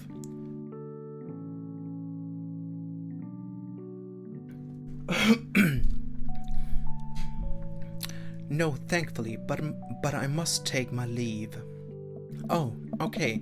Is there anything I can do to help? What I've heard, Austria and Germany have some of the best, if not the best, social healthcare systems. Francis is more including technicality, but not as well managed. What Japan also has very good healthcare. You actually, if you are a citizen of Japan, you every year get a full physical with everything tested for free.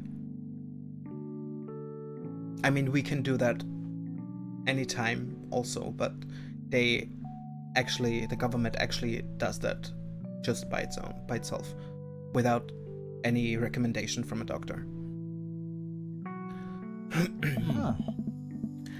Dads do have to stick together, right? You know it. Then come. There isn't time to waste. After a short drive in silence, we arrive at a rundown building on the outskirts of town. Yeah, it's extremely expensive. Like in Tyrol. Tyrol? Tyrol. It's one of the most expensive places in Europe. Where are we? It's better if I just show you. I push the surprisingly heavy door open and find myself in a dimly lit waiting room. Or Salzburg, yeah. A few rickety chairs line the walls, and there doesn't seem to be anyone behind the front desk. There are a few paintings and pictures on the wall, but they're so nondescript, I'm still unsure of what kind of place this even is. It looks like a vet. I mean, there are cages down there. Looks like veterinarian. Wait here for a moment. I'll be right back. Damon walks off down a corridor. his boot heels echoing through the halls of this seemingly empty building. Distant howls echo from some place. I can't see, and there is a faint scratching sound like claws on tile. Yeah, you're at a veterinarian. I mean, I see that. How can you not see that? I cautiously peek down the hall and find stall after stall of scared-looking dogs. A few of them notice me and skipper up at the chain-link fence, sticking their noses through to sniff at the air. What have I gotten myself into? Suddenly, the light shut off. I panic, unsure of where I am or how I can get out. I stumble through the darkness, my breathing getting heavier and heavier. Pet all of them. Oh yes. Damien? The lights finally turn back on. Ugh. Okay, you don't want to see that. Never. In a dark room. Hayes? Didn't I have a voice for her? Wasn't she a Valley Girl? I think she was a Valley Girl.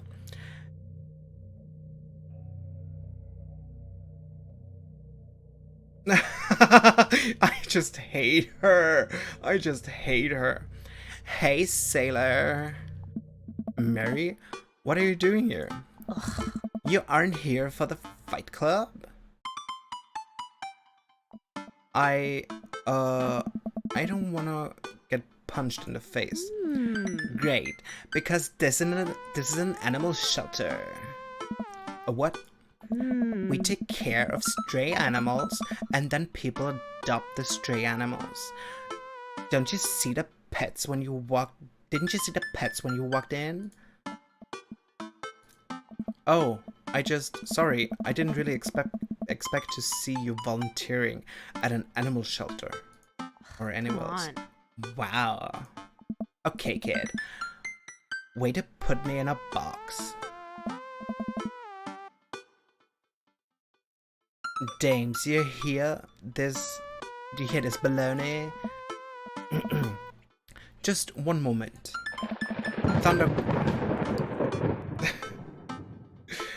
Thunder cracks and a door busts open. Appearing from the shadows, I see Dame.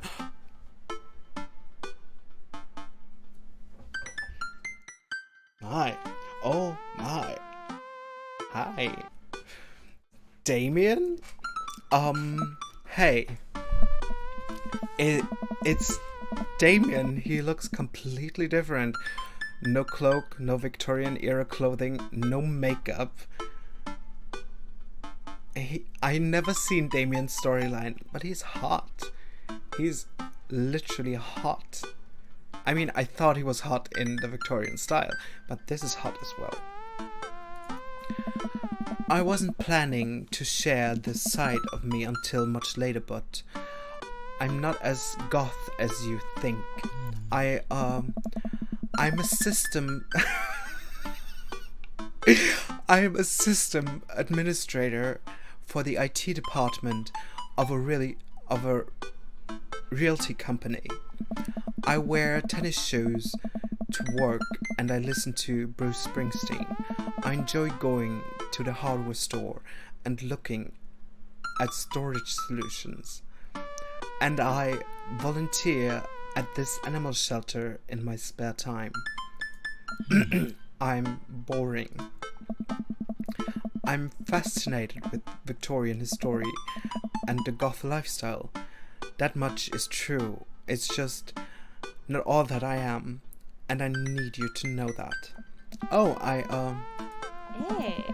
I hate to kill the moment here, but there's some pressing business that needs attending to. Oh my. Oh, right. It's Duchess Cordelia. Again? Who's Duchess Cordelia? She's one of the pups. Gets out all the time. She's somehow learned how to open doors and now she's unstoppable. When did she get out? This morning. I went to go sing sea shanties to the cats, and when I came back, she had already bolted. I have to stay here with the pets, so I need you to go and find her. Of course. Where could she be? She always ends up running off to the same places. Here, let me draw you a map. Mary starts scribbling on the back of a pet adoption form. She's very smart, ruthless even. You need to stay on your toes and get her back by sundown, or else she turns into a werewolf and starts eating people. What? You're a perfect little peach, absolute. We just don't want her to be stuck outside when it's cold. Oh. I'll grab some treats and we can hit the road. Damon and I look over to the map Carrie created for us. Mary, not Carrie. Carrie. All of a sudden, blood and fire everywhere. Oh man. I'm Nerd's house? Oh, it's the cul-de-sac. Mario Batali, Kale. Kale! She just... Kale! Coffee Dad, Nerd House. Mary's Sick Pad. Smalls? Damas? Other Nerd's House. Okay. Kale is Craig. Coffee Dad is Matt. I'm Nerd. Joseph. Smalls should be Robert. James. Who's the other nerd? Oh, Hugo. Hugo. Then who is Mario Bottali? 1, 2, 3, 4, 5, 6. 1, 2, 3, 4, 5, 6, 7. Is he actually living? Oh, Brian. Right. Oh, Jesus Christ. Okay. Coffee spoon. That's right next to. Okay. The shelter, aquarium, bayside, the ocean. Oh, whatever. Northeast. Oh shit. Southwest. Mary's map. Okay. And she's supposed to be here. At least you're not the others. At least you're not other nerds' house. Look like you're moving up the pecking order. Congrats, kiddo. Where should we head first?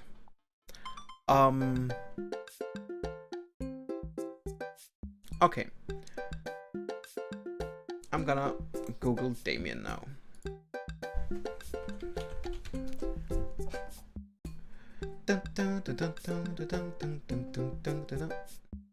Oh, the artwork in Damien's gameplay is amazing. I mean, on this website.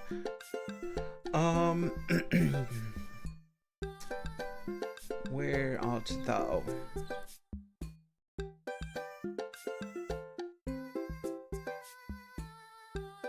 This isn't a cool site. I want another. This one. Yeah, that's cool.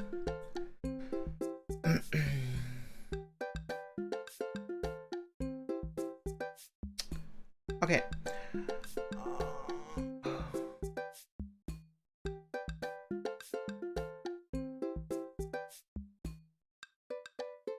What? Okay. To find the Duchess, because we want that date to be good. To find the Duchess, you have to go to the cul-de-sac, go somewhere else, and back to the cul-de-sac. If you go to the coffee spoon after the cul-de-sac, Matt gives you banana bread, which will give you hearts if you feed it to the Duchess. At the softball field, you get a softball, but it doesn't seem to do anything. At the bayside, you meet Amanda, but doesn't seem to give a reaction. Absolutely nothing happens at the aquarium. Okay, so we're going to the cul-de-sac.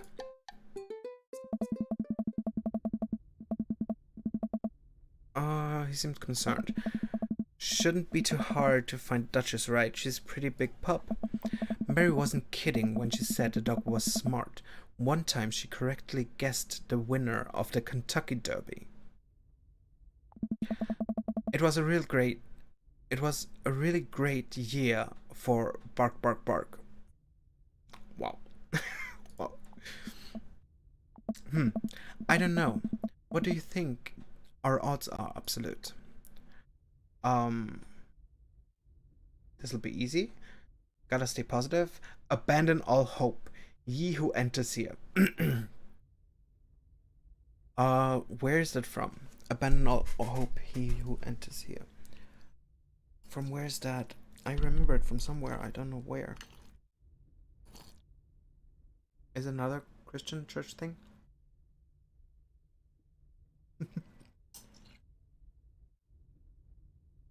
Shakespeare. Okay. Thank you.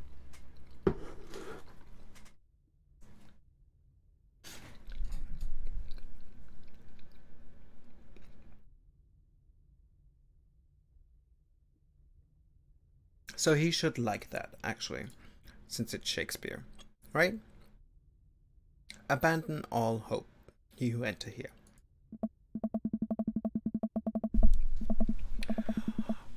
But lo, look upon God's creation, and retch with horror at what he hath forsaken. Hell is empty and the devils are here. Oh, he'll like that. He'll like that. Nice. I thought that would cheer you up. Let's just hope for the best. We got this. We drive through the cul-de-sac and everything seems to be pretty normal. It looks like Brian's doing some yard work. We pull onto Brian's driveway and hop out. Okay. Hey, don't step on the grass. I just mowed. Have you seen any unusual activities in the area today? Hey. Aside from your underwater lawn? Oh, here we go. How dare you? I take my lawn care very seriously. Absolute, please. You haven't seen a dog run through here, have you? Well, a little while ago I heard Maxwell barking at something. When I came outside, my garden had been torn to shreds. It's going to take forever to retill the soil. That could be a dog, or rather feisty raccoon.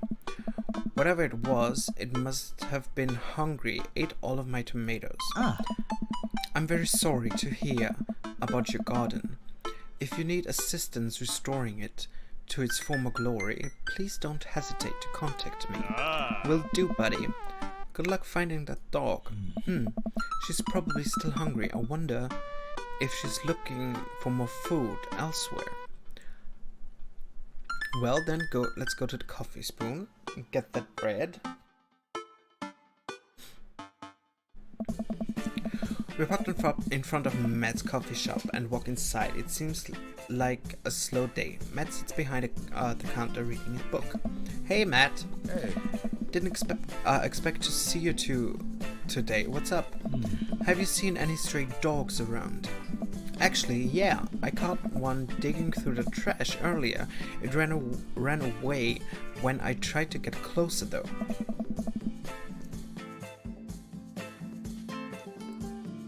Okay.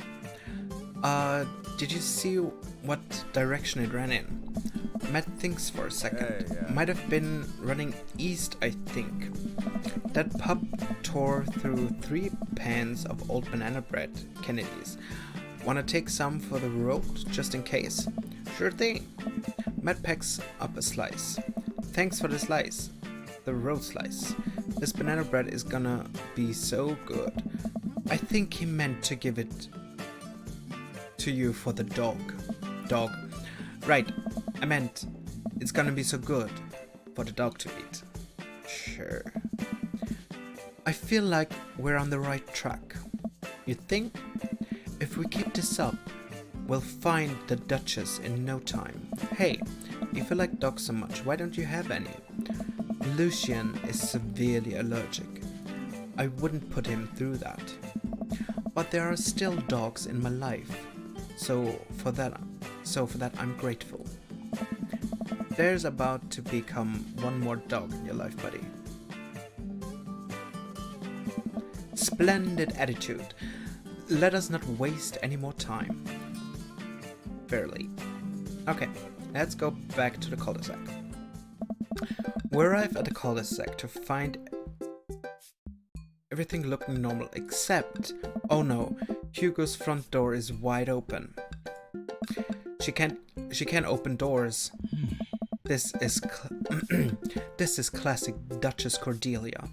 A telltale sign we should approach with caution. Whatever goes down in there, I've got your back. We creep up onto the porch and step inside. She's a big girl! There, sitting in the center of Hugo's living room, like she owns the damn place, is one of the biggest dogs I've ever seen. She's a big girl. Woof. Well, she hasn't broken anything in here yet. Wonderful. Now all we have to do is get this leash on her before she tries to escape again and get out of here before Hugo comes home. Chonker. Easy peasy. Duchess, come here. The Duchess eyes Damien warily as he approaches approaches, she begins to growl. Huh. She's on her guard. We'll need another plan.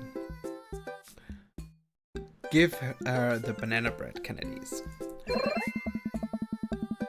I reach into my pocket and pull out the slice of banana bread Kennedys Matt gave me. Duchess sniffs the air and hones in on the bread. Come here, girl. Nice and easy.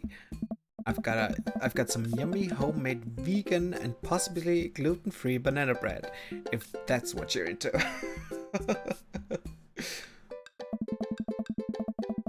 The Duchess cautiously approaches me and gives the bread a good sniff before gently taking it from my hand and dropping it to the ground. Like dogs always do for some reason. She curls up and starts munching on the bread.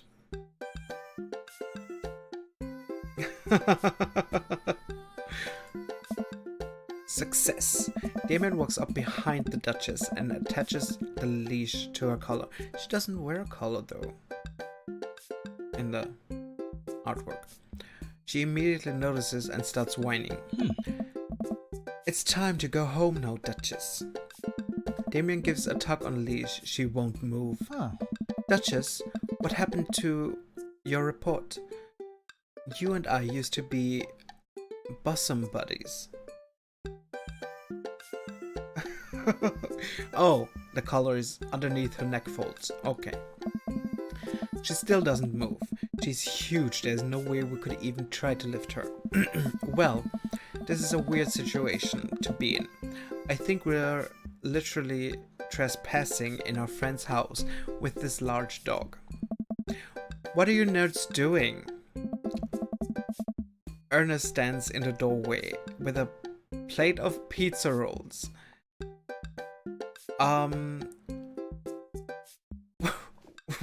What flavor pizza rolls are those? Don't tell your dad. We're definitely not trespassing. Or what flavor are they? I'm for what flavor are those pizza rolls? And can the dog have some? 3.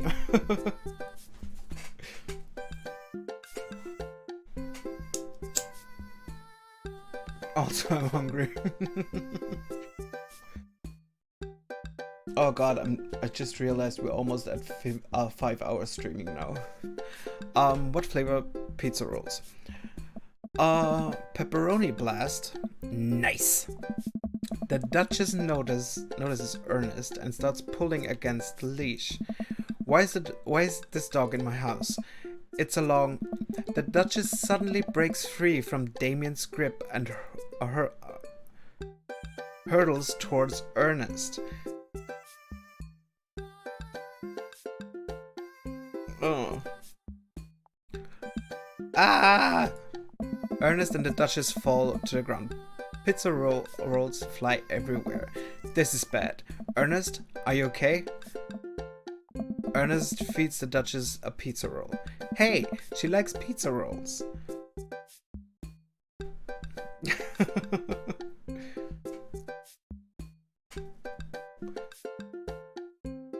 Yeah, vegan diet, eggs, not gonna work out. Oh, I forgot, were you vegan or vegetarian?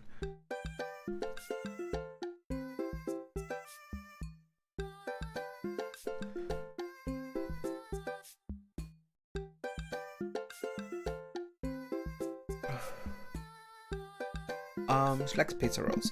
Ernest sits up, but the dog keeps licking his face. Oh, hey! Hugo stands in the door and looking like he's at loss for words. What? Why are you guys... Whose dog is this? It's a long story, but it involves a large dog who knows how to open doors. Woof! Hugo, may I present you Duchess Cordelia? How do you do? Urgh. Not fully vegan yet. Okay.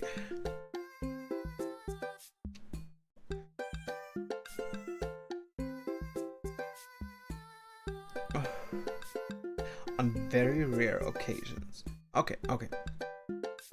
Broof. We're friends. The Duchess licks Ernest's face.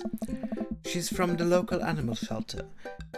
She got out and we've been chasing her all around town. Ah, Your house was her final stop. Dad, can we keep her? Eh. Ernest, I don't know if we're set up to take care of her. Huh? Wait, did you just call me Dad? Come on, please. Look how cute she is. Oh, I take her in a heartbeat. Hugo sighs. Oh. We had been talking about adopting a dog for a while, but you have to promise me you'll take care of her. He? That twig? That twig should... Yeah, I'll give her all the pizza rolls her little heart desires. I suddenly remember what's on the back of this map and pull a pen out from my pocket. Got the forms ready for you if you're interested. oh. I'll even waive the adoption fee since, you know, we're technically broke into your household. Hey. Well, alright, it's a deal. Nice. Hugo steps onto the porch with us in sight and signs the form while Ernest plays with the Duchess inside. He sure seemed to be happy with his new friend. Ah. I know, he called me Dad. Can you believe it? Damien places a hand on Hugo's shoulder. Uh-huh. I certainly can. I think this will be really good for Ernest. It should teach him some responsibility. You should probably look into getting better locks on your doors, though. The Duchess is a wily one, but do right by her and she will love you two forever. Thank you.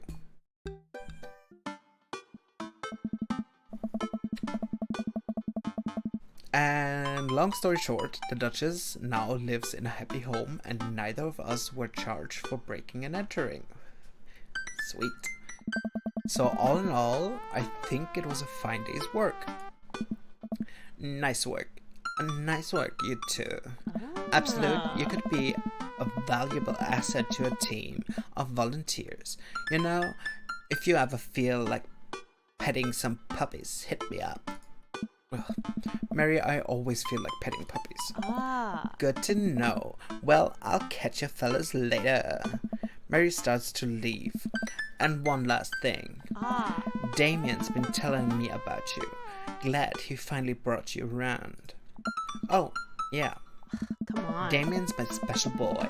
I love him. We go way back, and I got a vested interest in his health, success, and well-being. If you ever hurt him, Mary, you can fill in the blanks. Ooh. Yes, ma'am. Mary leaves me alone with Damien. So, about the whole goth thing. I completely understand if you aren't interested in me anymore. What? I am missing something here? Am I missing something here? Oh no. I'm not a cool goth prince. I'm boring. I own 5 pairs of tennis shoes. I wear dumb glasses. Don't you care? I think the glasses make him hotter, honestly. He looks so nervous. Damien, do you really think I only like you because of all the goth stuff? That's all cool, but the best thing about you is how passionate you are about the things you love. History, art, Victorian fashion, dogs, storage solutions. It doesn't matter what it is. You care, and that's awesome. That's a hot quality, by the way. Passionate guys. And also, the glasses are very cute. True that. You don't think I'm boring at all? If you're boring, then I don't know what that makes me. I spend too much time online shopping for flashlights. The ones with lighting in it. I get excited to mow my lawn on Saturday. Saturdays, I get cranky about commercials being too loud. I've even been thinking about making my own peanut butter. Then maybe we can be boring together. It would never be boring if it was with you. Oh. Damien suddenly closes the gap between us and pulls me into a hug. He buries his face in my shoulder. His hair smells like lavender and rosemary. I was so scared you wouldn't like me. Quite the opposite. Damien pulls away for a second and looks me in the eyes. Without the colored contacts, his eyes are dark and soulful. May I kiss you? Of course. Does a bat have wings?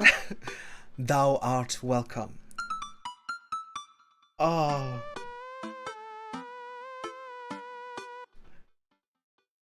Thou art... I am thou. Thou art I. I'm sorry. Thou art welcome? Hell yeah, we're gonna take that. Hell yeah.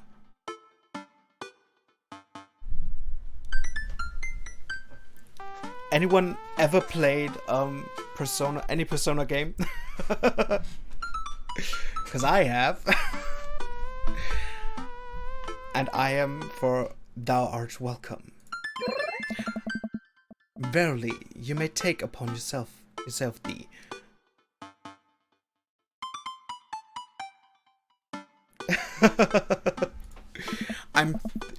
We'll get to that. We'll get to that later.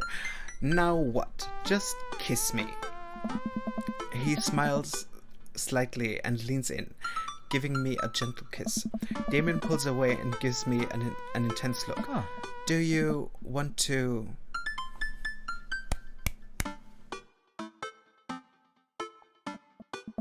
Oh, okay. Help me take care of the puppies. Yes! I mean, that's a perfect boyfriend. Looking like that and volunteering at a shelter. Puppies every day.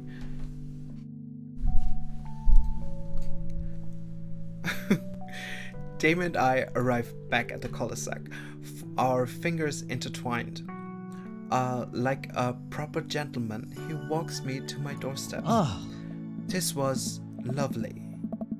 Thank you for understanding. Thank you for everything. I'm very happy I can be myself around you. I'm glad, but I have one request. What is that? Can we keep sending each other letters? Oh. But of course. Damien kisses me one last time before turning around and heading home. Amanda runs back to the couch from the window and tries to look as nonchalant as possible.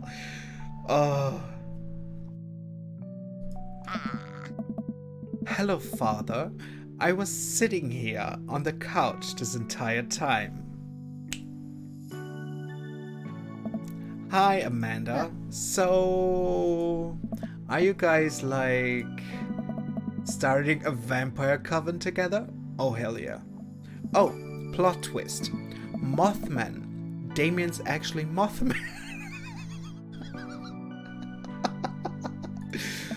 I didn't see it coming either.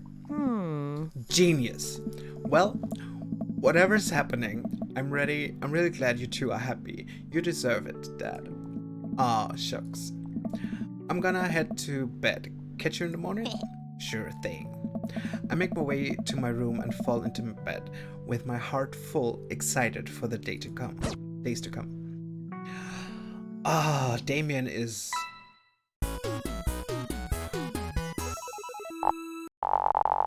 That's really cute.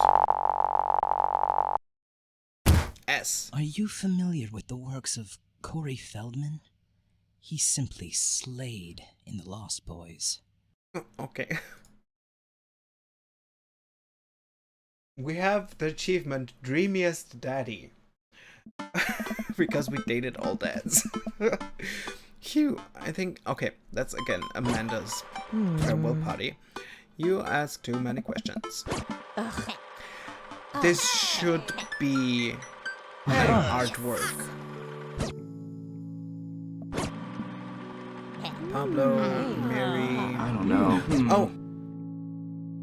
Oh, okay. Unmanageable lately. I think care of the dog. Okay. Thanks for breaking into my house. Anytime. Hey. Craig. Hey. Oh, Hugo. Pew. Pew pew. yes. Robert. Hey. Matt. Lucian. Oh, Lucian. Oh no. Crap. Okay. I'm sorry. But I want to load this one again. I want to see what Lucian is saying. Oh. Hmm. Looks like I think you're going. Hey. Okay. Okay. Hey. Craig, Hey. Joseph, Hugo. I think it was after Hugo, right? Pew pew. Hey. Ah. Oh. Oh no, Robert. I don't know. After that one. After Robert. Oh. Matt. Okay. Lucian. Hey, Amanda's dad. I turned to spot Lucian, walking up to me. Yes, Lucian. Thanks for inviting me to your party. Anytime, bud. I know we had a rocky start, but I'm glad to know you. I hope you know how much your dad cares about you. Yeah. My dad had a rough couple of years, and I know that must be. I know that it must not have been easy to raise me alone. He's kind of a weird guy, but I love him a lot, and it seems like you make him happy. So, you're cool in my book. Thank you, Lucian. That means a lot to me. Sure. And let me know if you want me to give you a stick and poke something. Let me know if you want me to give you a stick and poke sometime. What? What? What does it mean? What does that mean? I don't understand. Also, I'm sorry about the oregano thing. Alright. Oh. Thanks for coming by, Lucian. See you around, absolute. The party starts went down and take a seat. Okay, Amanda giving me her present.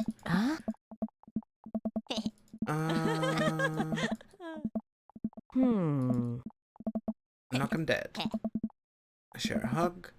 On the road. Mentos. Yeah, okay. Amanda pops up. Looks like somebody's been waiting to talk to you. I glance over to the backyard and see Damien sitting on a bench beneath our cherry blossom tree. He smiles at me. I mean, Matt's apartment or house must smell like a pizzeria. Like forever now. Can you imagine just burning a blunt of oregano just in your house? It gets everywhere. I'll leave you to it. Me and the Emmas are gonna go get ice cream. Pew pew. Amanda runs off to join her friends. I take a seat next to Damien. Let's get way out of the party, okay? Did you know that in the Victorian era they would call benches seedy boys? Okay. What? Really? I'm kidding, absolute. But what if wait, seedy boys. I was like, you're bullshitting, bitch. It's good to see you in your civvies again. Seedy boys. Thank you. Nah, huh? I had a revelation the other day, absolute. And I think it was largely due to your continued influence upon me. There was a version of me that might have been embarrassed to show you my true form, my informal technology form. But what you said about me, about how my passion was what you truly admired, that emboldened me to feel like myself regardless of how I choose to dress and act. Instead of separate entities, they are simply different facets of myself. A three-dimensional human being with his own thoughts, wants, and needs. I love dressing the way that I do, but feeling constricted by what I thought was my own personal brand made me lose sight of what I did, of why I did it in the first place, to make myself happy. I place my hand on Damien's and feel a light squeeze. Looking up, I'm greeted by Damien's warm smile. I'm trying to be more comfortable with who I am, rather than dwelling on who I could be to other people. I can't stop smiling. I'm so proud of him. Ah, Damien, I'm so happy you've realized that you can be a dog-loving goth. Me too, Absolute. Me too. I feel myself inching closer and closer to Damien. I go to brush a lock of hair out of his face, and am shocked at how soft it is. Oh, I bet his hair is silky smooth. Silky. How is your hair so soft? Dog shampoo. Okay. I mean, okay. I keep running my hands through his hair as he leans closer to me. Placing a hand on the side of my face, he strokes my cheek with his thumb. Oh. You know, public display of affection were considered scandalous in the Victorian era. Damon pulls me in for a kiss, but I think I can make an exception for you. Nice. Give me that artwork, please.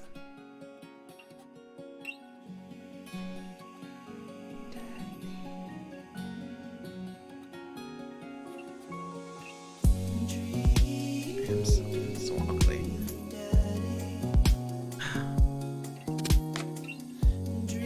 Oh, this was okay. I just saw the picture, and that's yet another completely different art style than the other two. Does it depend on how good? Could someone look this up? If it does depend on how good you do with the dates.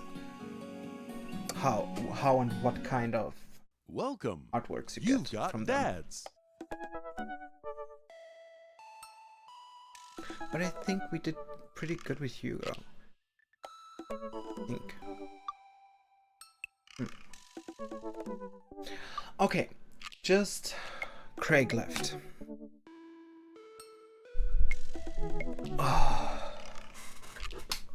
I don't want to play bro anymore, honestly.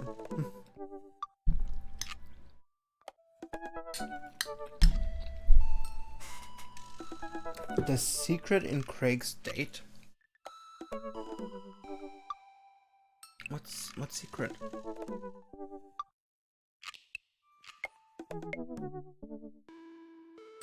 I mean, basically, I've played Craig's storyline like 2 times because he was the one I dated when I played it by myself years ago.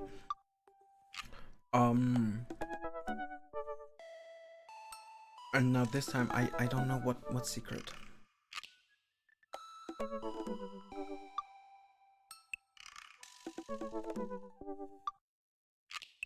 It's possible to die.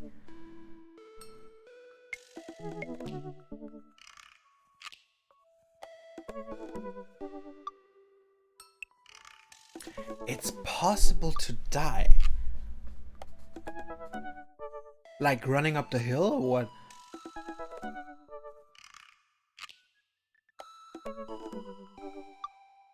When we go to the park or when we run on a treadmill. We need a death run right now. Choking too long on something. Long, you know. That's the right answer. Yeah.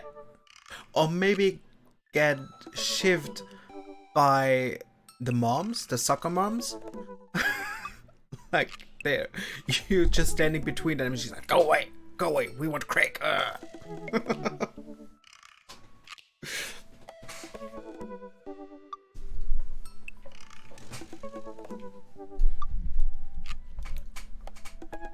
Okay. Okay, let's message him. Yes. As far as I remember, it's not very long.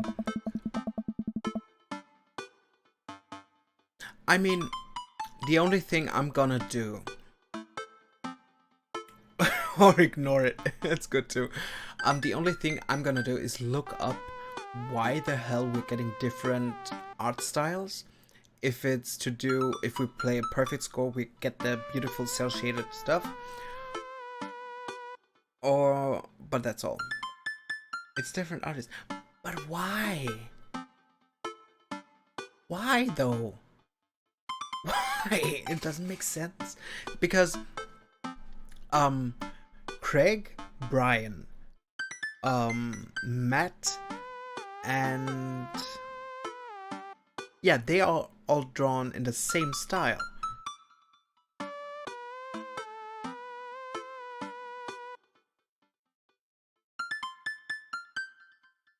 Because I would understand it if they are all different.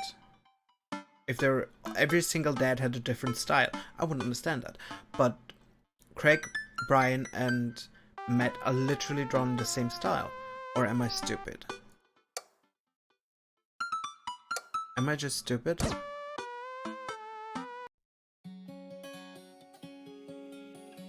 Gallery. I mean, it's...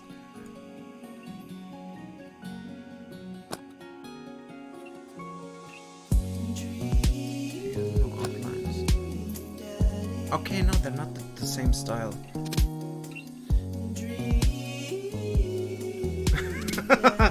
Just say yes. You're stupid. Yeah, I just saw it by the outlines, because he has no outlines whatsoever, and I know that Brian does, and yeah, it's not really a different. It's completely different art styles.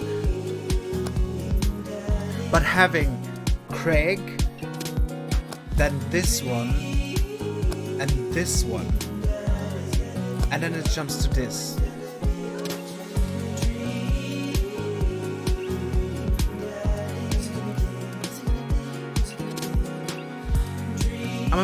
Honestly, I'm a bit disappointed about this one. Because there's no shading, there's no light and shadow perception.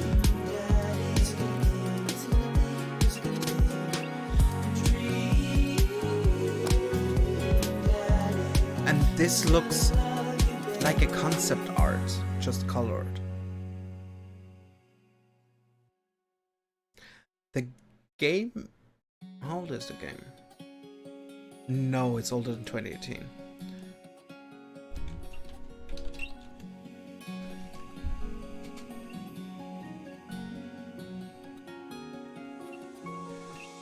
Yeah.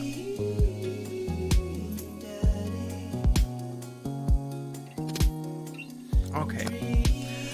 Okay, I understand it now that everyone is a different style.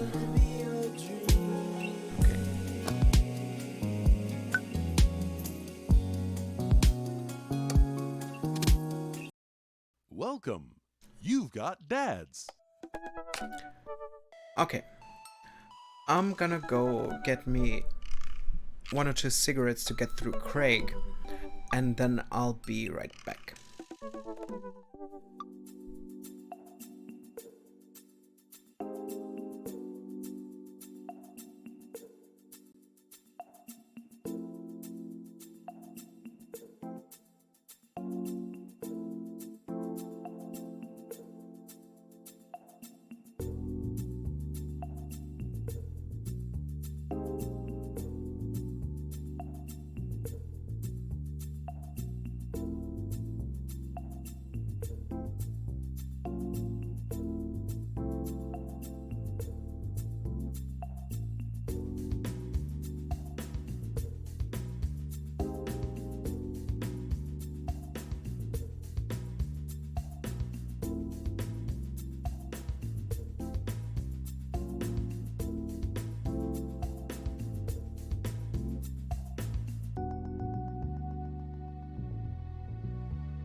Okay, now let's finish Craig and get this over with.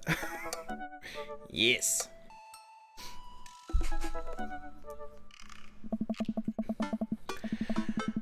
It took some time for our schedules to line up, but I was finally able to find a weekend where Craig and I could go camping.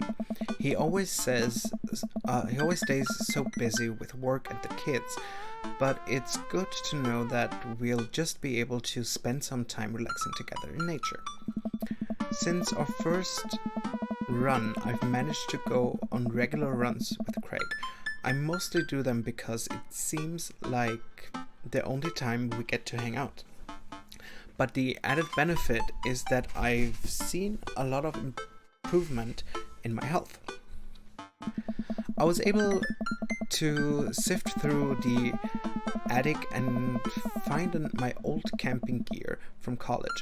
Craig put me in charge of bringing the sleeping bags and the tent while he takes care of the food, so I double check to make sure everything is ready to go. Craig should be here any minute now. Amanda's gonna be spending this weekend on a school trip to our nation's capital. She hasn't been away from home without me for longer than a day since she was 14. I hope she isn't feeling as nervous about it as I am. Hey, Amanda Panda. Amanda's in the middle of sitting on. Amanda is in the middle of sitting on top of her luggage in order to get it finally zipped up. Okay. Hey, Pops. Ready for your trip?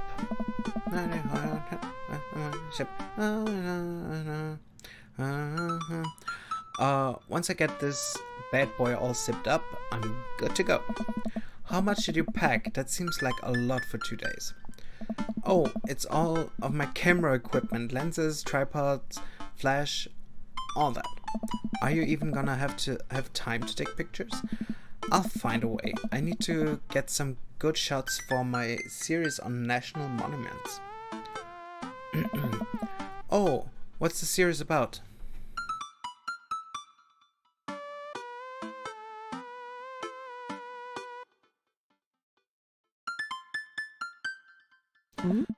Oh, it's one of those internet series where I reimagine Disney princesses as founding fathers. What? I'm kidding. Nobody likes those. I'm taking portraits of my friends. Oh, well, I'm gonna be in the woods, out there in nature, roughing it. Just me and Mother Nature. The old Madre de Trees. Are you gonna be alright on your own?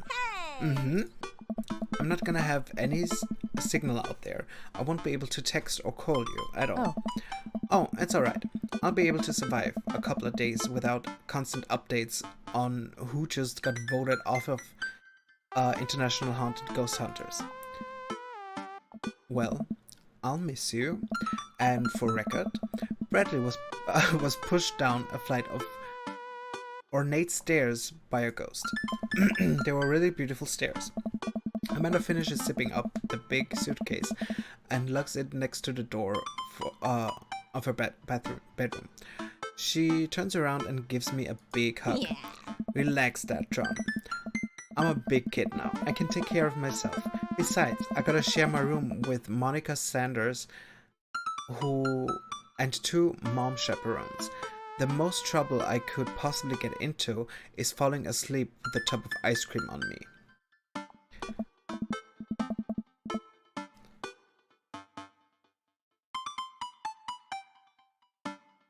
Arbol? Oh, is that... sorry. Is that an I or an L? I can't see anymore, I'm sorry.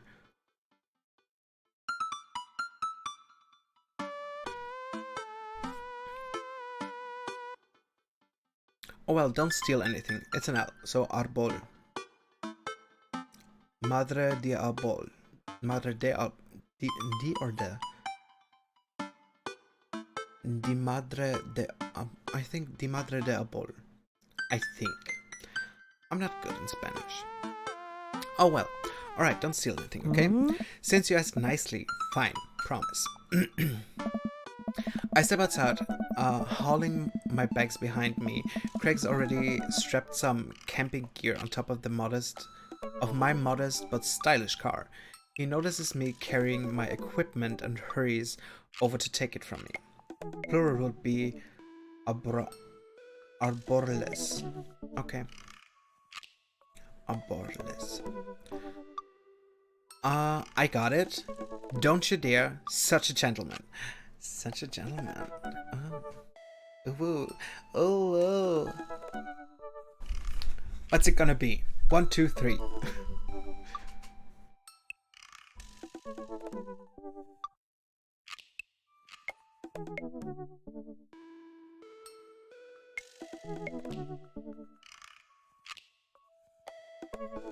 Two. Don't you dare. Don't you dare. That's so mean. You're mean. Don't you dare. Oh, he likes it. Okay, okay. Craig-chan? Khan? Is that Khan? Craig Khan. You keep those hands to yourself. I just read it as Craig-chan. Remember, it's your weekend to relax. Take it easy. I guess I can't argue with that. The letterbox behind him looks like a crutch. Like he's holding on the crutch. Sorry. Everything good with Amanda? Yep. On her way to school, to the school trip to Washington, D.C. What about your offspring? Oh. Already at Smashley's for the weekend. I'm ready to get my camp on.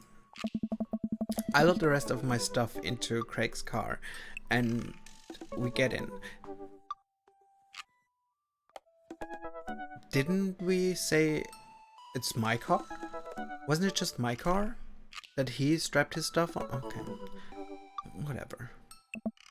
That's my car. Did I misread that? I don't care. Oh no. What's wrong? I think I left my juicer plugged in. We gotta go back. Are you worried that someone's gonna break into your house and cold press some carrots? No, it's just try and relax, man. Let the juices float away. Take all of your worries and blend them into pulpy good vibes. Craig takes a deep breath. Do we have anything to listen to? All I had at my place is a series of CDs that guide you through an intense custom workout. Do you want to listen to those? Hell no. I'm just kidding. Craig hands me a thick case with filled with CDs. Take your pick. I thumb through the pages. I thumb through page after page of kids sing-along CDs. Oh yeah, Twinkle Twinkle Little Star takes me back. Keep going. I get to the end of the case to find in the very last slot a blank CD with Craig's handwriting on it.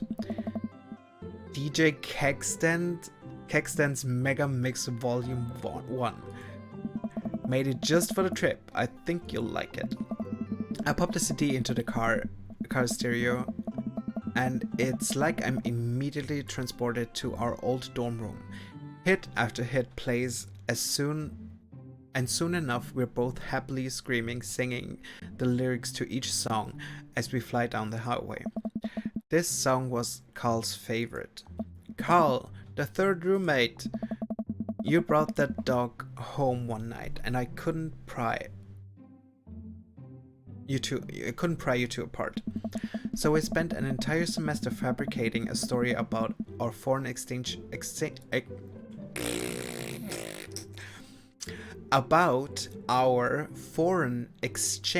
student roommate who had a really bad cough and sounded exactly like a dog's bark. And then we had a room inspection. That RA was so suspicious of us but could never prove anything. And Carl was just under the blanket. blasted pup's courage under fire. Man, we did some dumb things back in college. The hours fly by as we belt our autotunes in whatever non-existent key our voices register in. Soon enough, we're surrounded by lush trees and spectacular vistas.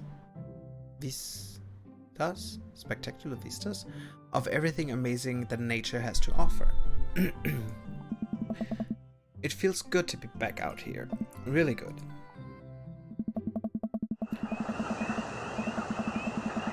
Okay, we park our car at the entrance to a familiar trail and load up our gear on our backs. I'm thankful that I've been working on my health over the past couple of weeks. Otherwise, I'd be dreading all the hiking that's about to happen. Craig looks intently at his phone. Everything alright? I don't know. Yep, just had to fire off one last work email. Craig pockets his phone and we start off on a trail. It's relatively easy, but I know I would have been huffing and puffing at this point if it weren't for all the murder sprints. I look around me and take in all these trees and animal chirps. Everything okay back there? There's no reception out here.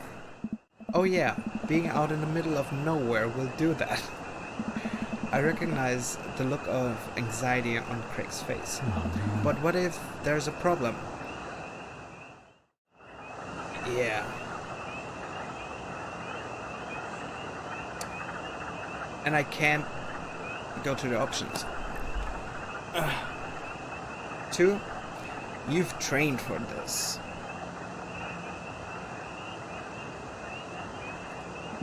Look, Craig.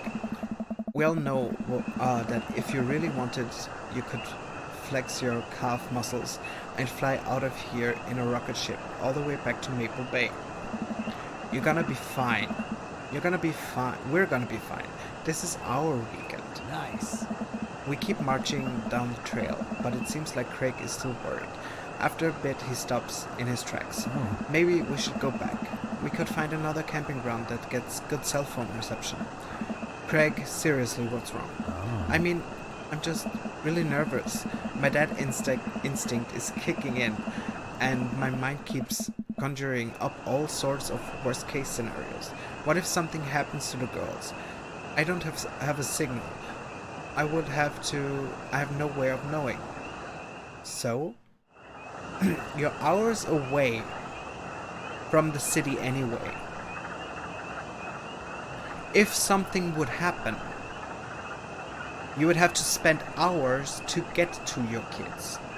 So you couldn't help them anyways. Or anyhow. Let me tell you, that feeling never goes away, no matter how old your kids are. You're just gonna remind yourself that they're in good hands. Craig doesn't say anything. I give him a reassuring punch on the shoulder. Try to remember why we came here. The plan was to get away from it all and just focus on ourselves for this little trip. No distractions, no cell phone service, just 2 dads relaxing out in the woods. Staying 5 feet apart because they're not gay.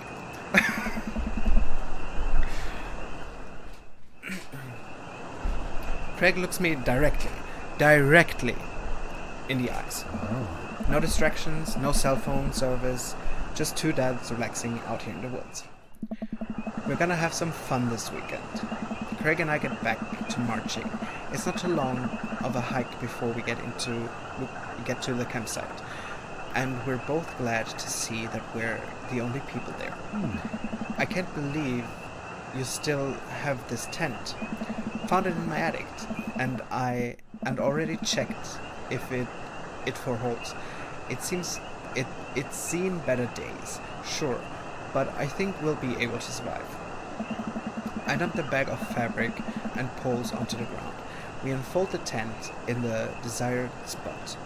I hand Craig the stakes. We still know how to do this, right? Of course we do. We do not. We do not. Okay. It just saved. I'm gonna save again. I'm gonna go to the title screen. Because this is annoying. The waterfall, the frogs... I'm sorry. But this is... This is just annoying.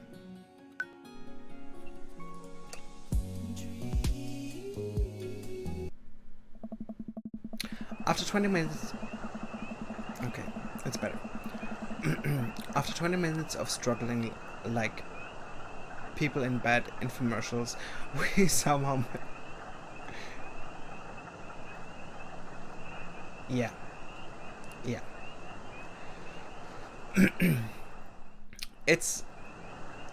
The game was developed by a bunch of YouTubers by the Game Grumps. So there is no real backing of a big studio behind it. So they have to do what they had to do. After 20 minutes of struggling like people in a bad infomercial, we somehow managed to build an upright structure that closely resembles what a tent would look like if you'd ask somebody to draw a picture of one with their eyes shut. Oof.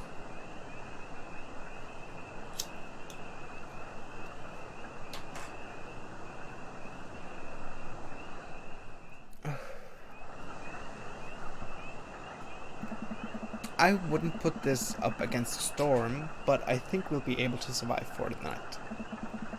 We set out a couple chairs and our cooking equipment, admiring our handiwork. Nice. Bro, look at us. Look upon the kingdom we have built. Upon this rock we shall grill our meat and drink our brews. For we hold domination over this land. Dominion over this land, not domination. Barely. And look at our camping chairs, which we are going to sit on. Very eloquent. So what's next on the Camp Stravaganza docket?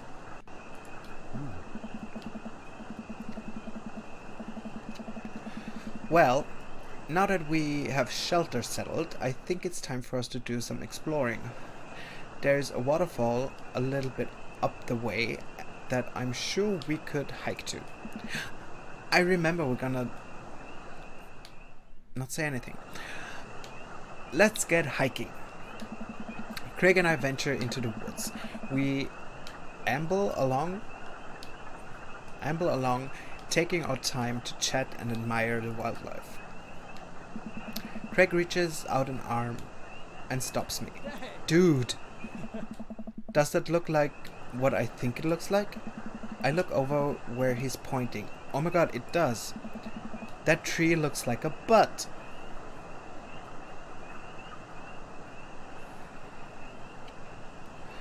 Highbrow humor. I can't get over how detailed it is. I examine the butt tree further. The contour is perfect. It even has back dimples. I thought... butt tree, yeah. The butt tree. I thought we were gonna have a great time camping, but this makes it even better. You could say, this tree is cheeky. Craig holds back a snicker. Oh. I aspire to have every hike be as good as this one. I'm snickering now too. Let us analyze this tree further. Craig and I share a huge belly laugh at our awful jokes. The best thing about this is that there is no daughters here to tell us our jokes are bad. We high five. Craig and I hit the trail again. It's been a long time since we've been out here, but everything seems more or less familiar. We point out old landmarks that we remember back from our college days. I think we're getting close now. Check it out! There's a clearing up ahead. As we get closer, I can hear water running. I hear it the entire time. Oh, it stopped finally. Finally! Cresting over a hill, Craig and I are greeted by a wide clearing surrounded by trees. In front of us is a beautiful waterfall spilling into a large body of water that runs into a river. Mouths agape with the genuine beauty of the place we go to investigate.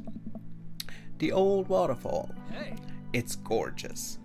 Nature is so rad. Yeah, dude. Peering further, we get an idea of how deep the pool is. I think we could jump off it like off of it like the old days. This old dad is happy here on dry land. Looks like you could climb right up over there. We didn't even bring swimming trunks. What are you talking about? Craig immediately begins taking his clothes off.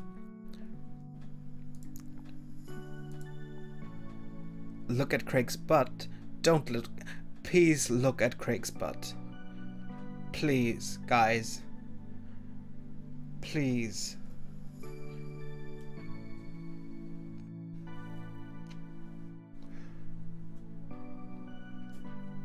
I mean, even straight people look at other guys' butts. And he, with that physique, he has to have a nice ass. We have come too far to not look at the butt. Look at Craig's butt. I can help but sneak a peek. That's a good butt. Craig turns around suddenly. He catches me looking. I do a lot of glute workouts. I immediately turn away, blushing. You coming or what? Oh, I don't know about this dude. He's already making his way over to the waterfall. By the time I finish my sentence, when he realizes I'm not right behind him, he turns around and rolls his eyes.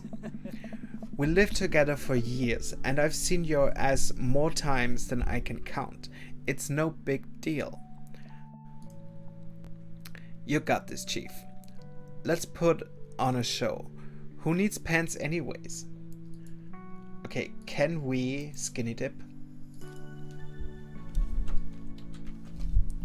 Can we actually skinny dip?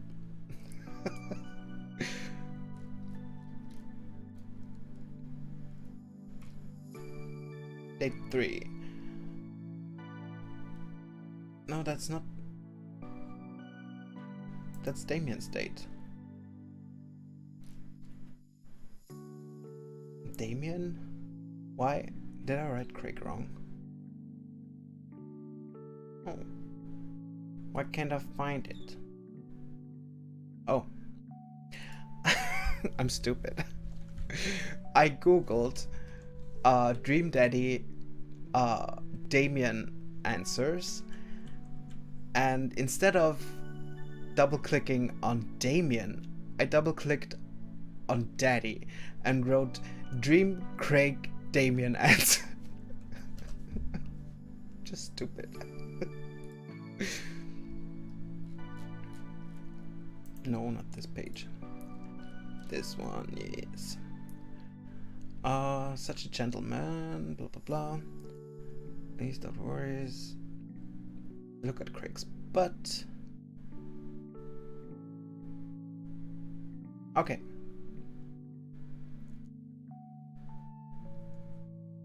So, what should we do? You got it, Chief? Put on a show? Or who needs pants anyways?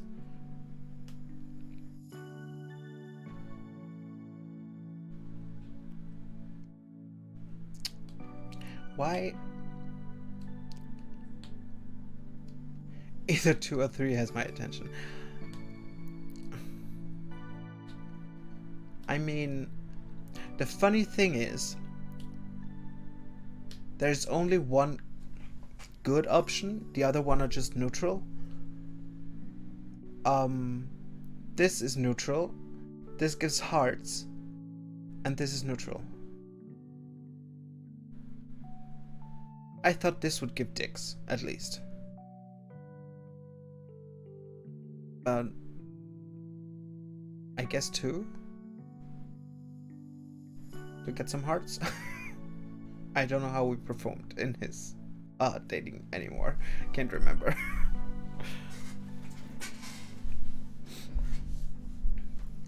Yeah. It's who needs pants? I assume this would be our character skinny dipping. I'm gonna go with 3 anyways, because I want to skinny dip. Their society's oppression. Down with pants, down with the system. That's the spirit. I take my shirt off and drop it in a pile with Craig's clothes. I put the rest of my clothes down to the ground, feeling exposed.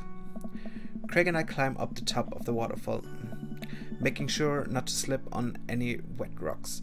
He reaches the peak before I do and offers me a hand getting up. At the top, we look over the cliff and into the tiny lake. It seems so much higher up from this perspective. Craig has always been a daredevil. He pulled some stunts in college that I'm honestly still shocked he survived. I was always the one standing on the sidelines, watching and hoping I wouldn't be bringing him home in a gurney? I wouldn't be bringing him home in a gurney? What's a gurney? Are those black bags they put corpses in? I don't know. Man, this could be dangerous. Craig looks me in the eye. Nice. Don't think, just jump. Craig cannonballs off of the waterfall into the lake, creating a huge splash. A rolling bed for... Okay. Creating a huge splash. I'm worried for a moment before he finally resurfaces from under the water. Whoa! He treads the water and looks up at me. You coming or what? I don't think, just jump. How are you supposed to not think? Just not think. I'm pretty sure that's not physically possible. My toes grip the edge of the rock. The water looks so far away. Don't think, just run off the edge, trying to do my best cannonball. Somewhere in the middle, it turns into a really graceful belly flop. Could you have died here? Could you have died here? I hit the water with a loud splat. I resurface. Not just yet, okay. I resurface to find Craig giggling. I rate that belly flop a solid 8 out of 10. Your form was lacking, but your heart was in the right place. I playfully splash water at Craig. Are you sure about that? Are you sure about that? Dun, dun, dun, dun. I splash him again. You've given me no choice. Craig splashes me in the face with a huge wave of water. You've awakened the beast. He launches another wave of water at me. Don't you put me in a corner here. Don't put a wild animal in a corner. The Kraken. Squirt water at him with your hands. Hammer fist. Dunk him. Let's dunk this bitch. Let's dunk him. Dunk him!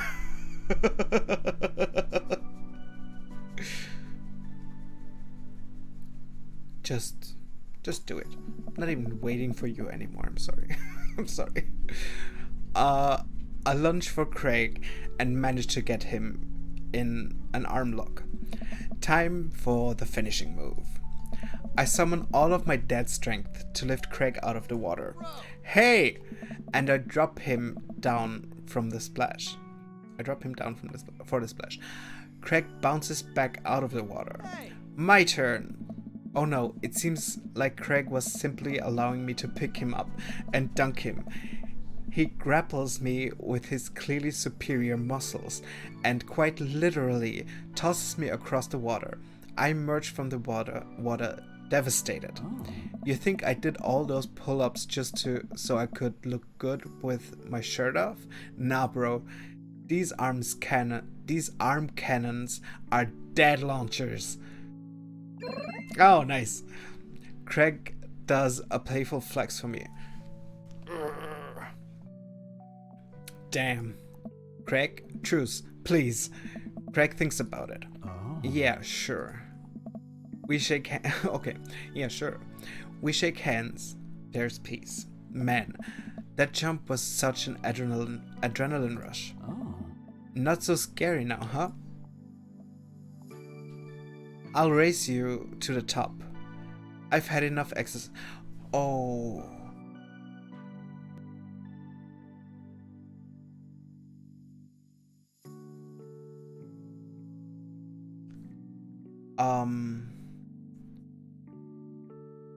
I think we could die here, right?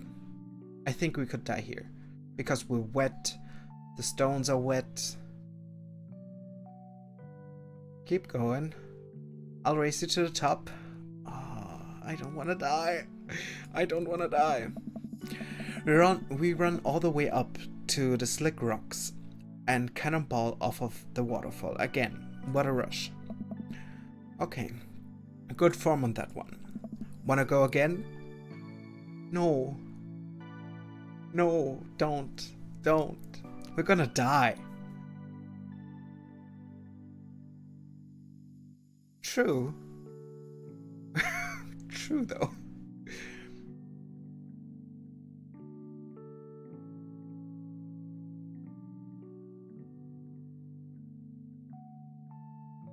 One, you know it. Okay. With the same energy we had in our youth, we climb back up to the top of the waterfall.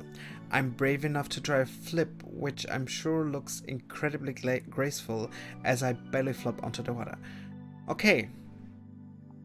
Phew, we're still alive. This is fun.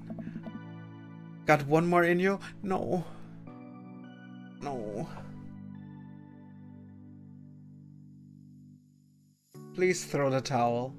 Please just throw the towel.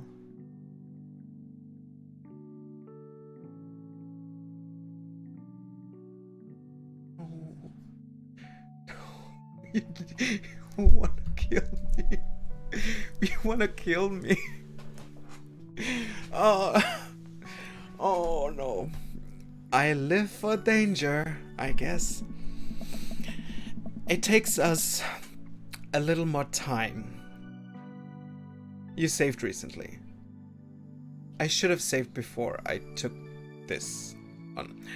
It takes us a little more time, but we get to the waterfall and both do our best running jumps into the water below. Alright. Okay. I'm gonna save here. Because I think the next one we're gonna die. Alright. I think that's my limit. We should get going back before it gets too dark. Oh. Are you kidding? I've never felt more alive. Oh. This is where we die. He doesn't want to go anymore. He doesn't want to go anymore.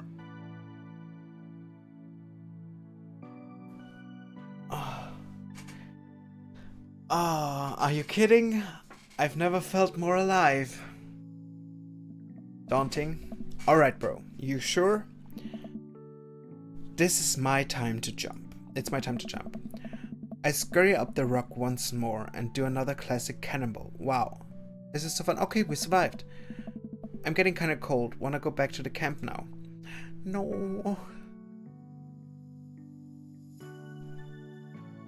We're still alive. We could. I'm gonna save again. I'm gonna save again. We can, you know, just go away. We're still alive. Everything's fine. One. Oh, I hate you. I hate you. No. I'm here to jump. Go with me. Go on without me. I've got at least 20 more jumps in me. Okay, dude. I'll see you back there. Great. Oh. The music stopped. I honestly don't. I don't want to see it. Craig gets up and leaves. Maybe I should head after him. We can still rejoin Craig. We can rejoin. Please. Please. I know you want this. I know you want this, but please, just rejoin Craig. Just rejoin him.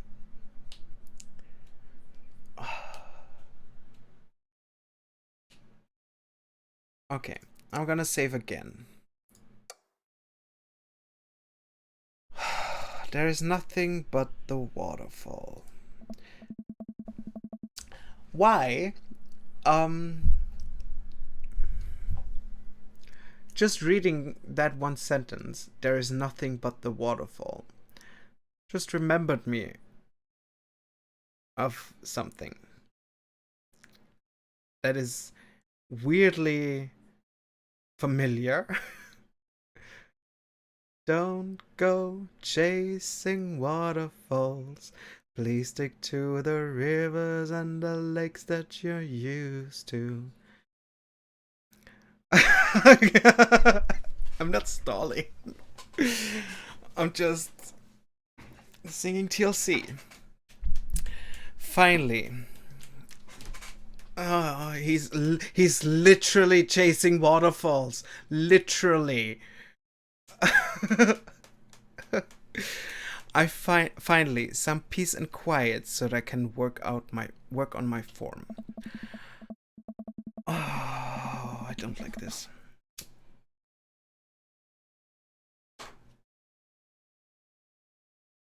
I scramble up the rocks again. Man, the adrenaline is wearing off, I guess. See, that's where you should stop. By the time I just inhaled a beer here. Blech. Blech. Sorry. Is wearing off. By the time I get to the top, I'm grasping for air. Here goes nothing. I take a running start for my biggest jump yet, but as I get to the edge, I trip, tumbling off the cliff and into the rocks below. As my broken body slips into the water, I look down to see a pool of red forming around me. I don't have long, just long enough to be alone with my thoughts. Why? Why did I push myself beyond my physical limits? Why did I let the search for adrenaline overrule my sensibilities? Why didn't I use the buddy system? Goodbye, cruel world. I can see that my chances at love were dashed much the same as my poor body was dashed upon these rocks of this waterfall.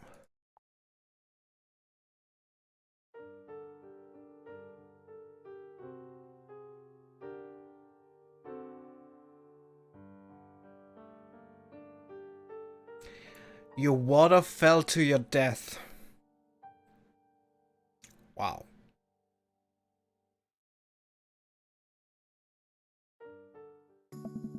Oh. No, I'm gonna load. Or oh no, that's just okay. Okay. Cannonball of the waterfalls. What a rush. Good form on that one. Wanna go again? Okay. Oh, we don't even get an option anymore.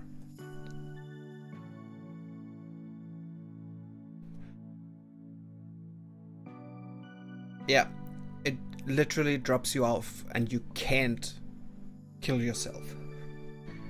I'm pretty tired. We should probably head back.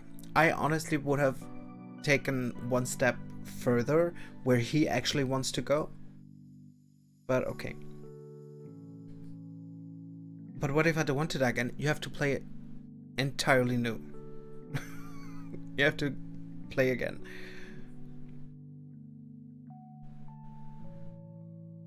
Yeah. We should probably head back. We go to put our clothes back on and noticed that they're soaking wet. Maybe a splash fight wasn't the best idea. Well, it's okay. We'll get a fire going in no time. We can dry off and get some dinner going. Why is it snowing all of a sudden? Or, okay, just blue. Sopping wet, we hike. Oh, we have to cuddle up to get warm. I think we have to cuddle up to get warm. Sopping wet, we hike back to the camp and unpack everything we need for dinner. Craig pulls out a couple of steaks and some chopped tomatoes in tinfoil. You ready for a feast? Hey man, take a seat.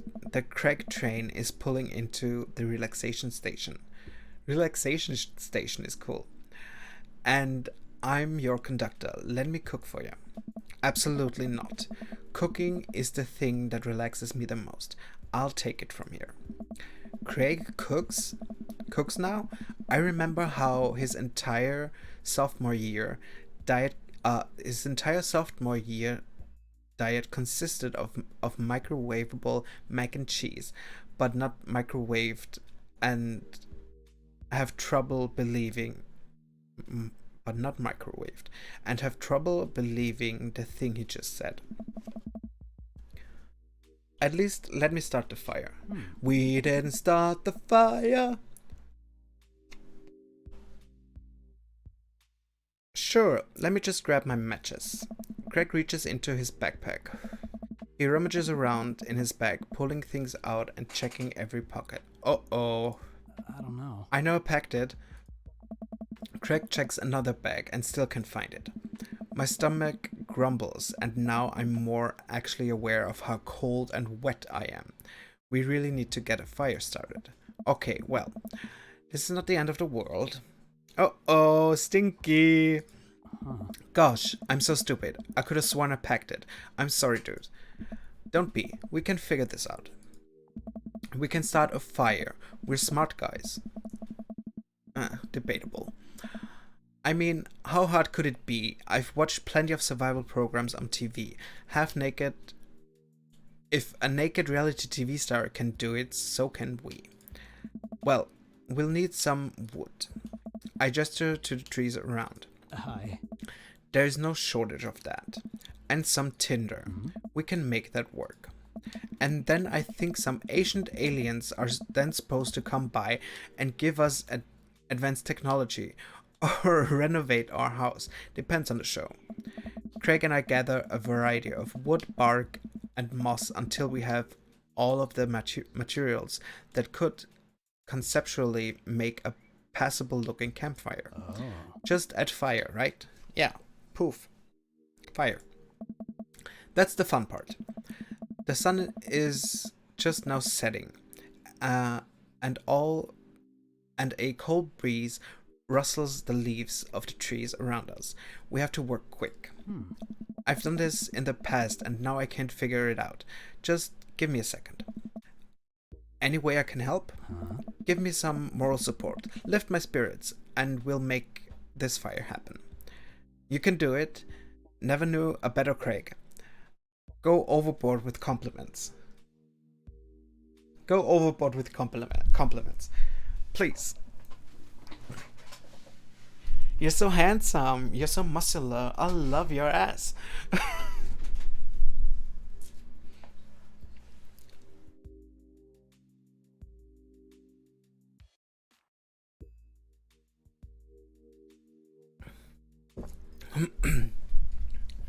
Okay. Go overboard with compliments. You're really giving that fire the business. You're an amazing, hardworking father with steady work ethics, and everyone loves you. Your daughters think you're a superhero, and the neighborhood dads respect you immensely. Also, your butt looks great. Yes! Bro, stop. You'll make me cry. Okay.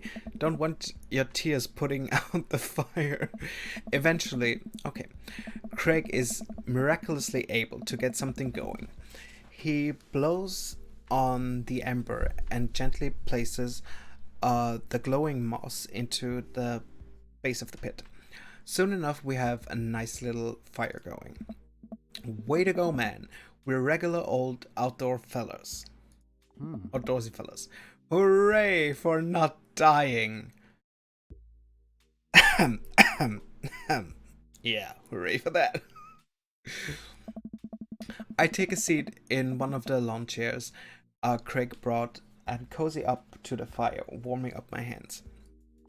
Relax, man. Take it easy. Let me handle the dinner. I watch as Craig strokes the fire and sets up a makeshift grill for the steaks. After all that hiking and swimming and fire starting, I'm able to relax a bit. With the sound of crickets and the scent of steak filling the air, I actually feel pretty calm. Craig expertly sears 2 steaks in a pan he's been heating up on the fire, cracking thyme and crushed ginger over it while basting them both in butter. Wow, I didn't know he was actually good at cooking. The fanciest I've ever saw him get in college was when he started sprinkling the seasoning packet onto a dry ramen and eating it straight up. When did this happen? You used to eat cereal every morning with beer instead of milk. Ew. Oh. I grew up, I guess. I think these are just about ready. Craig puts the steak into a paper plate and sets them aside. I start to reach for one, but Craig smacks my hands away. Dude, let them rest. It'll be more flavorful that way. I patiently return to my seat, eyeing the steaks longingly from a distance. They smell incredible. Craig prepares a side salad for us in the meantime, sprinkling feta cheese into freshly chopped greens. He plates it next to the generous pile of roasted potatoes covered in olive oil and rosemary. Once it's all ready, we sit down by the fire and dig in. Oh. Everything tastes okay? I'm in heaven. Oh.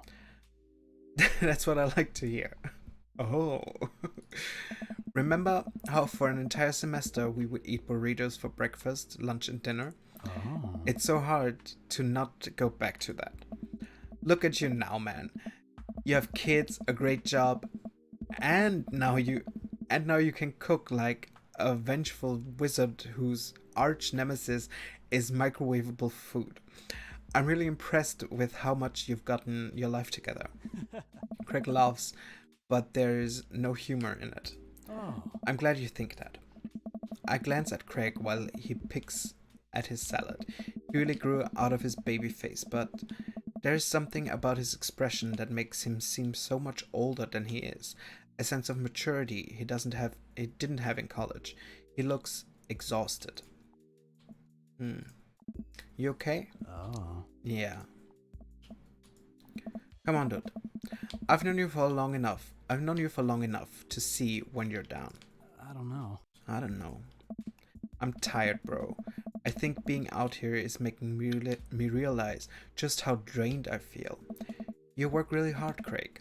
It can't be easy. Oh, man. I have to. For my girls, I volunteer at their school. I cook healthy meals for them. I do everything I can to make sure they're safe and happy. And when they're with their mom, I'm always working overtime so I can support them.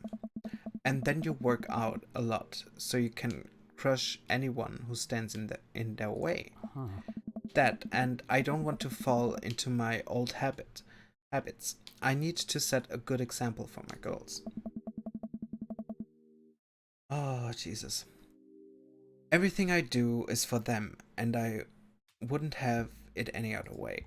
But it seems like it's bleeding you dry. Hmm?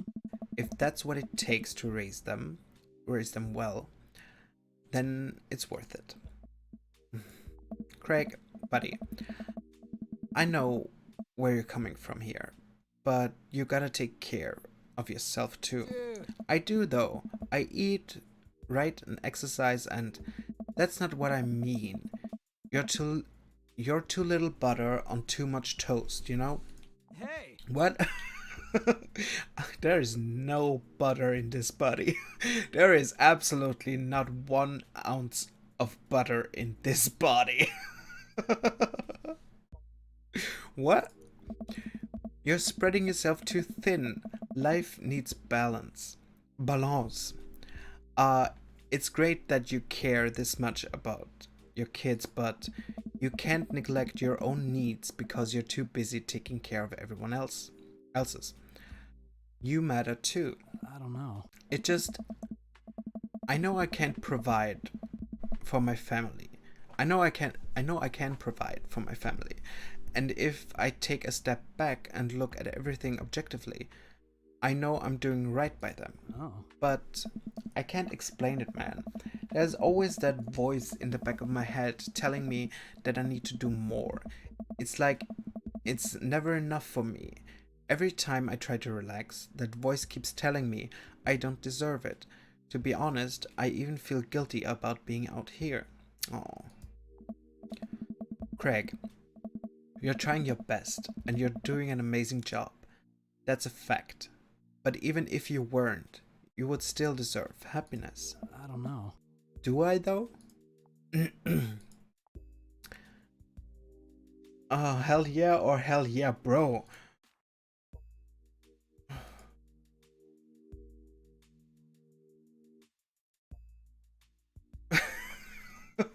Hell, those are the only options? Hell yeah or hell yeah, bro. Why?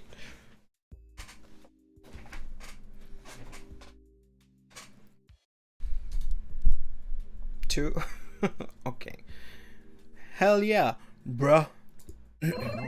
Oh, nice, nice. I look at Craig and think about what a good friend and even better father he is. He's compassionate, he's hardworking, he's relentlessly positive.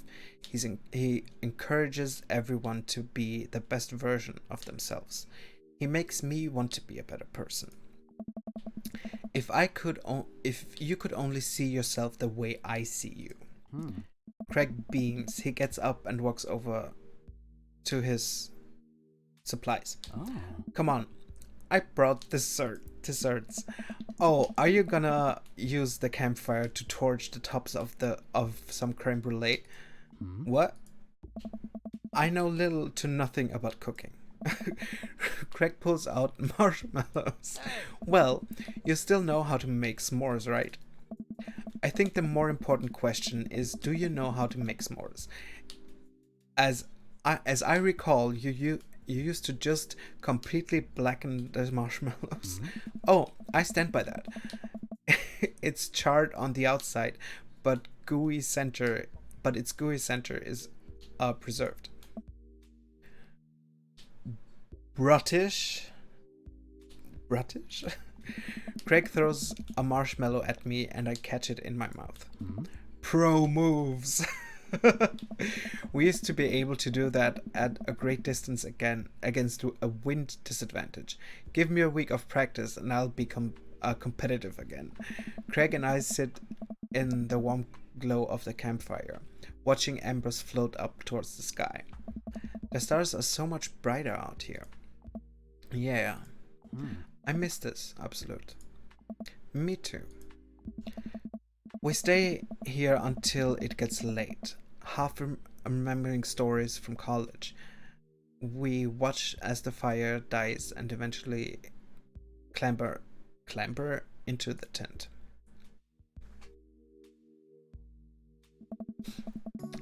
We crawl into the tent and I unfurl my sleeping bag. Wait, where's the other sleeping bag? I look around for a second. Oh no, I must have left it at home. Oh, what a coinkydink. It's all yours, dude. I'm sorry, I'll just curl up over here. No way, here. Craig unzips the sleeping bag and spreads it out so there's enough room for both of us to lay on top of it. Night, bro. Good night, bro. I roll over and we face away from each other. Without a blanket, it's really cold. I shiver, and without realizing it, I find myself nestling closer to Craig. I'm sure he won't mind. He turns over and I can feel his breath on my neck. It's hard to focus on anything else. I turn over, trying to get more comfortable. I open my eyes to find Craig's face only a few inches from my own.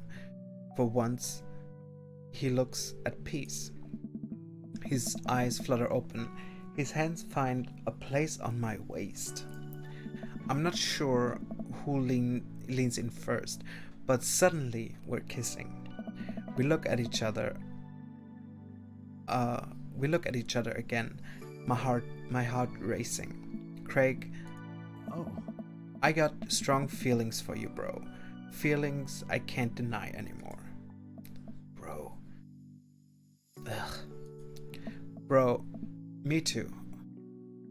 I hate this bro stuff. I hate it. I hate it so much. I run my hands through his hair, then down his chest. Craig brings me closer, wrapping his arms around me. I feel so secure. You know, talking about old times is fun, but I like making new memories with you. I smile, tracing the lines of his hip with my finger. We kiss again. I'm not worried about us getting too cold tonight. I hate this bro stuff so much. I can't.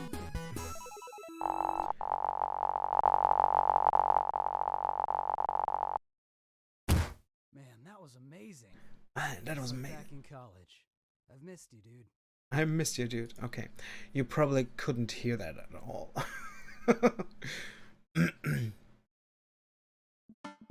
Okay. Gonna save here. And go back to the title for one short minute to put the sound back up. Options.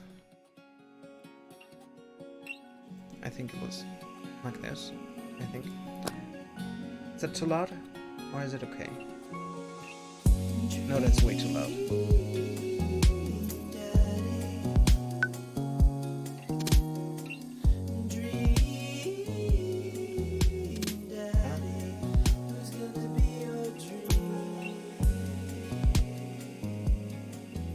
But now, how? I don't understand. Is that okay? Or further down? I think that's okay.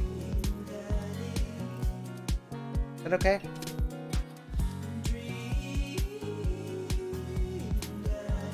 Okay now. Okay, thank you. Continue. Load. Who's it gonna be? Who's it gonna be? Okay. Fast forward. You asked too many questions. Dad. Dad.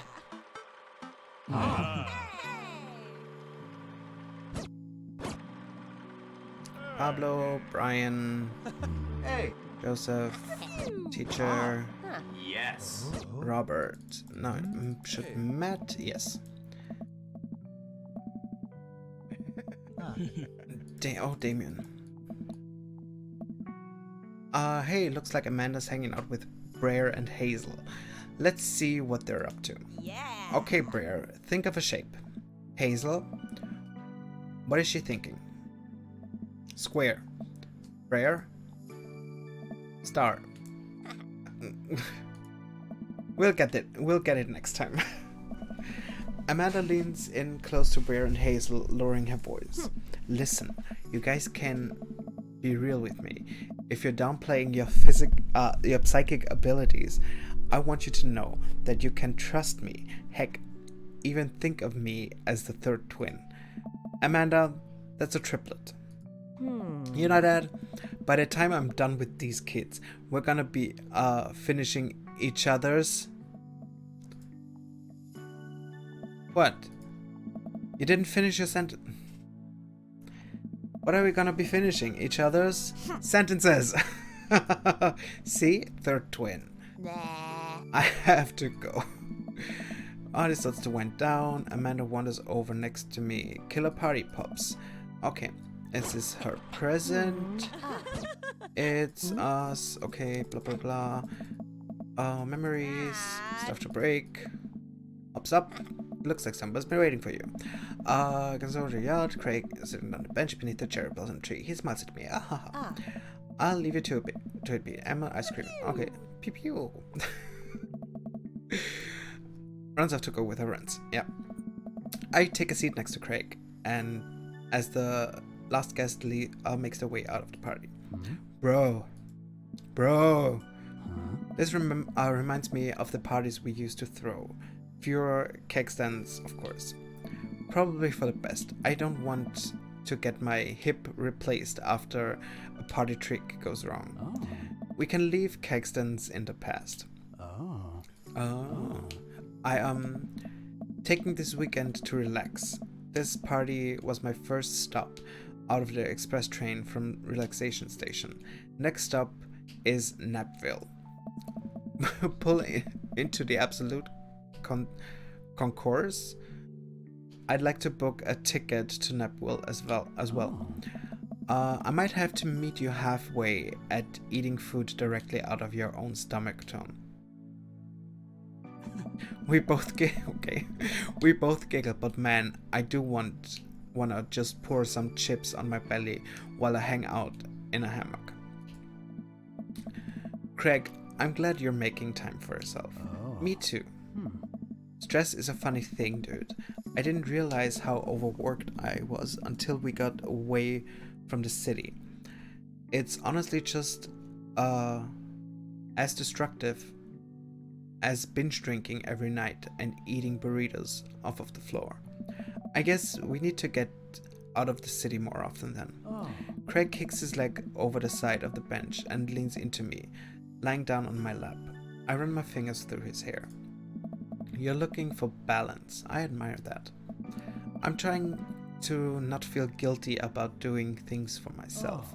It's a process, and it's gonna take me some time to figure it out. I might need your help, bro. Craig, I'll be your bro till the end, till the day you die.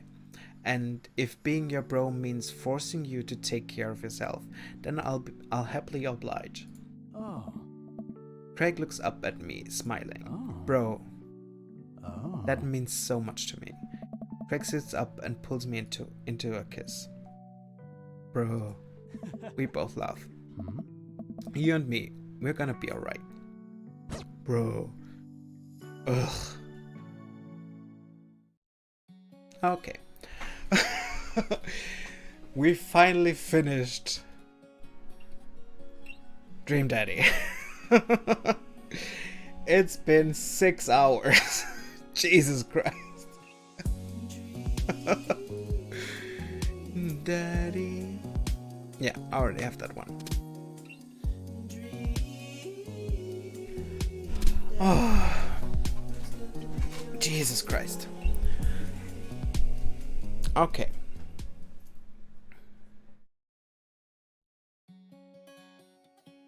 Now, since Dream Daddy was our thingamajig, our community voted game, I propose that we find another game to play on Wednesdays. Where is it? There is it. Because that wouldn't make sense to now look for another game. I was thinking Friday night. What even is that? What even is that?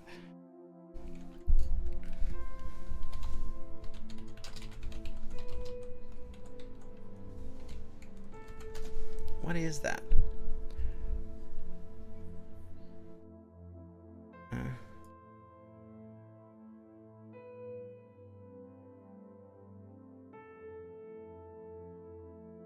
I mean, I don't have it. Oh, it's a browser game. No. Whatever it is, no. It's free to play. Yeah, that's not a good thing, honey. That's not a good thing most of the time. It's super funky.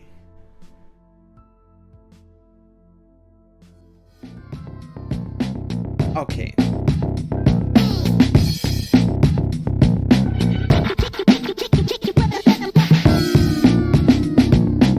No thanks. No thanks. No thanks.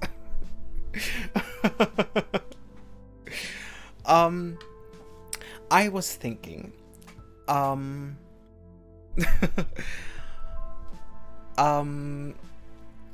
what's his face? God, I forgot his name. Why did I forget his name? Where is he? Let me...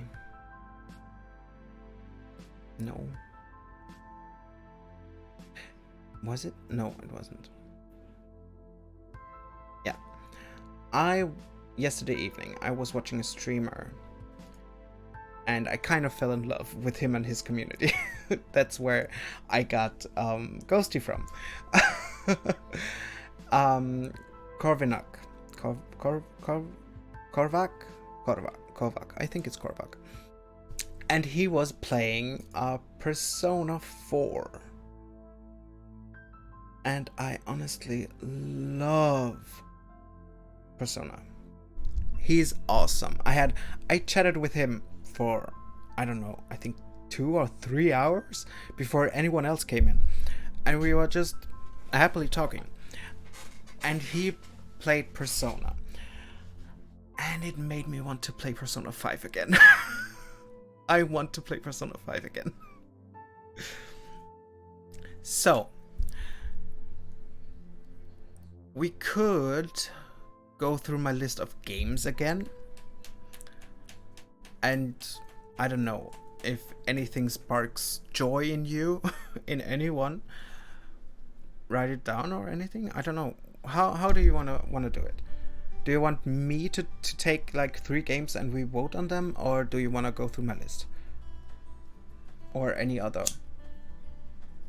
suggestions?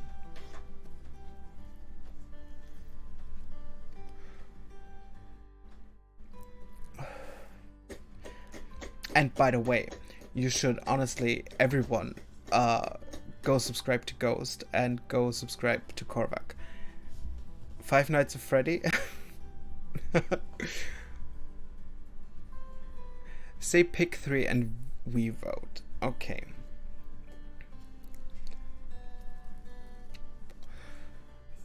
Okay, let's have a look. What is there? Schatzette.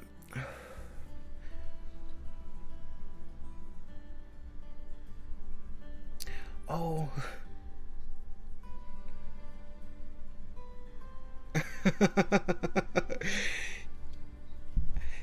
Why don't you start now so I can, raid you?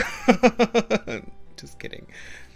I was looking the entire time on Twitch who's online, so I can go raid someone. Oh, okay. I mean, I'll definitely be there later. Cooking stream. Okay. What do we have? So we have Persona 5.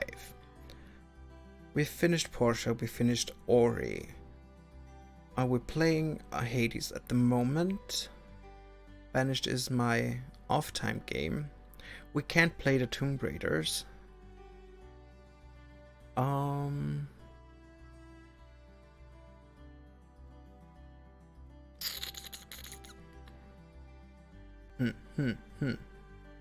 Let me have a look. Elder Scrolls, no. No, thank you. Just kidding. The state of my kitchen is embarrassing. I'm so glad that you only see this of my room. Over there is my bed with 17 pillows and a huge rip in my bed sheet because my doggy just wanted to go into my bed and somehow ripped my bed sheet, and I still haven't changed it.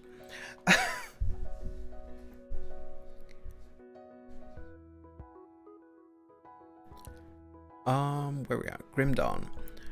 Jurassic World. Prototype. No. Bioshock. No, too scary. Too scary. We could play Bully. I've never. No, I'm not in for that. I'm not up for that.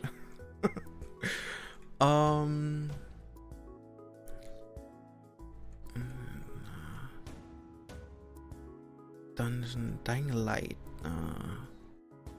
Warcry, Fear, Forest, Goth. By the way,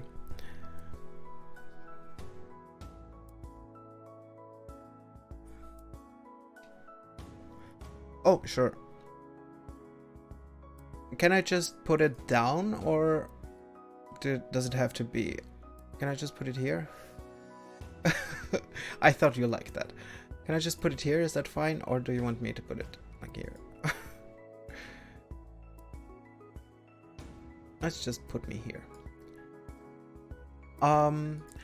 Garfield card will be played at 100 followers. So there is no need for us to dwell on this right now.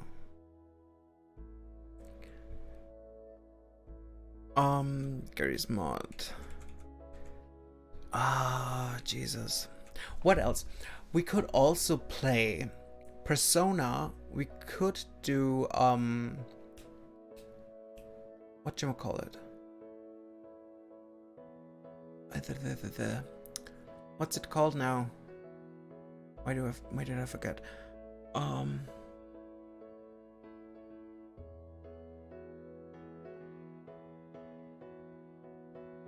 Royale.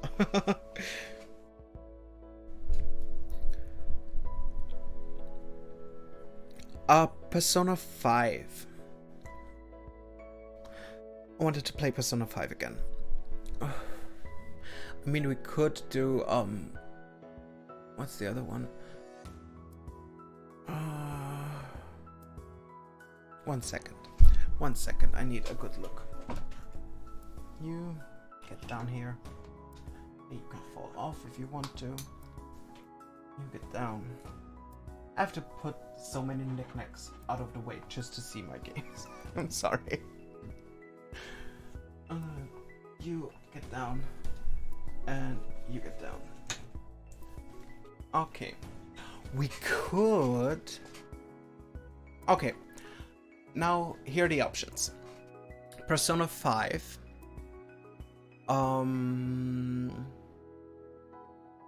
Shadow of the Colossus. Or Detroit Become Human.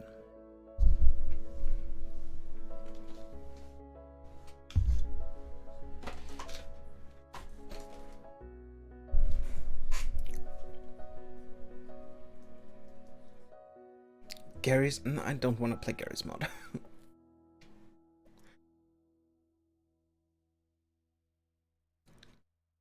Because I just realized I have the PS4 version of Shadow of the Colossus. Do I? I should. Bit of Mordor. Shadow, yeah, there it is. Yeah. Those would be all PS4.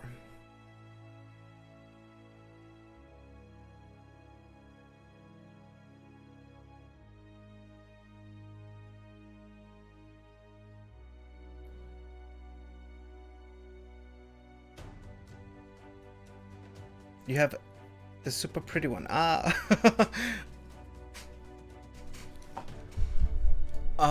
Okay. So I think it's gonna be Shadow of the Colossus. I think because Ghosty said Shadow of the Colossus. I love the game. Absolute said Shadow of the Colossus sounds good. I don't care about Detroit, so either P5 or Shadow. Okay, so next week we're gonna play Shadow of the Colossus, the remake for the PS4. Yeah, and it's actually a pretty short game, technically speaking. And then after we finish Colossus, I think we're gonna do P5. Yeah, it shouldn't. It shouldn't. Yeah, especially if we're playing 5 hours, 4 to 5 hours each. It should be pretty fast done, so we can get to Persona 5. So I can get to Persona 5. Yeah, okay.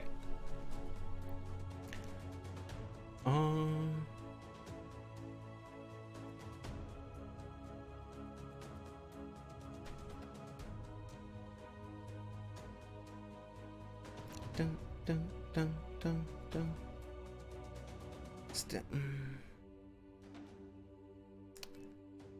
I'm waiting on someone to come online. Who are you? Wednesday Wars. Oh, he's the Mario Kart guy. Anyways. Okay. I think I'm gonna leave it here. So next week, Wednesday, we're playing Shadow of the Colossus.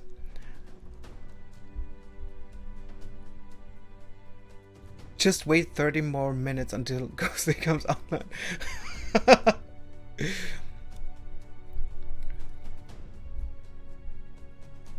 Okay. I'm gonna do a thing now.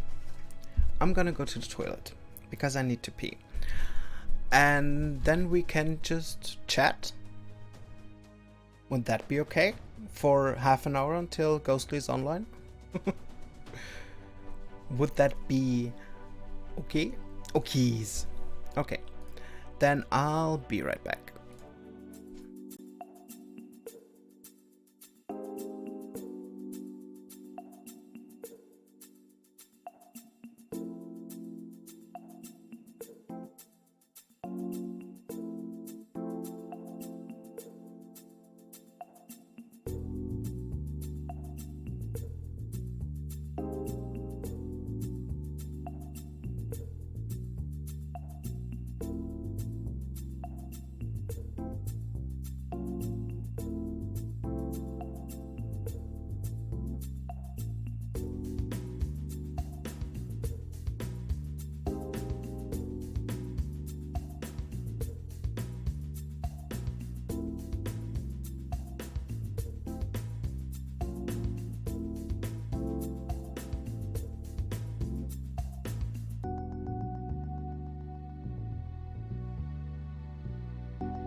Okay.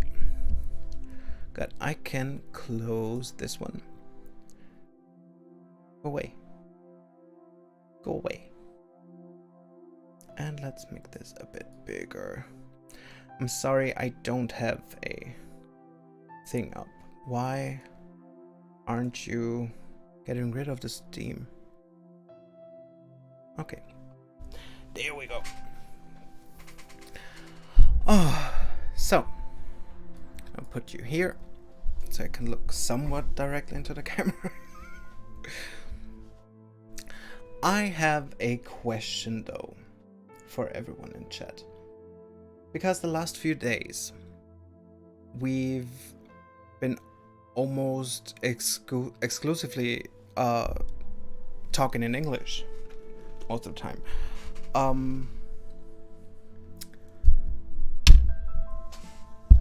Would you mind or care if I set the our tags from German to English?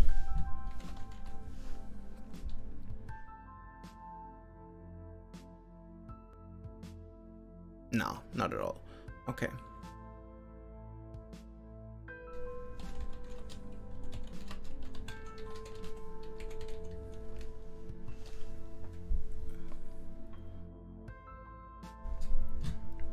That should do it. Okay.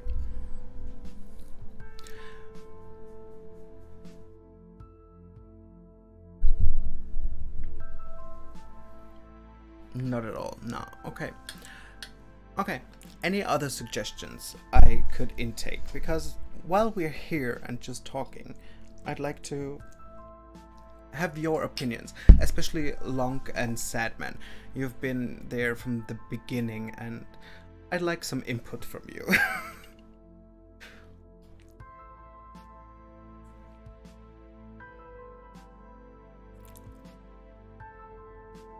True.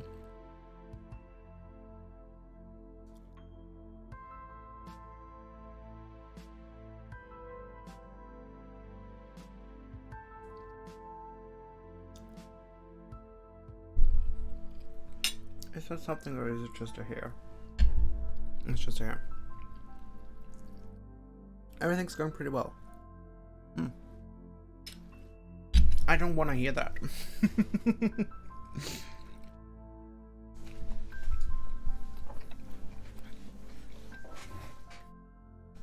Boys, I want to hear critiques.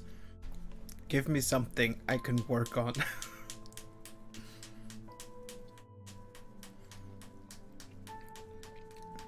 Except for the fact that I might need to dye my hair again.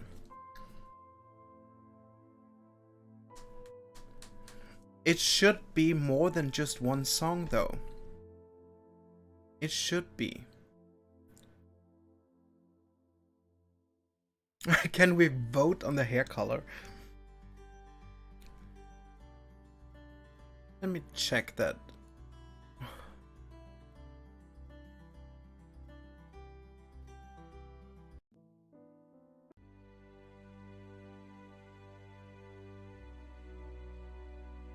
This is another song. For some reason, it didn't recognize that even though I have on played the playlist on a loop, it just played one song apparently.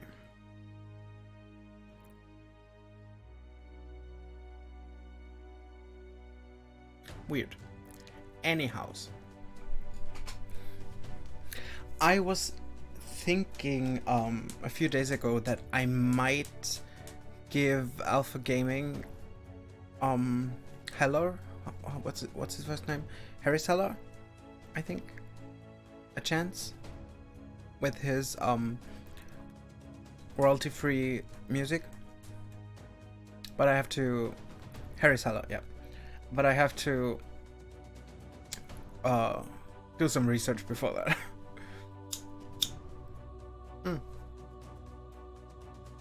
He's a YouTuber and musician who has started his own record label. and they specifically go for music, royalty-free music, so you can play it on stream and for you on YouTube, so you don't get a copyright strike. And I've seen a streamer a few days ago using it.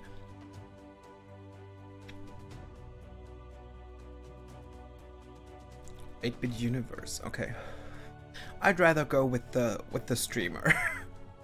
I'd rather go with the streamer.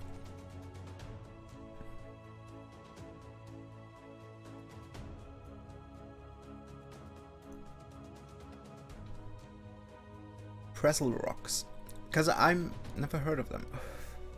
I'm using Ben Sounds music for my intro AFK music and this in the background.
a good help. He was a good help for me as well to put up this PC.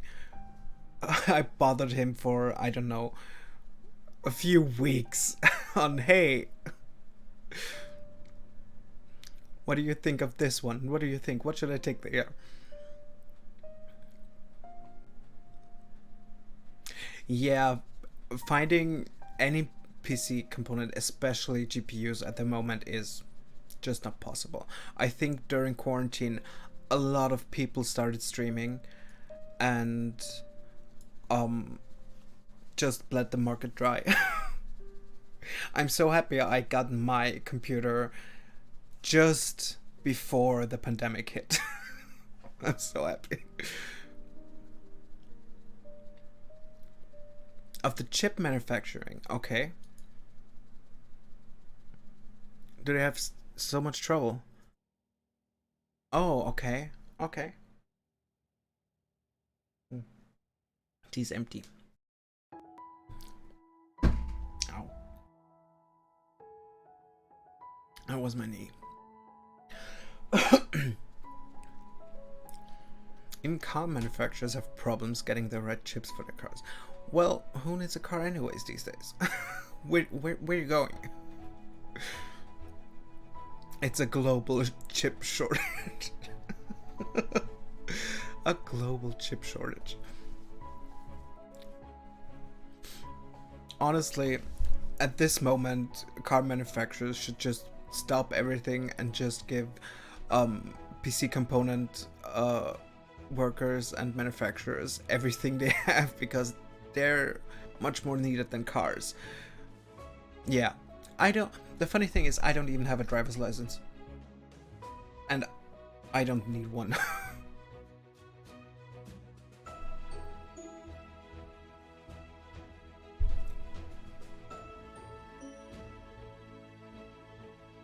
My dad actually asked me and told me he would completely fund me getting a driver's license. And I thought about oh, I'm sorry. I'm sorry, Ghosty.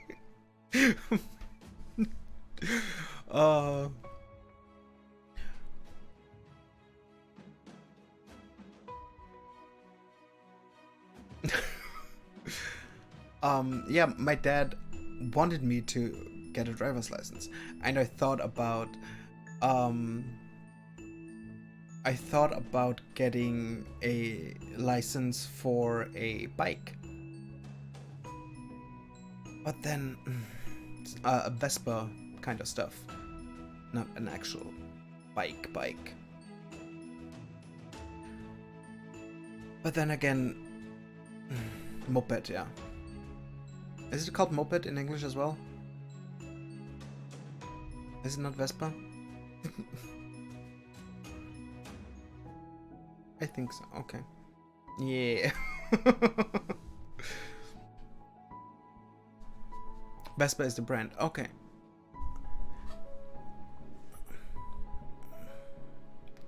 I'm gay.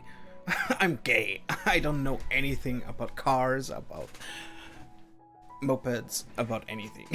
About bikes.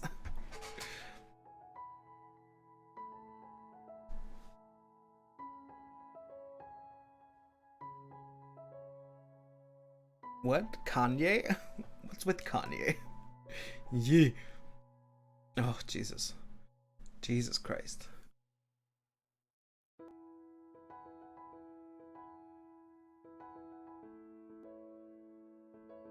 Dum, dum.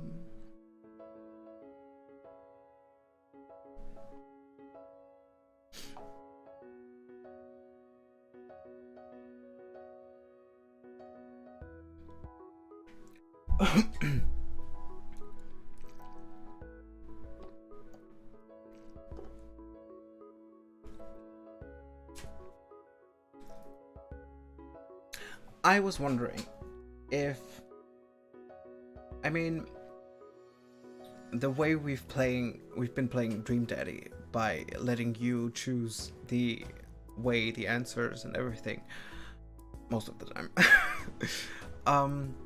we can't really do that in Shadow of the Colossus. And I wanted to know if that's actually something you liked, or you just like, no, I don't wanna. I'd rather lurk around and not have to every 5 minutes or so text in 1, 2, 3. We could do it in Persona, but I'd rather get your opinion. Okay, if it's fun. Okay, if it's fun, we can do it in Persona as well. Although I gotta say, another question while we're at it. You don't have to wait for answers. Well, I don't mind waiting for answers. I don't at all. I think the problem is most of the time just the delay.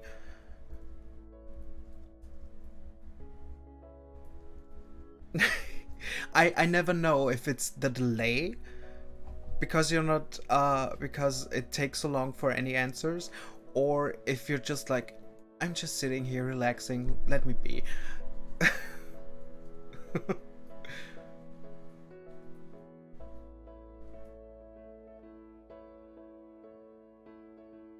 But if you actually enjoy the method of you choosing, then we'll take it. I also wanted to know, I think I have my save file from my PS3 for Persona 5 on my PS4 now. I think I did that because it was a hell to do to get your save file over from one version to the other. Would you like a New Game Plus with my old save file, or would you want to start completely over?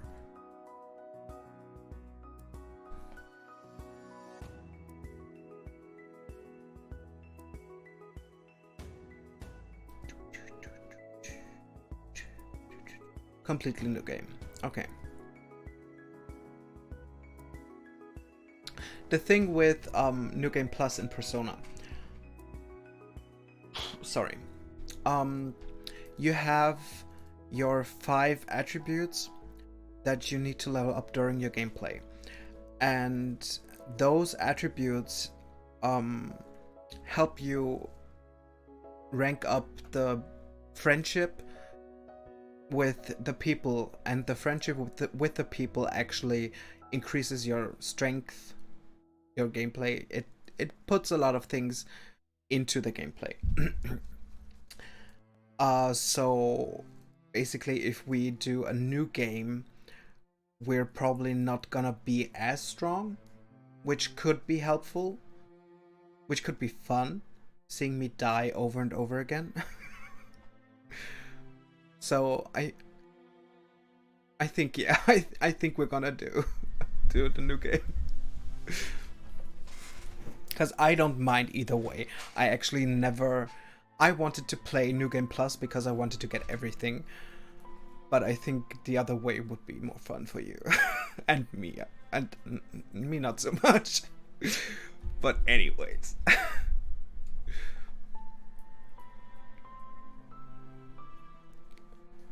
Yeah, because the thing is, Persona is a minimum of 80 hours game. So when we start, we're at it for a long time. I think I would change it. Yeah, I think as soon as we're done with Octopath Traveler, I would switch Persona to 2 times a week. Yeah. Because if we're playing only once a week for 5 hours or something, we're not done by the end of the year. I think I've put 120 hours or something into Persona 5 for one playthrough.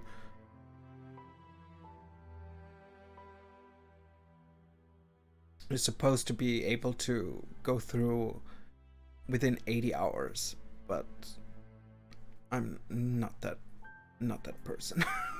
I'm not that person.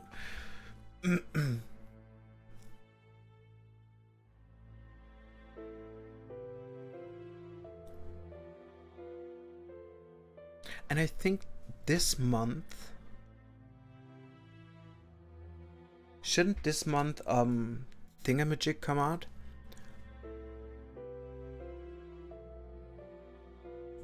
Was a gift over the winter holidays. When I was off, I played that game like it was my job. 1 week and 40 hours. Yeah.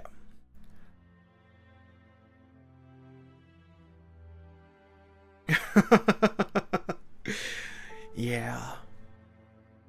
Persona 3 was a bit janky, I think, even though I love Junpei. I love Junpei. But it was a bit odd, I think.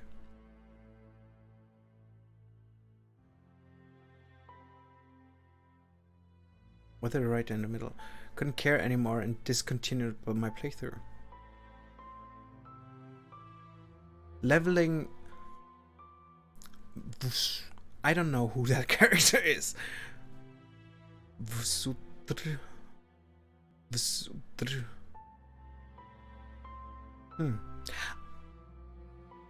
I couldn't even decipher which character that should be.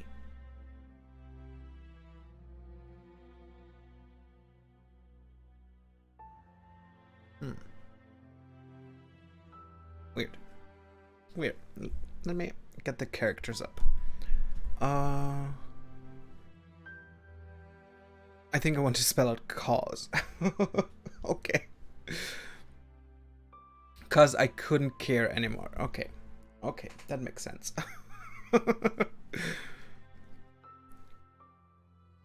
I just still want P3 correct characters.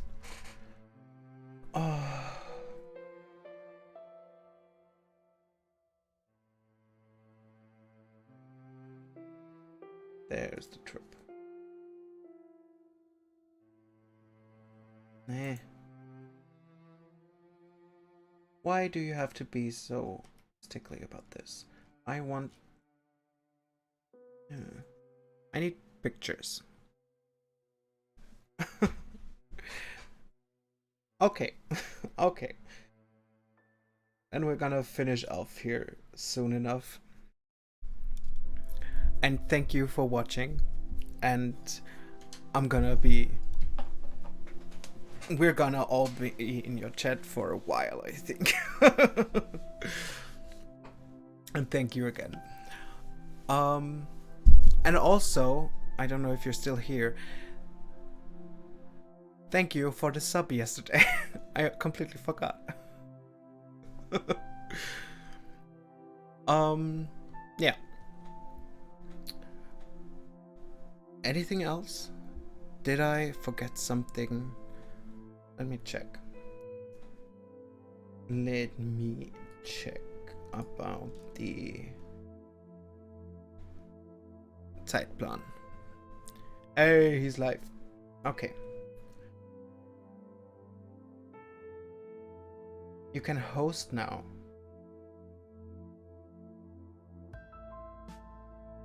Is it the same? Is rating the same as hosting though? I don't know, honestly. I think he's a he. I heard his voice, I think. I'm pretty sure.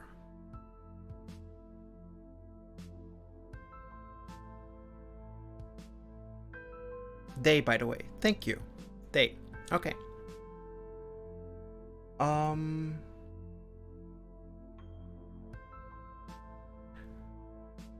Okay.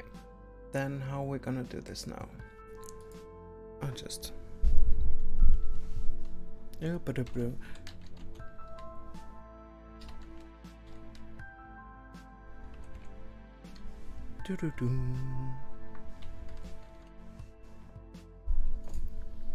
Raiding is when you and your chat go to another stream, and hosting is when the stream runs on your channel. Yeah, I think so. I mean, I can host them after I finish my stream, technically. Okay.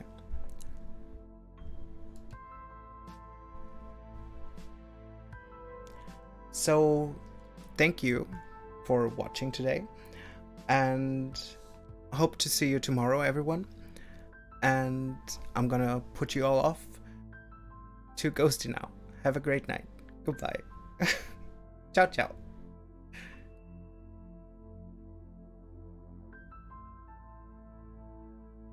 On